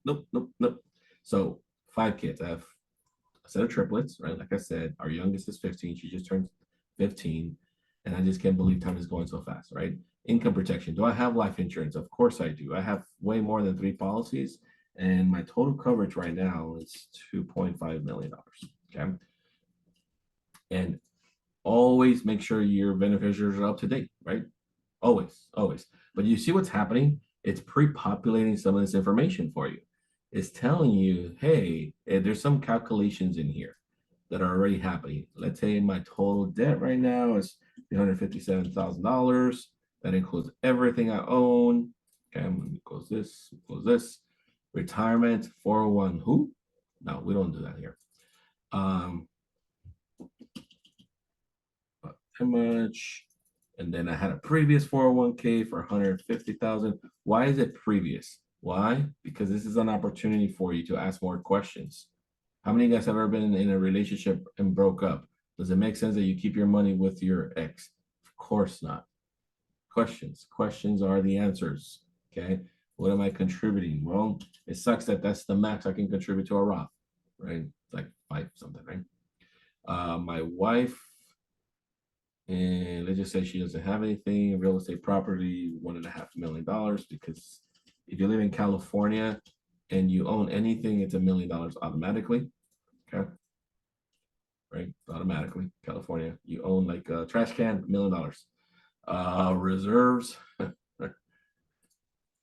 I pride myself. Like, I just want to tell you guys this. There's going to be a moment in your time in your career where you're going to wake up and the thing you're not worried about is money. There's going to be a moment in your life, in your career here, where you're going to wake up and your worry is going to be, what do I have for breakfast? Not, okay, which one did I pay first? Which one am I going to, like, oh my God, like, has anyone ever been there, or am I the only responsible Latino in the country, right? Like, I kid you not, we used to take our daughter to McDonald's every day. The dollar menu was, when it was still a dollar menu, and they get a kick out of it, right? But let me do some of these. Let's say my total expenses are $7,500, because yes, just to live comfortably in here in California, that's about as much as I need minimum, right? And then my income, let's say after all my taxes, after all my deductions, it's $15,000, but I earn, let's say, $500,000. Okay. I want you to see what starts to happen, right? So recommended emergency fund, $45,000. Shortfall or surplus, I have more than enough. I have $175,000 in taxable accounts. I have $150,000 in tax later accounts, and then 67,000. Do you guys see where this is going? It's giving you a blueprint of what conversation to have with people. That's what this is for. For one, it's teaching you as an agent, what are the conversation points that I should be talking about? And then for the client, they're looking at this and saying, oh, wow, I have a negative net worth. Ugh. How do I fix that? And let's say since my income is 15,000, my total expenses are 7,500. That leaves $7,500 of non-productive money. Why do we call it non-productive? Because that's what it is. It's not productive. It's not producing you any money, not producing you any interest. On paper, that's what it's supposed to look like, right? But for most people, most Americans, that's not the case. On paper, they have the money in their accounts. They don't. Now, you can move the slider around and it starts to calculate things for you, right? So if you keep doing this for the next 5 years, it's about almost $500,000 of money that earned nothing for you. If you would have just earned at least 10%, guess what? That would have turned into over $500,000. But if you keep doing what you're doing, if nothing changes, guess what? Nothing changes. I don't know about you guys, but this literally transformed our business. We were doing at least, when we first started, maybe 15 of these a day. I just saw the numbers. We're almost doing about 200 a day of these. That is just mind-blowing. But it's going to get better. We're going to tie this into your client CRM, as well as you putting their information so that you can submit an application. Mind you, that takes a lot of work, but that's my end game. My end game with Vantage is this: no one's going to be able to touch us on technology, how much we care about our agents, and the impact that we're looking to make. What did I say last time? This is a VIP company via invitation only. This isn't like, hey, you have a post, come in. No, this is an invitation only opportunity. We don't want everybody. We really don't. If you look at the caliber of people that are right next to you in the boxes, these are all people that have done something. They have something to show for themselves, whether it's in a previous career or previous life, they've done something. These are winners. We want our winners to have a winning environment to win. You guys feel me? Yeah. And by the way, again, I'm on agent too, right? My wife was asking me the other day, hey, can you run some quotes for me, for a client? I'm like, sure, let me put Vantage to the side for a second. Of course, my wife, because she's the one that makes my food. So of course I'm gonna make whatever she says, right? Because I don't go into the kitchen. In fact, fun story, it took me an hour to find where the coffee was. And I don't know, women, honestly, I gotta bone pick real quick with you guys. I don't know. But my wife literally walked in for like 2 seconds, like, here it is. It was right there. It was right there. Like, what do you mean it was right there? And she walked me to where, and I had to look at that spot. I swear she had it in her purse, right? For those of you that don't know, my wife is Filipino, so she probably did have it in the purse, right? And many things, you know, for if you're Filipino, you know what I'm talking about. You bring your bag everywhere because you never know, right? You never know what's gonna be what you can take home with you. Anyway, hopefully she's not listening to me because I will have to get another insurance policy. But how are you guys feeling? You guys still awake? You guys still alive? Woohoo! All right, just checking. Yes. Okay, and again, we're still going. We're not starting. We're not stopping. Like, I have a personal mission. We are going to dominate. Dominate. That's in my mind. Dominate. The things that we all wish we had. And by the way, here's the kicker. I'm going to do my very, very, very, very, very best to make all of this free. Okay? I can't promise that, but I'm going to do my very, very, very best to make this extremely, extremely low cost. Why? We want someone to come into Vantage and literally be ready to go and help and make an impact in this country from day one. We're not there yet, but we're freaking getting there every day. Every day we're having a conversation about how we make sure our sales force is taken care of. And mind you, that's why I'm saying, please submit support tickets. Please, please. I look at them. I reply to some of them. You might not know, but I do. I'm in there every day. I want to make sure that you're taken care of, because here's the thing. None of us left what we had to go to a mediocre company. That's not what we did. We left everything we had to go build the best freaking company. And when you look at the people that we all have working on these projects, man, some of you guys have become, like David said, at the top of my list. Some of you guys are like, oh my God, they're smarter than me. They're better than me. They're better looking than me. Oh my God, we are going to win. So I'm so grateful that you guys are here to not just win, but to win for each other. And I want you guys to fully feel that. There are no hierarchies here. Sure, someone else might have recruited you, but guess what? You're my extended family. You're my great grandkid. I'm gonna take care of you. So if mom is having some challenges, guess what? Go to your great grandparents. Okay. But we're all here to win together. There's no one company, my team, this team. Like, let's eliminate that right now. If one person is not doing really well here, we need to figure out why. Because there's no reason why you shouldn't be winning. Okay. None. Okay. Hey, Jesus, man, that was awesome. I love it. So here again, here's Einstein.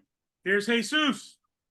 Smartest man on the planet. I love it. He is creating some of the best tools and technology in the marketplace by far. And I want everybody to understand something. We are not the perfect company. Okay? We are not perfect. But we are striving to be as good as we possibly can. And we have amazing people in the right positions that are facilitating this change. So I just want, in the beginning, remember, we're talking about the foundation of a company. We got the struggles, we have the challenges, but you know what? We're working through all that. And that's what's going to get us through those growth stages.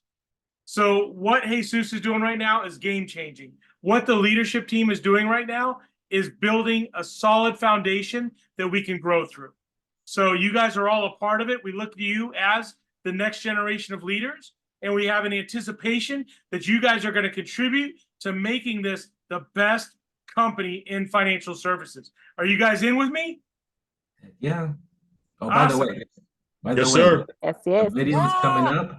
For those of you that missed out on the video for Wednesday with Andre and Shane and Juan, honestly, I think that was like one of the best things we've ever done. Production quality was amazing. We're gonna start our own like record company that's gonna be like the starting beat, right? But it's coming. It's coming. We're just trying to make some content for it so we can start marketing for it. But that's coming, and we're gonna have another one. We're also gonna have themed events. Teachers, where are y'all at? I love teachers. I come from a teaching family. Okay, so we have a specific presentation for you. All our veterans, we have something for you, right? If you guys have an industry or a niche that you guys want to make sure we do something for, please send us an email so we can create the content for you so that you have access to it. Where are all my Latinos? ¿Dónde está mi gente? I am Mexican. I am from Michoacán, Mexico. I was born literally not on a dirt floor. We had concrete by then, but close enough, right? In a place called Quiringucharo, right? Try spelling that out. That's hard. Honestly, I thought that when I first learned how to spell it, I think it was spelled wrong, but Quiringucharo, Mexico. If someone like me can be born in another country, travel here, and be in one of the best companies on the freaking planet, so can you. So Hey, can you. Sus. Hey, real quick. Hold on, guys. Real quick. Hey, Sus, we got a lot of hands up right now. You got a couple minutes you can answer some questions? I do. See. All right, Michael, what's your question? Michael Fox. I just have one quick question, Jesus, and I think it's to when you first started your presentation. Are there two separate sites right now? So we obviously have the Vantage Financial Alliance with the dashboard, and then there's an iamvantage.com, but it's passcode protected. Is that correct?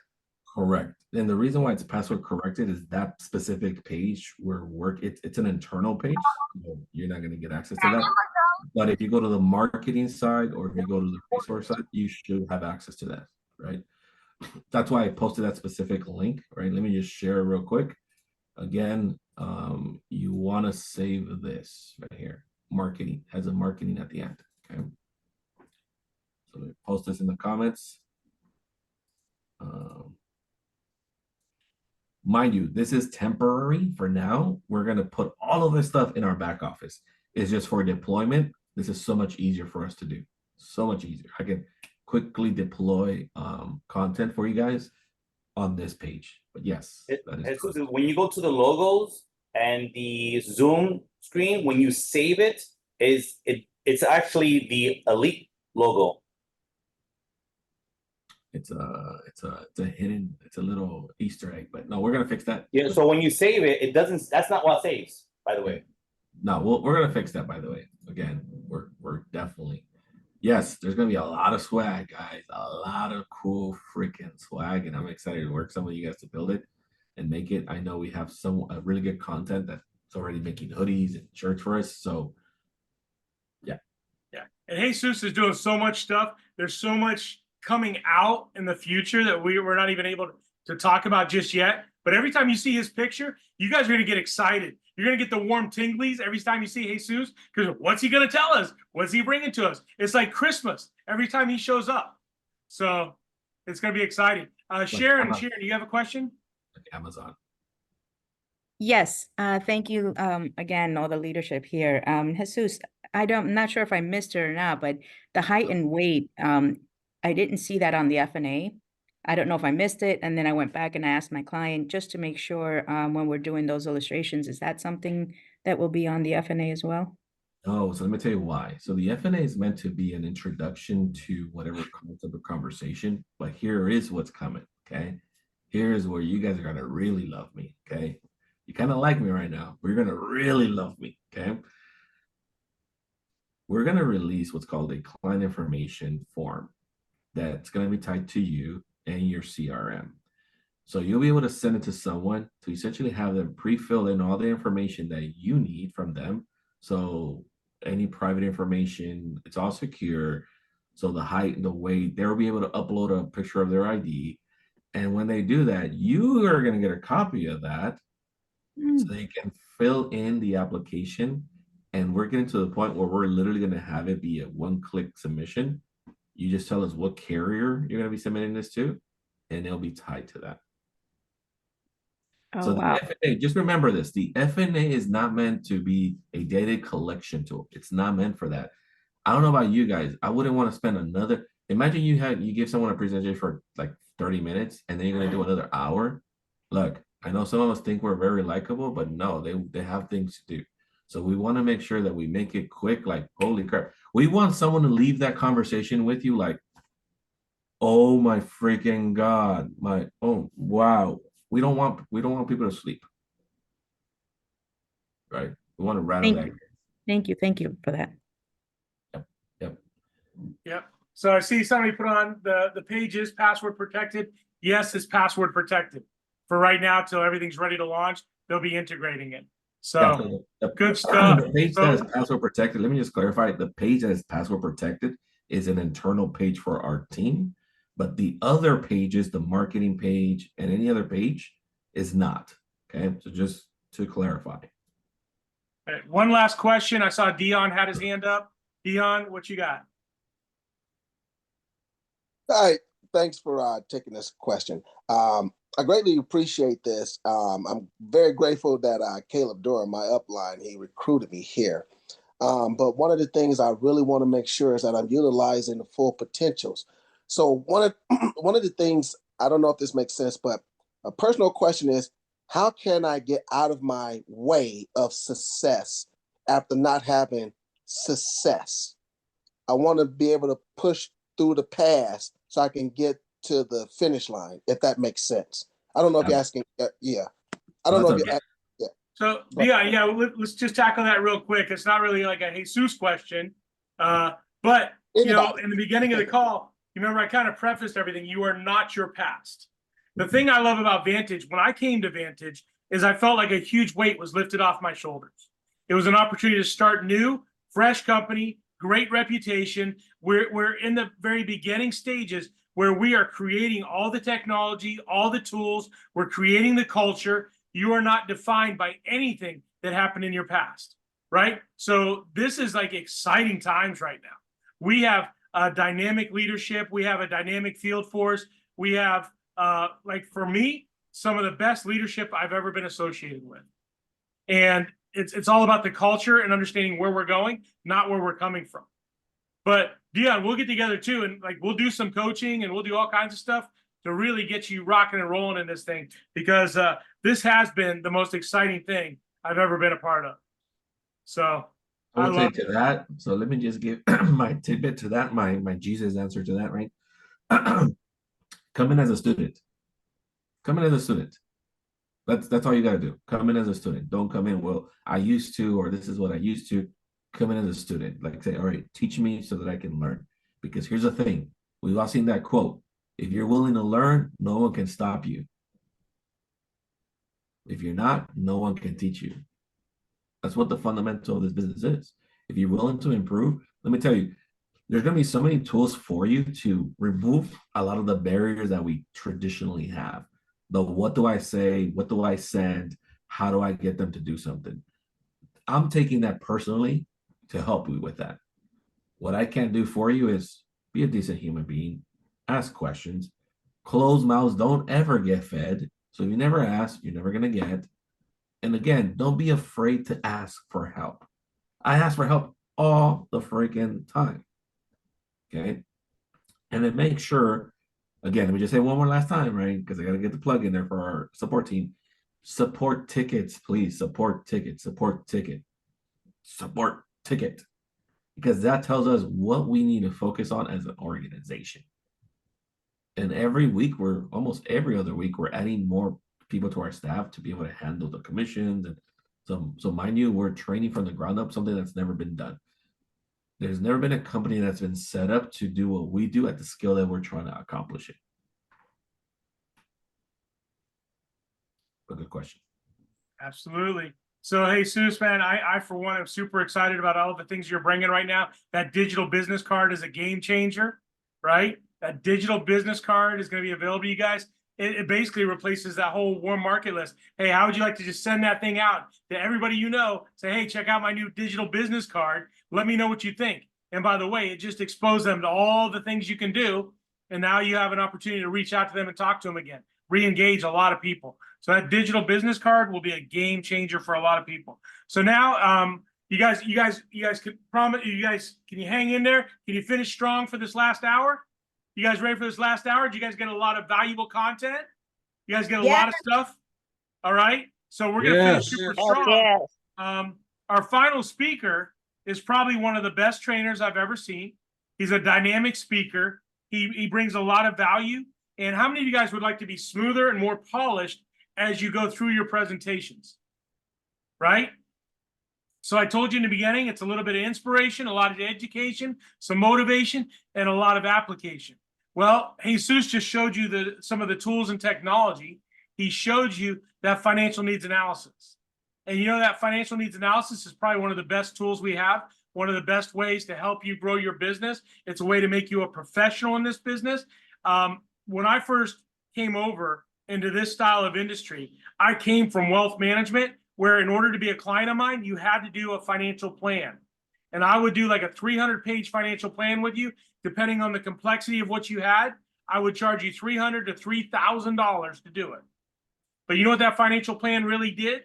It helped me understand my client and what their needs were. It gave me statistical data to back up every recommendation I made. So a lot of people gave me a lot of pushback in the beginning. Like, David, people don't have time for that. They don't want to do it. I'm like, no. I said that you don't want to do it. I said, for me, I believe in it, so I offer it to everybody. It's a value, okay? So I give everybody the same value. I do that. Now I'm not a salesperson, okay? I'm an advocate helping them solve their problems. I provide solutions. Well, their average points per case was 3,000, right? My average points per case is 12,000. I 4x their production because I take my time and do what's right for the client. It helps me uncover assets, right? It helps me figure out if they have old money, how much insurance do they need, what types of insurance do they need. It equips me to better help my clients. So Jesus showed you the technology. Now I'm going to bring on, like I said, one of the best trainers, one of the best speakers in the company. This guy, man, he helps like give me so much value every time we talk. I feed off the information he provides to me. And now it's my pleasure again to bring him on and have him share with you how he does that financial needs analysis. How do you ask the questions? Okay. How do you get the best results? So with that, one of the founders of Vantage, Juan Nunez. Great day, everybody. Great day. Thank you, Dave, for the intro. Jesus, always appreciate you, my brother. Hey, we're gonna jump right in. We need every minute that's possible, but let's just take a 30 seconds. Everybody get up. I know you're sitting down. We need to get you up. Put your cameras on because, hey, I'm gonna give you the best 55 minutes I have of my day. So get up, stretch. I know you've been sitting down. Come on, Michael, I'm watching you. We're not moving with it. Come on, let's go, Dolores. All right, let's get up. Come on, Laura. Teddy, we need you up. Get out of that chair. Come on, there you go. Stretch it out. Just stretch it out. Come on.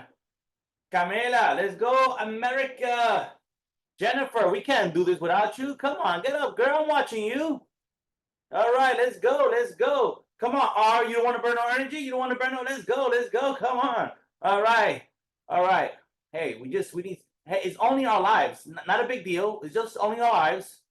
We need to get excited about that. We want to move to the next level. Okay, so here's what we're doing today. Here's what we're gonna do right now. I want you to understand something. You know, you are all capable in doing what you are capable to do within your own resources. In other words, I don't want you to think that you need more. You are enough. So if there's any physicians here, anyone who went through that whole process of becoming a doctor, is there any physicians? Anyone in the family, anyone that has a family that is a doctor, that knows the process that it took? Anyone? Just unmute yourself. Yes, my wife. Your wife. Who's that? Who's talking? Leroy. Leroy, okay. So your wife is a doctor. How you saw her go through the process, you know, the hours, what it takes, going to a med school, right? So how many hours? How many years? Oh, it took her. When I met her, she had already did about 6 years. And when we got married, she completed another 8 years. Then she did an intern. So it was a very long time. Yeah, residency, right? And then, okay, here we go. So that's to be a doctor. That's a long time. And when people ask me what I do, I say I'm a doctor. I'm a financial doctor. The biggest cancer in America is not prostate cancer, is not breast cancer, it's financial cancer. We have the cure for financial cancer. Now, here's what I want you to know. You will graduate as a financial doctor. But for the meantime, I went and got my medical examination. I didn't see the doctor. I didn't see the nurse. I got a guy that came into my office. He went like this. He says, he came with glasses on. He had a little notepad. And wait a minute, 1 second. He had a little notepad, and then he started asking me questions. He said, Juan, when was the last time you came to see us? He said, what's your height and weight? Then he made me get up and he put me on a scale. He didn't ask me, am I taking any medications? Am I hurting somewhere? How do I feel? Do I have any past medical history? He started asking me questions. I didn't see the doctor. I didn't see the nurse. I just saw some random person that walked into the room and started asking me questions. I didn't even know who he was. Nor did I sign up for him. However, how many of you all had that experience? Everybody goes through that experience. They give the information. So here's what I am going to challenge you. I'm going to challenge you to delete from your mind that you are the doctor, that you are the nurse, that you are a mom, that you are a secretary, that I don't know what you do on the other side of the world, but at this moment, you are just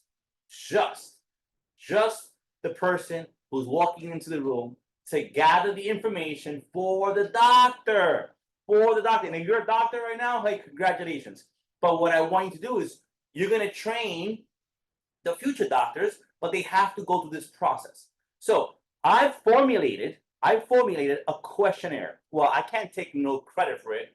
What happens is I would ask questions, and I had this lady that I was training, and she literally typed up everything I was saying as I was talking. And then she came back the next day and she handed me this paper, and I'm like, what is this? She goes, this is exactly what you say every time we go out. I said, wow, that's amazing. She typed it up, right? So now I'm more duplicatable. So I am going to give it to you. So if you see here,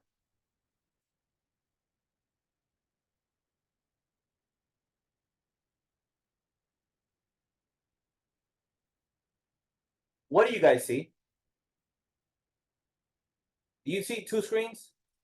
Yes. Two screens. One's the FNA guideline script and the other one's Elite. Wait a minute. You see the FNA and then you see the FNA guideline script and then the actual data? Yes. Yeah. Correct. And can you see what did I just type in there? One. Okay, perfect. Okay, great. I just want to confirm that you guys can see what I'm doing. Here is the hack. Desiree. Here's the hack. If I send you to do an FNA, you can do this for anybody. You can do this for me.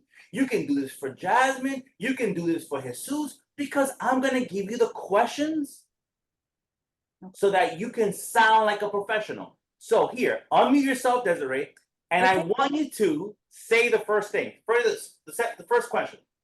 Okay, so Juan, what inspires you to do? No. Our goal. Oh, okay. Our goal is to help you get into.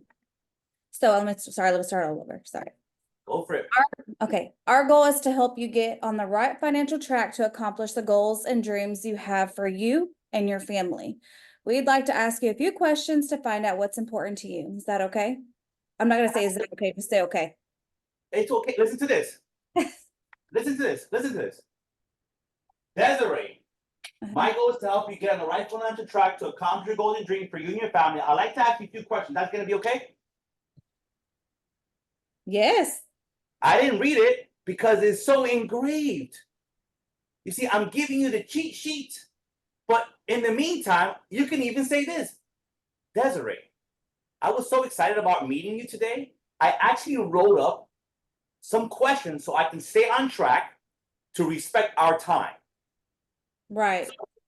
So allow me to get started. So Desiree, our goal today is to help you get on the right financial track to accomplish your goals and dreams for you and your family. I'd like to ask a few questions, and I hope that's going to be okay. All right. Okay, boom. Done? Are you all picking up what I'm doing right now? Yes. I want you to understand. I want you to remove the stress. I want you to remove the stress, the anxiety that you need to know what you think you need to know versus all you got to do is just read. So, this is very basic.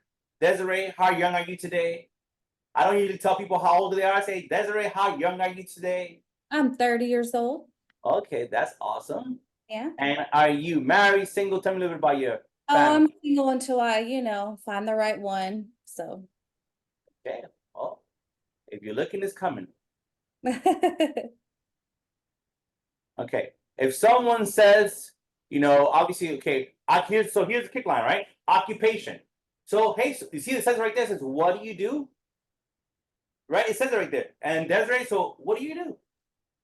Well, I actually help families, so I guess you could say I'm a financial, professional. I sell Medicare, life insurance, all that good stuff. Now we can be robotic and just ask the question. Now, here's how I take it to the next level. Why do I ask this following question? It's because I am not working on Desiree being my client. I'm working on Desiree giving me referrals. So Desiree, so what inspired you, Desiree, to get in that industry?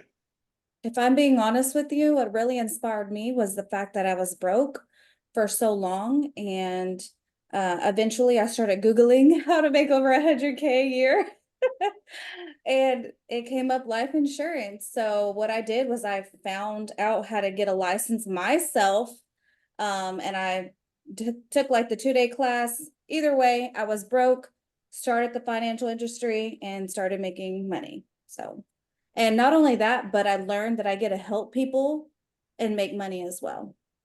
That's beautiful. You know, Desiree, that says a lot about you. It says that you are you're dedicated. You are a do it first. You sound like a leader. You don't need no one, kind of like, hey, I'm a do it first type of person. I know how to do some research. It says a lot about you. Yeah, that's true. That's facts. Yeah. So what I just did is called labeling. I just labeled her, and it allows her to feel that I'm listening to her. Desiree, it sounds like you are. It sounds like you are a go-getter. It sounds like you're dedicated. It sounds like you had a point in your life where you're looking to take control of your life, which says a lot about you, Desiree. Now, Desiree, do you see yourself doing that in the next 5 to 10 years? Yes, 100%. I love it. I love to see someone who's convinced that they're doing what they've always wanted to do. Again, what am I doing? I'm assuring her that I'm listening to her. Plus, 80% of my clients are my agents. 80%. Why? Because I ask this question, and if I hear the, not really, I see myself maybe doing something else, then guess what? I go into so what about your current occupation that you're not so happy about? You see, it says if it says no, right? So what is it about your current that you're not happy about?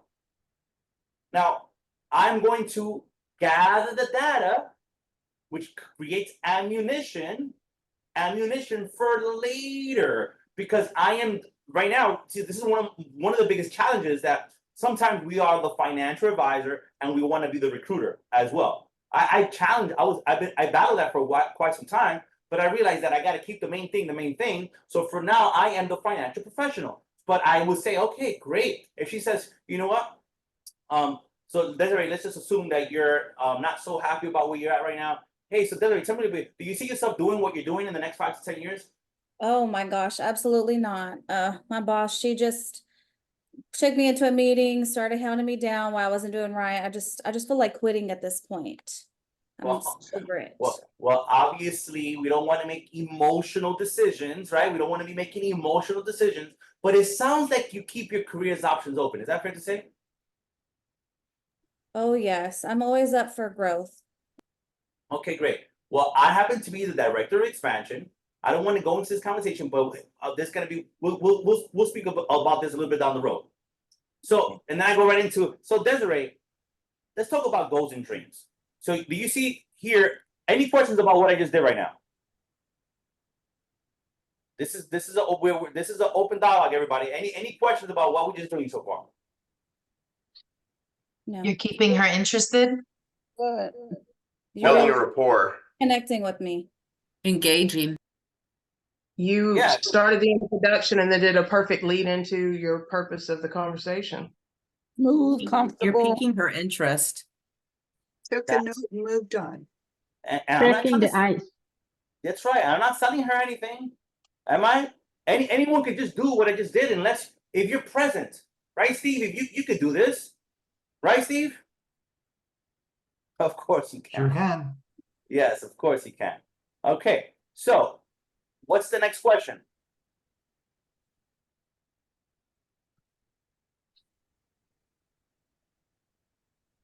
You're talking to me? Yes. Okay. Okay, so hold on.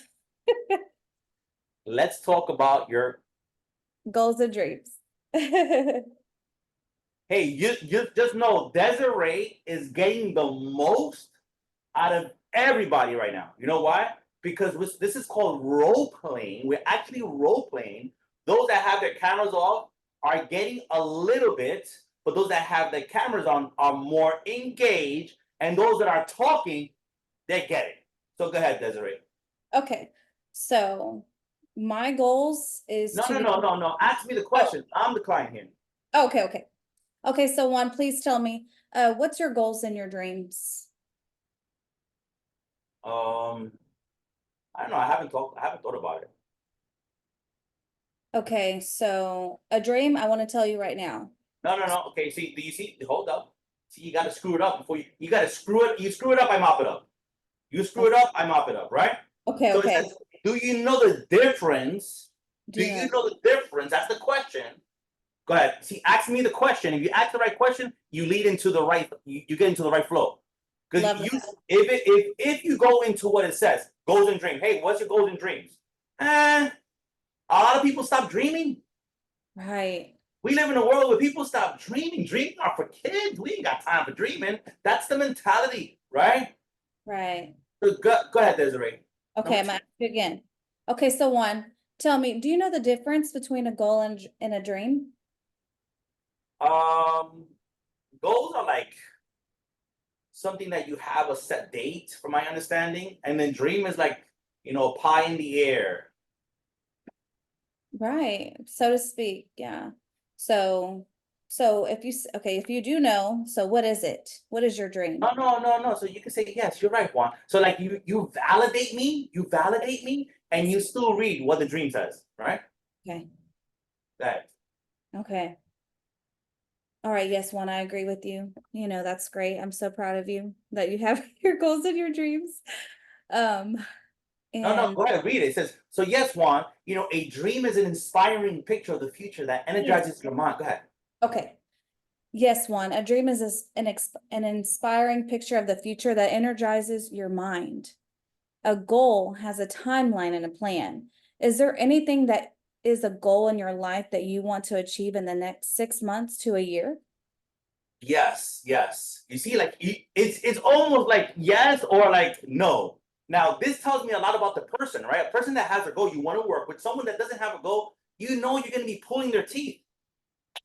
All right. So in the next 6 months, I want to take a trip to Italy. I want to take a trip to Greece. I want to do Europe. I want to do Europe for like 10 days. I wanted to do that. That's one of my goals. Wow, that's amazing that you have those big goals. I know I've always wanted to go to Italy myself, as well as Greece and Europe. So that's phenomenal. So do you want me to say the next question? No, I want you to be present, Desiree. I want you to be present. Okay. Challenge me. Okay, so please tell me, how are you going to pay for those trips? There you go. Hey, don't be robotic. Challenge your clients because most clients are delusional. I get it. Are delusional. Yeah. Is it a goal one or is it a dream? Is there a specific dollar amount? Are you saving every single month for that? What's it going to cost you? Is that something that you're fighting for? Hey, this is what makes you different. What makes you is that you're paying attention. You're not robotic. You're not just filling in the blanks. You're questioning and you're challenging them so that you make them feel like, wow, thank you. Wow, I never thought about it that way. When someone's, one of my goals, every single time I talk to somebody, I want to hear them say this. Wow, Juan, I just never thought about it that way. Because my life is to give them new lenses so they can see life differently. That is what I do, is change people's perspective. All right, Desiree, let's go. Okay, perfect. Yeah, so how are you going to pay for it? I was thinking about using my credit cards. Oh, really? I don't know if you've ever heard of this, but credit cards, they have interests that work against you. And so, maybe you can think of an alternative. Have you ever thought about the rule of 72? Do you know about the rule of 72? No, I haven't.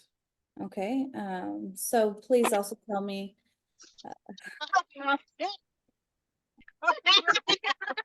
Maria, can somebody mute Maria? She sounds like she's at the park.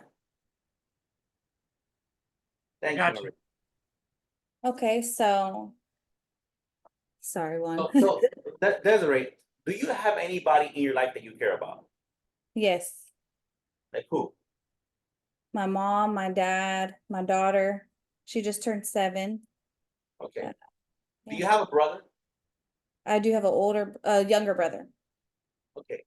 If I was your brother, and I said this stupid thing, right? I say I have this goal that I'm about to go to Paris, I'm gonna go to Europe, I'm gonna go swipe my credit card. How will you talk to me? For what, why are you gonna use a credit card for something that you could pay for cash? Yeah. So the problem is not the dream. The problem is not the dream. You sound like you might have a high dream and your income is just right here. Right. Right? Because your dream sounds over here, your goal is over here, but your income is over here. All we need to do is get your income to match your dream. Right. What are you doing to change your income? So that's immediately how I can recruit somebody. So what are you gonna do to change your income? Okay, I love There that. you go, right? So remember, most people, they want to live the American dream, end up living the American nightmare because they have high goals and dreams and their income is over here. So if I can help you, or what are you doing to increase your income to match your goals and dreams versus your goals and dreams being so far away from your income, right? So what are you doing? Again, this is a conversation. People say, Juan, you're so awesome. No, I'm not awesome. I just care. I just care. And remember, I am not working on Desiree being my client. She's already my client. I'm working on her giving me referrals because of the experience. Can you all pick it up what I'm dropping? Can you pick up this is about an experience? This is what makes her say, wow, Juan, I want you to sit down with my mom, my brother, my sister, my cousin, my neighbor, everybody. Well, Juan, yeah, I want you to sit down with my neighbor, my sister, my brother, everybody. Okay, here, this is all right. So Desiree, you're gonna now take over. You're not gonna take over, and you're going to, let's see here, Donnie. You're gonna be the client, okay, Donnie? You mind unmuting yourself?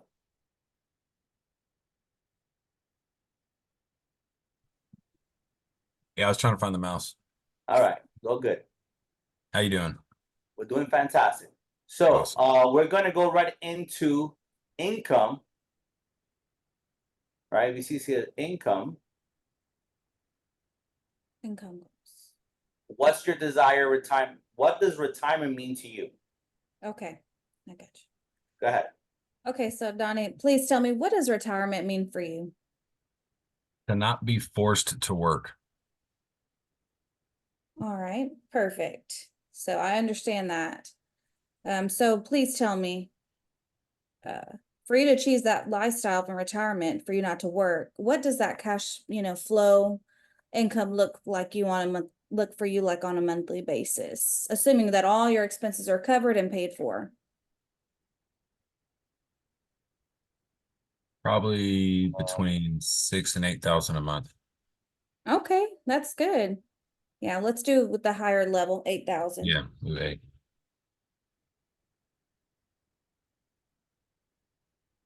Okay, and please tell me, what would be your ideal retirement age? As soon as possible. Possible. No, we'll do 60. 60, okay. Well, let's take a pause for a second. That is a very common answer, by the way. Donnie, even though you're just playing, but most people, again, are delusional. We're not going to tell them that, of course, right? But most people say as soon as possible. And hey, don't avoid a very important question that we can ask. Donnie, are you expecting an inheritance? Because we don't know, right? Are you expecting an inheritance that he thinks, oh, I'm just waiting for my grandfather to pass away, right? We don't know. But we could ask, right? We could ask, because if he's thinking, hey, yeah, I'm gonna do it in the next 2 or 3 years. Well, help me understand. Are you expecting an inheritance? And what's gonna be so different from what you did working the last 30 years that you're planning to do in the next 3 years? Be open-minded. Be open-minded, because we have no understanding of the possibility of this potential client. Right. Okay. And please tell me, how many years have you been working? 23. For 23 years? Okay, that's awesome. And please tell me, are you in that same position that you were 23 years ago? No, I'm a little bit further along. Okay, so are you still doing the same industry, or are you doing something else, or doing multiple things? I've changed industries a Okay, few times. okay. And please tell me, are you receiving an inheritance? No. No? Okay.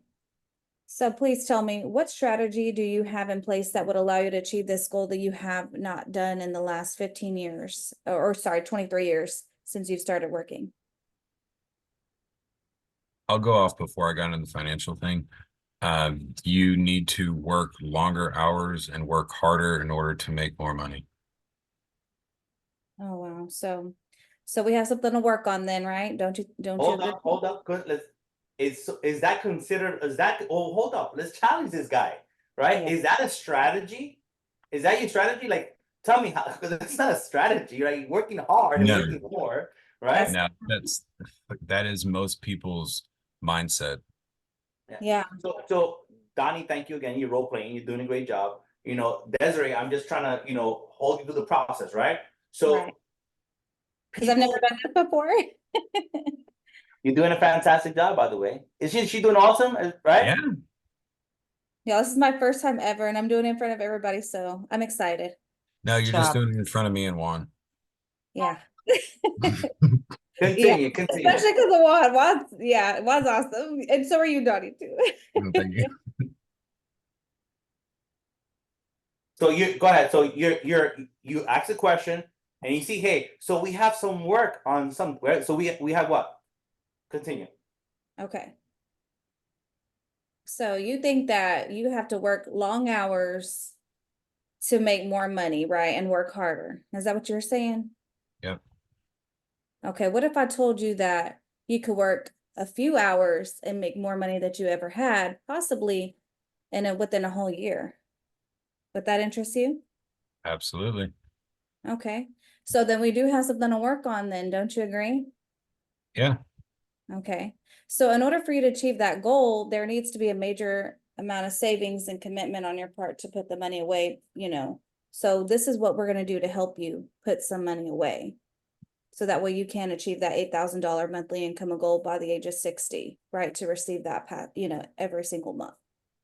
All right. Doesn't she sound like a professional? She sounds like she's done it before. I've never done it before. I'm afraid to say something like that. Oh my God, I'm loving this. Okay, let's go. Let's go right into the insurance. Okay.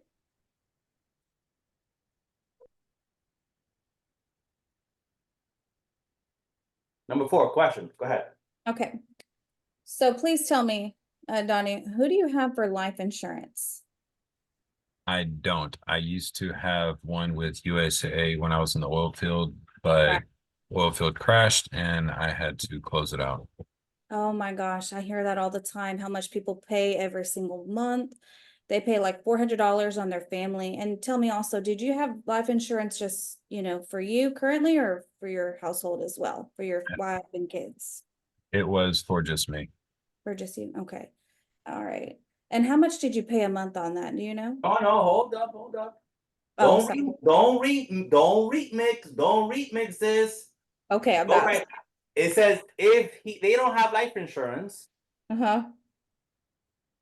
Okay, so I understand you don't have life insurance right now. So, tell me why. Is it because A? No, don't remix this. Okay, I'm so sorry. All right, here I go. Replay. Sorry. Okay, so when a responsible family and person like yourself or yours doesn't have any life insurance, it's usually due to one of the following reasons. Is it because you didn't think you needed it, you didn't think you could afford it, or you never got around to it? And I know you just told me that you lost your job, right? Yeah. Okay. So Well, then, when the policy ended, it was because I lost my job. because you lost your job, right? Yeah. But the reason I don't have it now is because I just don't know who to trust. Constantly get people calling on the phone saying they're selling insurance, this and that, but 80% they're a scammer and the other 20% I don't trust. So I just haven't met the right person yet. Well, for one, I'm gonna tell you one thing. I'm not a scammer, and I know people. I get into contact with clients all the time that say that, but we're face to face, or I could see you on a Zoom, and you know that I'm a real person, right? So I'm here to help you as a life insurance agent. That is great. That was fantastic. Now, here's how you can enhance what you just said, right? Because all we're doing, remember, we can always say the right thing, but can we make it sound better? Right? Can we make it sound better? Right? And here and hello, Desiree, I gotta commend you for doing a fantastic job. Add this to your question, to your statement. Okay. Feel, felt, found. Have you ever heard that before? Feel, felt, found. Have you ever heard that before? No, I've never. Okay. So you're gonna say something along the lines, Donnie, I understand how you feel. Understand. Because if you don't trust anybody, you need to know how he needs to feel that, right? So Donnie, I understand how you feel. I also felt the same way. Right? Have you ever been in a position that you yeah. okay, there you go. So Donnie, I understand how you feel. I felt the same way. And what I found out is, Right. Donnie. There's a lot of insurance agents out there that don't do the right thing. And there's not such thing, and now okay, I'm role playing. I'm just freestyling. There's not such thing as a bad restaurant, only bad cooks and bad waiters. Don't you agree? Yeah. So it gives you a bad experience. This is why I represent no company. I only represent my clients.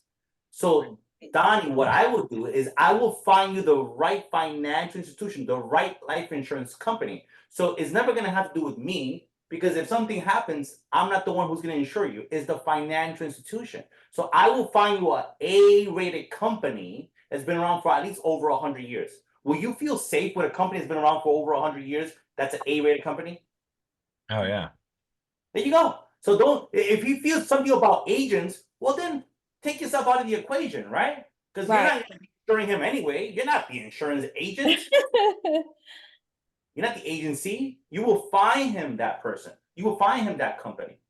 Right. I love that. Thank you, Juan. I love that. I needed that. It's my first time. So I'm taking everything you got in, because I know I'm not perfect right now, but I want to be perfect, and we'll get there. So let's try it again. Let's take it from the top. All right.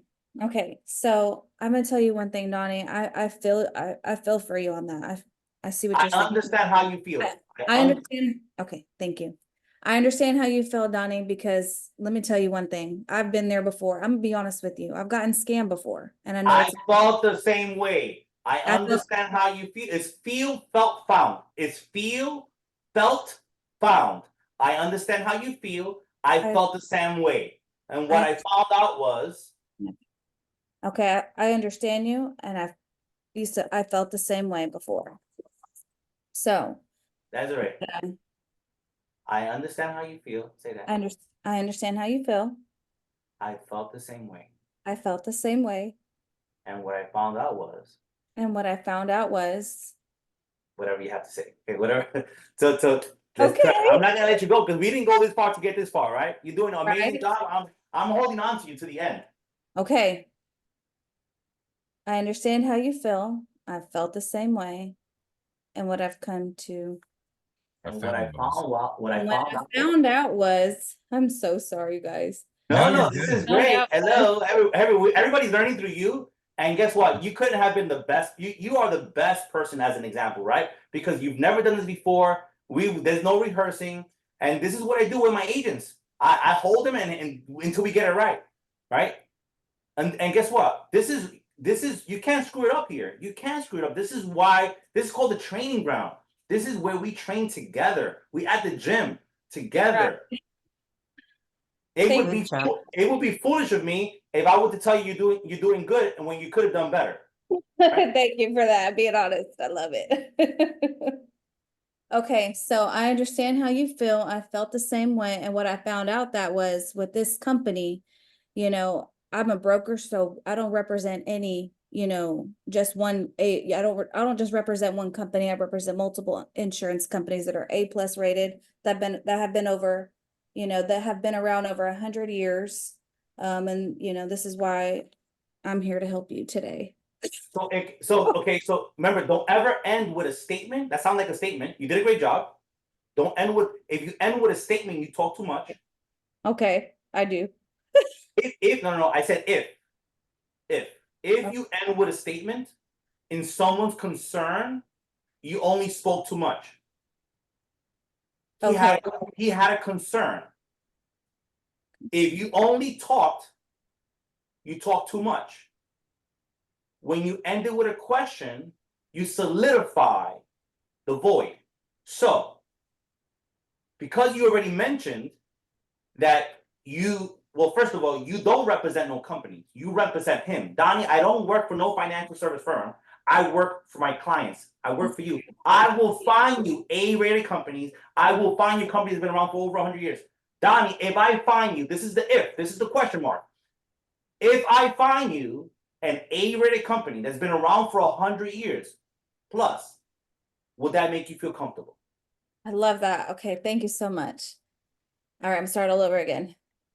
All right, so I understand how you feel. I felt that way, and what I found out that was, you know, dang it, what was I supposed to say for that?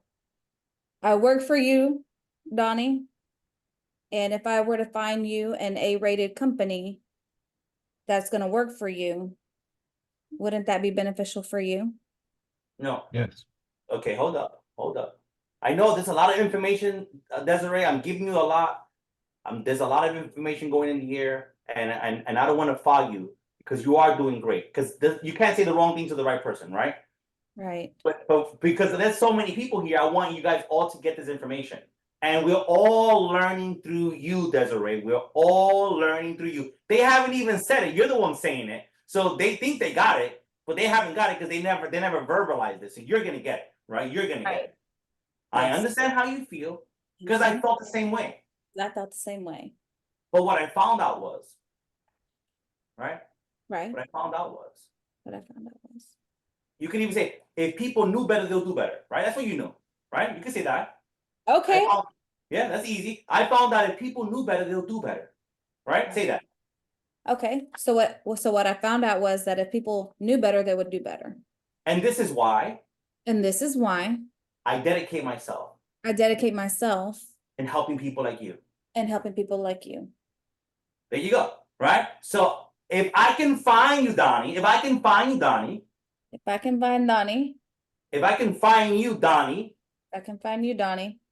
A company that's been around for over 100 years. A company that's been around for over 100 years. And is A-rated.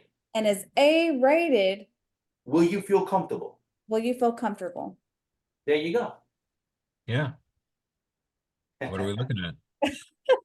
All right. So then we move on, right? Oh my gosh, I'm so sorry. I made that so difficult. No, maybe I'm not. See, I blame myself. This is what I'm nervous. No, it's okay. I love it. I needed this. Okay. I'm gonna go to a restaurant today she's looking to close it out, and I need to go talk to her. But not like this. Perfect. All right. So this is what we're doing. Okay. So Donnie said he doesn't have life insurance, right? That was number A. And he didn't think he could afford it, or he didn't say that. He just said that he didn't trust anybody, right? So some people say, hey, I didn't think I need it, right? So the answer is there. Well, Donnie, if you die prematurely, will you want your family standard of living to be better, worse, or stay the same? And you would say? Better. What do you have in place that your family will be better?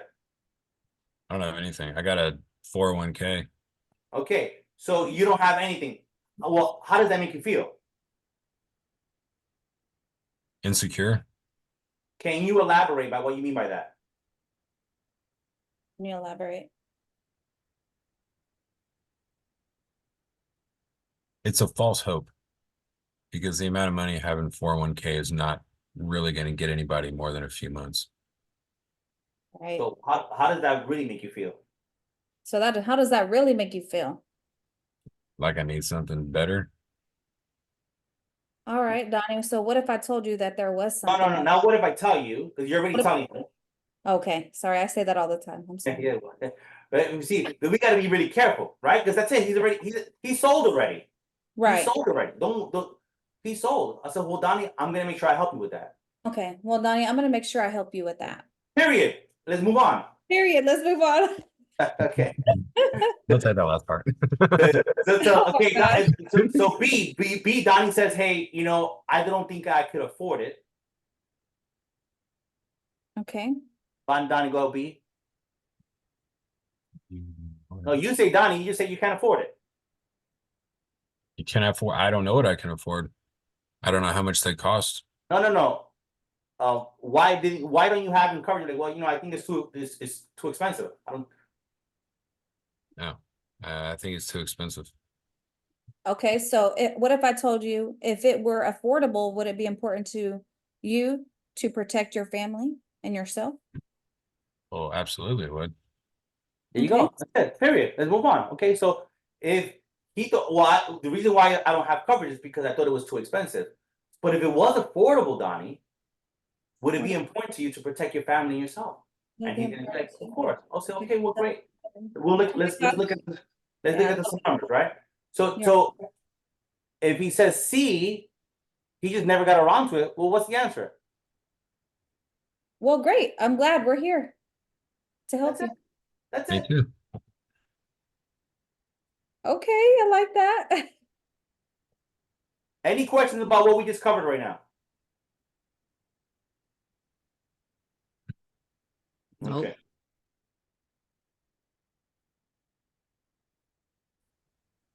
So that's the insurance. What if he says, I have protection, I have insurance? Okay. So what type of policy do you have if you have insurance? Congratulate the client. Hi, I'm sorry. Oh, that's great. I'm proud of you for having coverage. So tell me. Add a label to it while you're at it. Okay.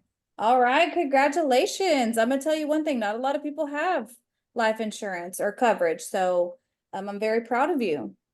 And tell me, what type of policy do you currently have? I have a term policy. Well, I'll go with what my brother said. I don't know. It's some cheap policy I got on me and my wife when we got married. Oh no, that's For funny. word. I would laugh to that. That's I funny. did. So please tell me, when you got your policies, did you get them for savings, protection, or both? No, it's just in the event that we die. Oh wow, I'm so sorry. I'm sorry to hear about that. Hold up. What do you mean? What did he say that was sad? That was sad. No one died. Because he's not getting any cash value. Oh, but time out. Okay, I'm sorry. Time out. I'm calling everyone. Pay attention. Pay attention. He got life insurance for protection, right? So there's nothing to be sad about it. Matter of fact, hey, congrats. I would say, Donnie. Remember, I say label. Donnie, that says a lot about you. It says you're being responsible as a husband, as a dad, to protect your family, right? So this is a lot about you. Congratulations, right? Says a So lot about you. Congratulations. Yes. now, follow up. Okay. So tell me, Have you taken advantage? Have you taken advantage of the policy upgrade for this year, Donnie? I didn't know there was an upgrade. Well, it's where you can contribute to pay the same premium and get more coverage or pay less premium and get the same coverage?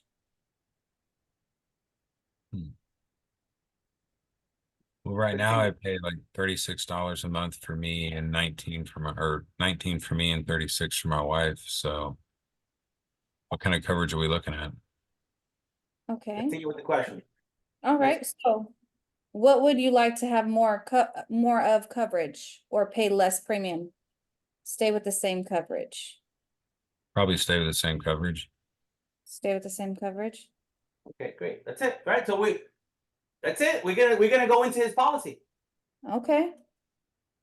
So we're not going to beat him up or challenge him why he has a term and not an IUL. That's not our position. Yeah. Our position is he have a term? Can we better it? Yeah. We're already trying to sell him something. No, we're trying to identify what they have and fix. If he has an apple, let's try to fix the apple, not sell him a peach in the process. Because then he's like, he'll get a bad taste. There's some sharp people out there, by the way. Yeah. They've been in sales and they can see you trying to, finagle your way into them, right? So what a person wants to do is feel like you really care about them and that you're trying to help them. So Donnie, you have life insurance. Hey, congratulations, my man. I really appreciate that. It says a lot about you. It says you're really taking control and being responsible for your family. Now, Donnie, did you take advantage of the upgrade of 2022 of this year? And you're like, well, what's that? I said, well, this is where you can continue to pay the same and get more coverage, or pay less and stay with the same coverage. What would you like to see what you qualify for? See what the options are. Okay, we'll take a look at that. All right, boom. So then we go into the next question. Also, savings. So this is how I ask the question about savings. I'm strategic about asking people questions about their savings because most people don't like talking about their money because they're broke. That's the truth of the matter is, right? When you got a couple of $1 million in your bank account, like, hey, how much money you got? Like, you want to see? You want to see? Like, it's Check like, this out. yeah, exactly, right? Like, when all my cryptocurrency was down and like, I didn't want nobody to see. Right now, like, I leave my screen on, right? Right? So this is how people throw up on themselves. Here is a question that people will give up and throw up on themselves. Go ahead, Desiree. Ask the question, number 5. All right. If you had a $10,000 emergency, how would you handle it? Got a credit card? Okay, he's broke. Period. Okay. He's broke. Yeah. Donnie, I'm just using you as an example. Obviously you're broke. Yeah, right. Right? Like, if someone's trying to hold up, if someone trying to act bougie, coming to the office with red bottoms, and they got the nice Louis Vuitton purse, and they got the bling bling, and you be like, hey, if you had a $10,000 emergency, how will you handle it? Be like, oh my goodness, credit cards, they're broke. Yeah, they're broke. Yeah, we're talking about $10,000 emergency. They be like, some people be like, just go to my savings, just take it from my savings. Right. Or they might say, hey, I got to go to mama.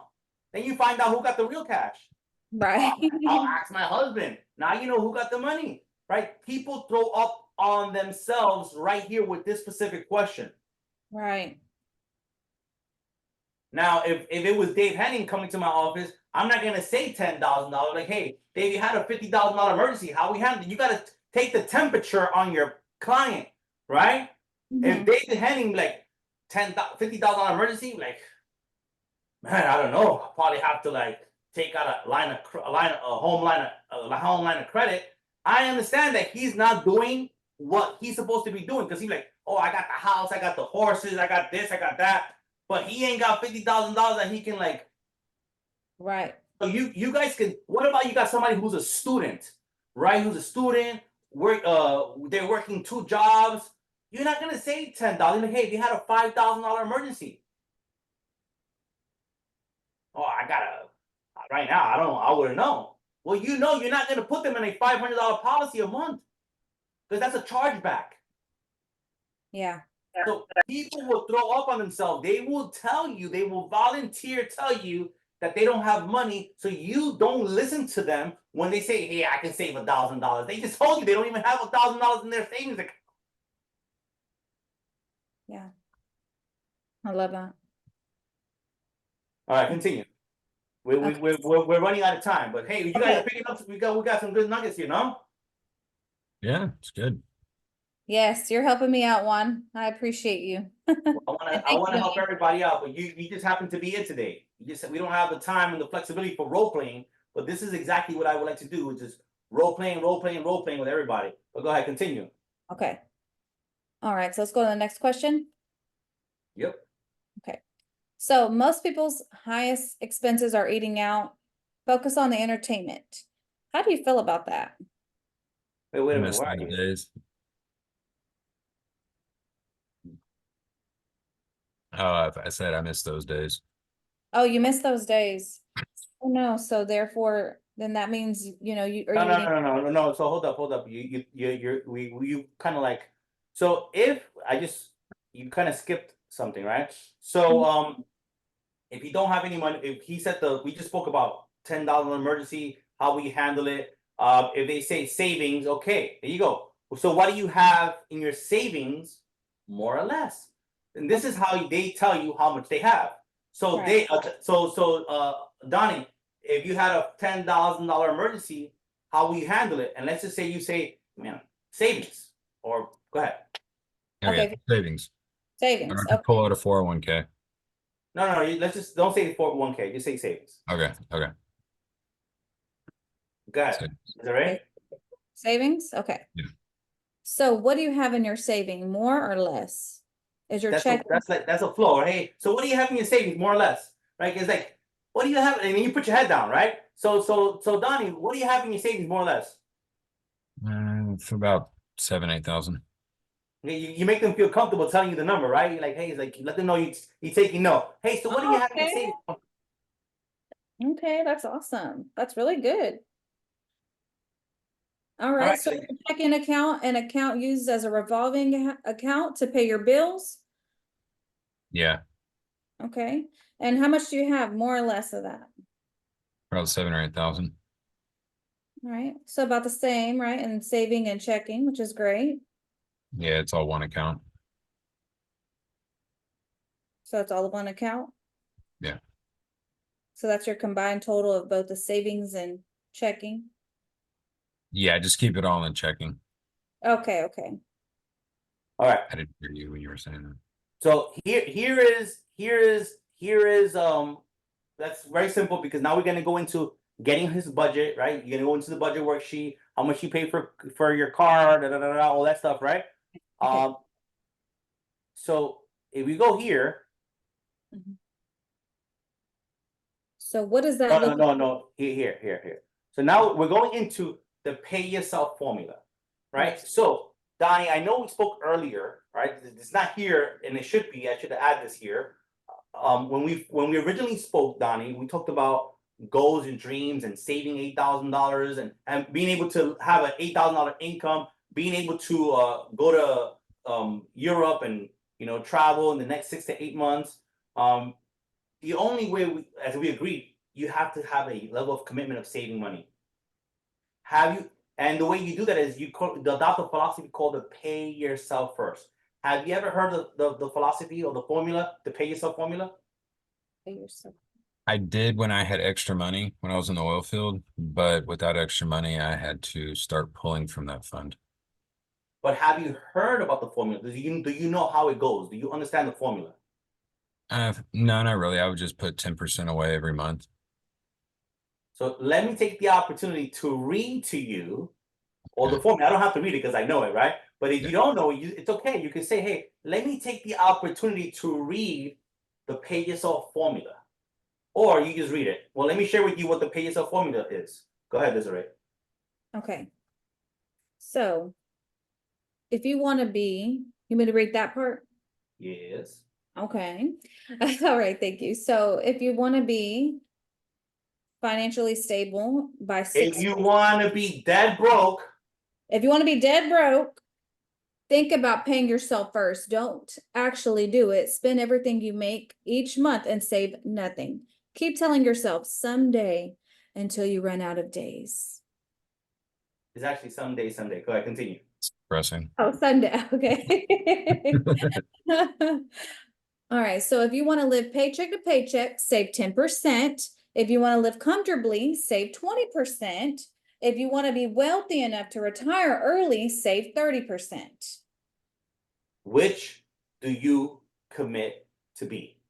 Which do you commit to be? The 10, 20, or 30? Or just broke? Or just broke? I would like to do 30. I know that's Now, right. okay, this is exactly what they say. This is really, really good. It was like 99% of the people would say they want to be wealthy. Then you will go right back to his income and you say, Donnie, you're making $5,000 a month. 30% will be $1,500. Can you really save $1,500 a month? And he will say, nope. Okay, so what dollar amount can you put away that's not going to diminish your lifestyle, but you're going to be excited about saving for your future? Probably about $300 a month. Is $300 a month a dollar amount that you can commit to month after month to pay yourself first? Yes. Okay, just know, first of all, I want to congratulate you for setting a dollar amount of $300, but I want to let you know that you can always change it for more or less. 10% is $500. So you're already starting under the 10% mark. But it's okay because I'm glad that you're at least committing to saving something rather than nothing. Right. But our job is that in the next 6 to 8 months, we're going to revisit this conversation and we're going to see if we can raise it. Is that fair? Sounds good. All right. I want to respect the time, but hey, was that some filet mignon or was that filet? That's what I needed, Juan. Thank you so much. Yes, Juan. Thank you. Great job, you two. I learned a lot. Filet mignon. That's my first FNA. No, I'm just kidding. Desiree, Good thank you job. for doing that. That's awesome. Juan, awesome stuff. Desiree, Everybody's great lighting job. up the Great job, chat. Desiree. Thank Great you. job. Great job, Thank Desiree. you so much. My heart was like this. You did great. Great job, Desiree. Great Good job. job. All right. Awesome job, everybody. We definitely want to be respectful Great of your job. time. Great content. And we want to close this out real quick. I Thank just you, want to Juan. give you guys the homework assignment. And be prepared. Maria, do we have the homework? One So second, in the David. group me when we're done, everybody drop your biggest nuggets that you learned today and what you thought was really valuable so that everybody else can share. Also, in the group me, everybody drop all of your social media titles, like your Instagram, your TikTok, your Facebook, and let's all engage with each other, drive the analytics up. Let's help each other. Start following everybody else, like, share, follow, all that good stuff. I'm sorry, Dave. I just want to I just put the FNA guideline on the actual on the chat. Yep, and we put it in the important files and trainings too, so it's in there ready for you guys to go. All right, so have your pen and paper ready. Here's the homework. Number 1, I want everybody to watch the movie, The Big Short. Watch the movie, The Big Short. Our next class on the 6th is going to be on annuities. All right, so watch the movie, The Big Short. 2, I want to challenge y'all to apply the knowledge you learned today. Go out between this class and the next class and complete 5 financial needs analysis. Okay, 5 FNAs by the next class. And you guys are going to want to have this done because we're going to show you how to take it from the FNA to the closing. Like, how do you help somebody with an annuity? How do you help somebody with an IUL? So make sure you have 5 FNAs done by the next class. Okay, so that was number 2. Number 3, once we go live next week, hopefully, with the digital business cards, I want you to share your digital business card with 20 people. Share it with 20 people and then get their feedback on what they think about it. And number 4, schedule your FNA with your immediate upline And that way you get some practice. I always say the best way to learn something is by doing it. And when you do your own, you retain most of it, right? So schedule your F&A with your leadership so that you get a practical application of how it works. All right? So a lot of the content we put in, there you go. There's a homework. Watch the movie, The Big Short. Complete 5 F&As before the next class. Send out 20 digital business cards. And schedule your own F&A with your upline. Have that ready to go so you see how it's done. All right, everybody. So we went a couple minutes over. I think we did pretty good. I'm very structured. I believe in respecting people's time. So if you guys have any questions, drop it in the group me. Okay. All of the files from today are in the group me, and the important files and trainings. Go to calendar. Okay. And then you can see that. Any questions, drop it in the group me. Find a running mate in the group me. And, you know, the more interaction you guys have in the group me where you help each other and get to know each other, the better, the faster we're going to learn. All right, everybody. So April 6th is the next class, 10 to 3. The link for that class, everything will be in the group. All right. Fair enough. Everybody have an awesome day. Let's go out and let's make an impact. Thank you. Thank you. Take it easy. Thank Thank you. you. All right, I'm gonna go Thank finish some you. editing.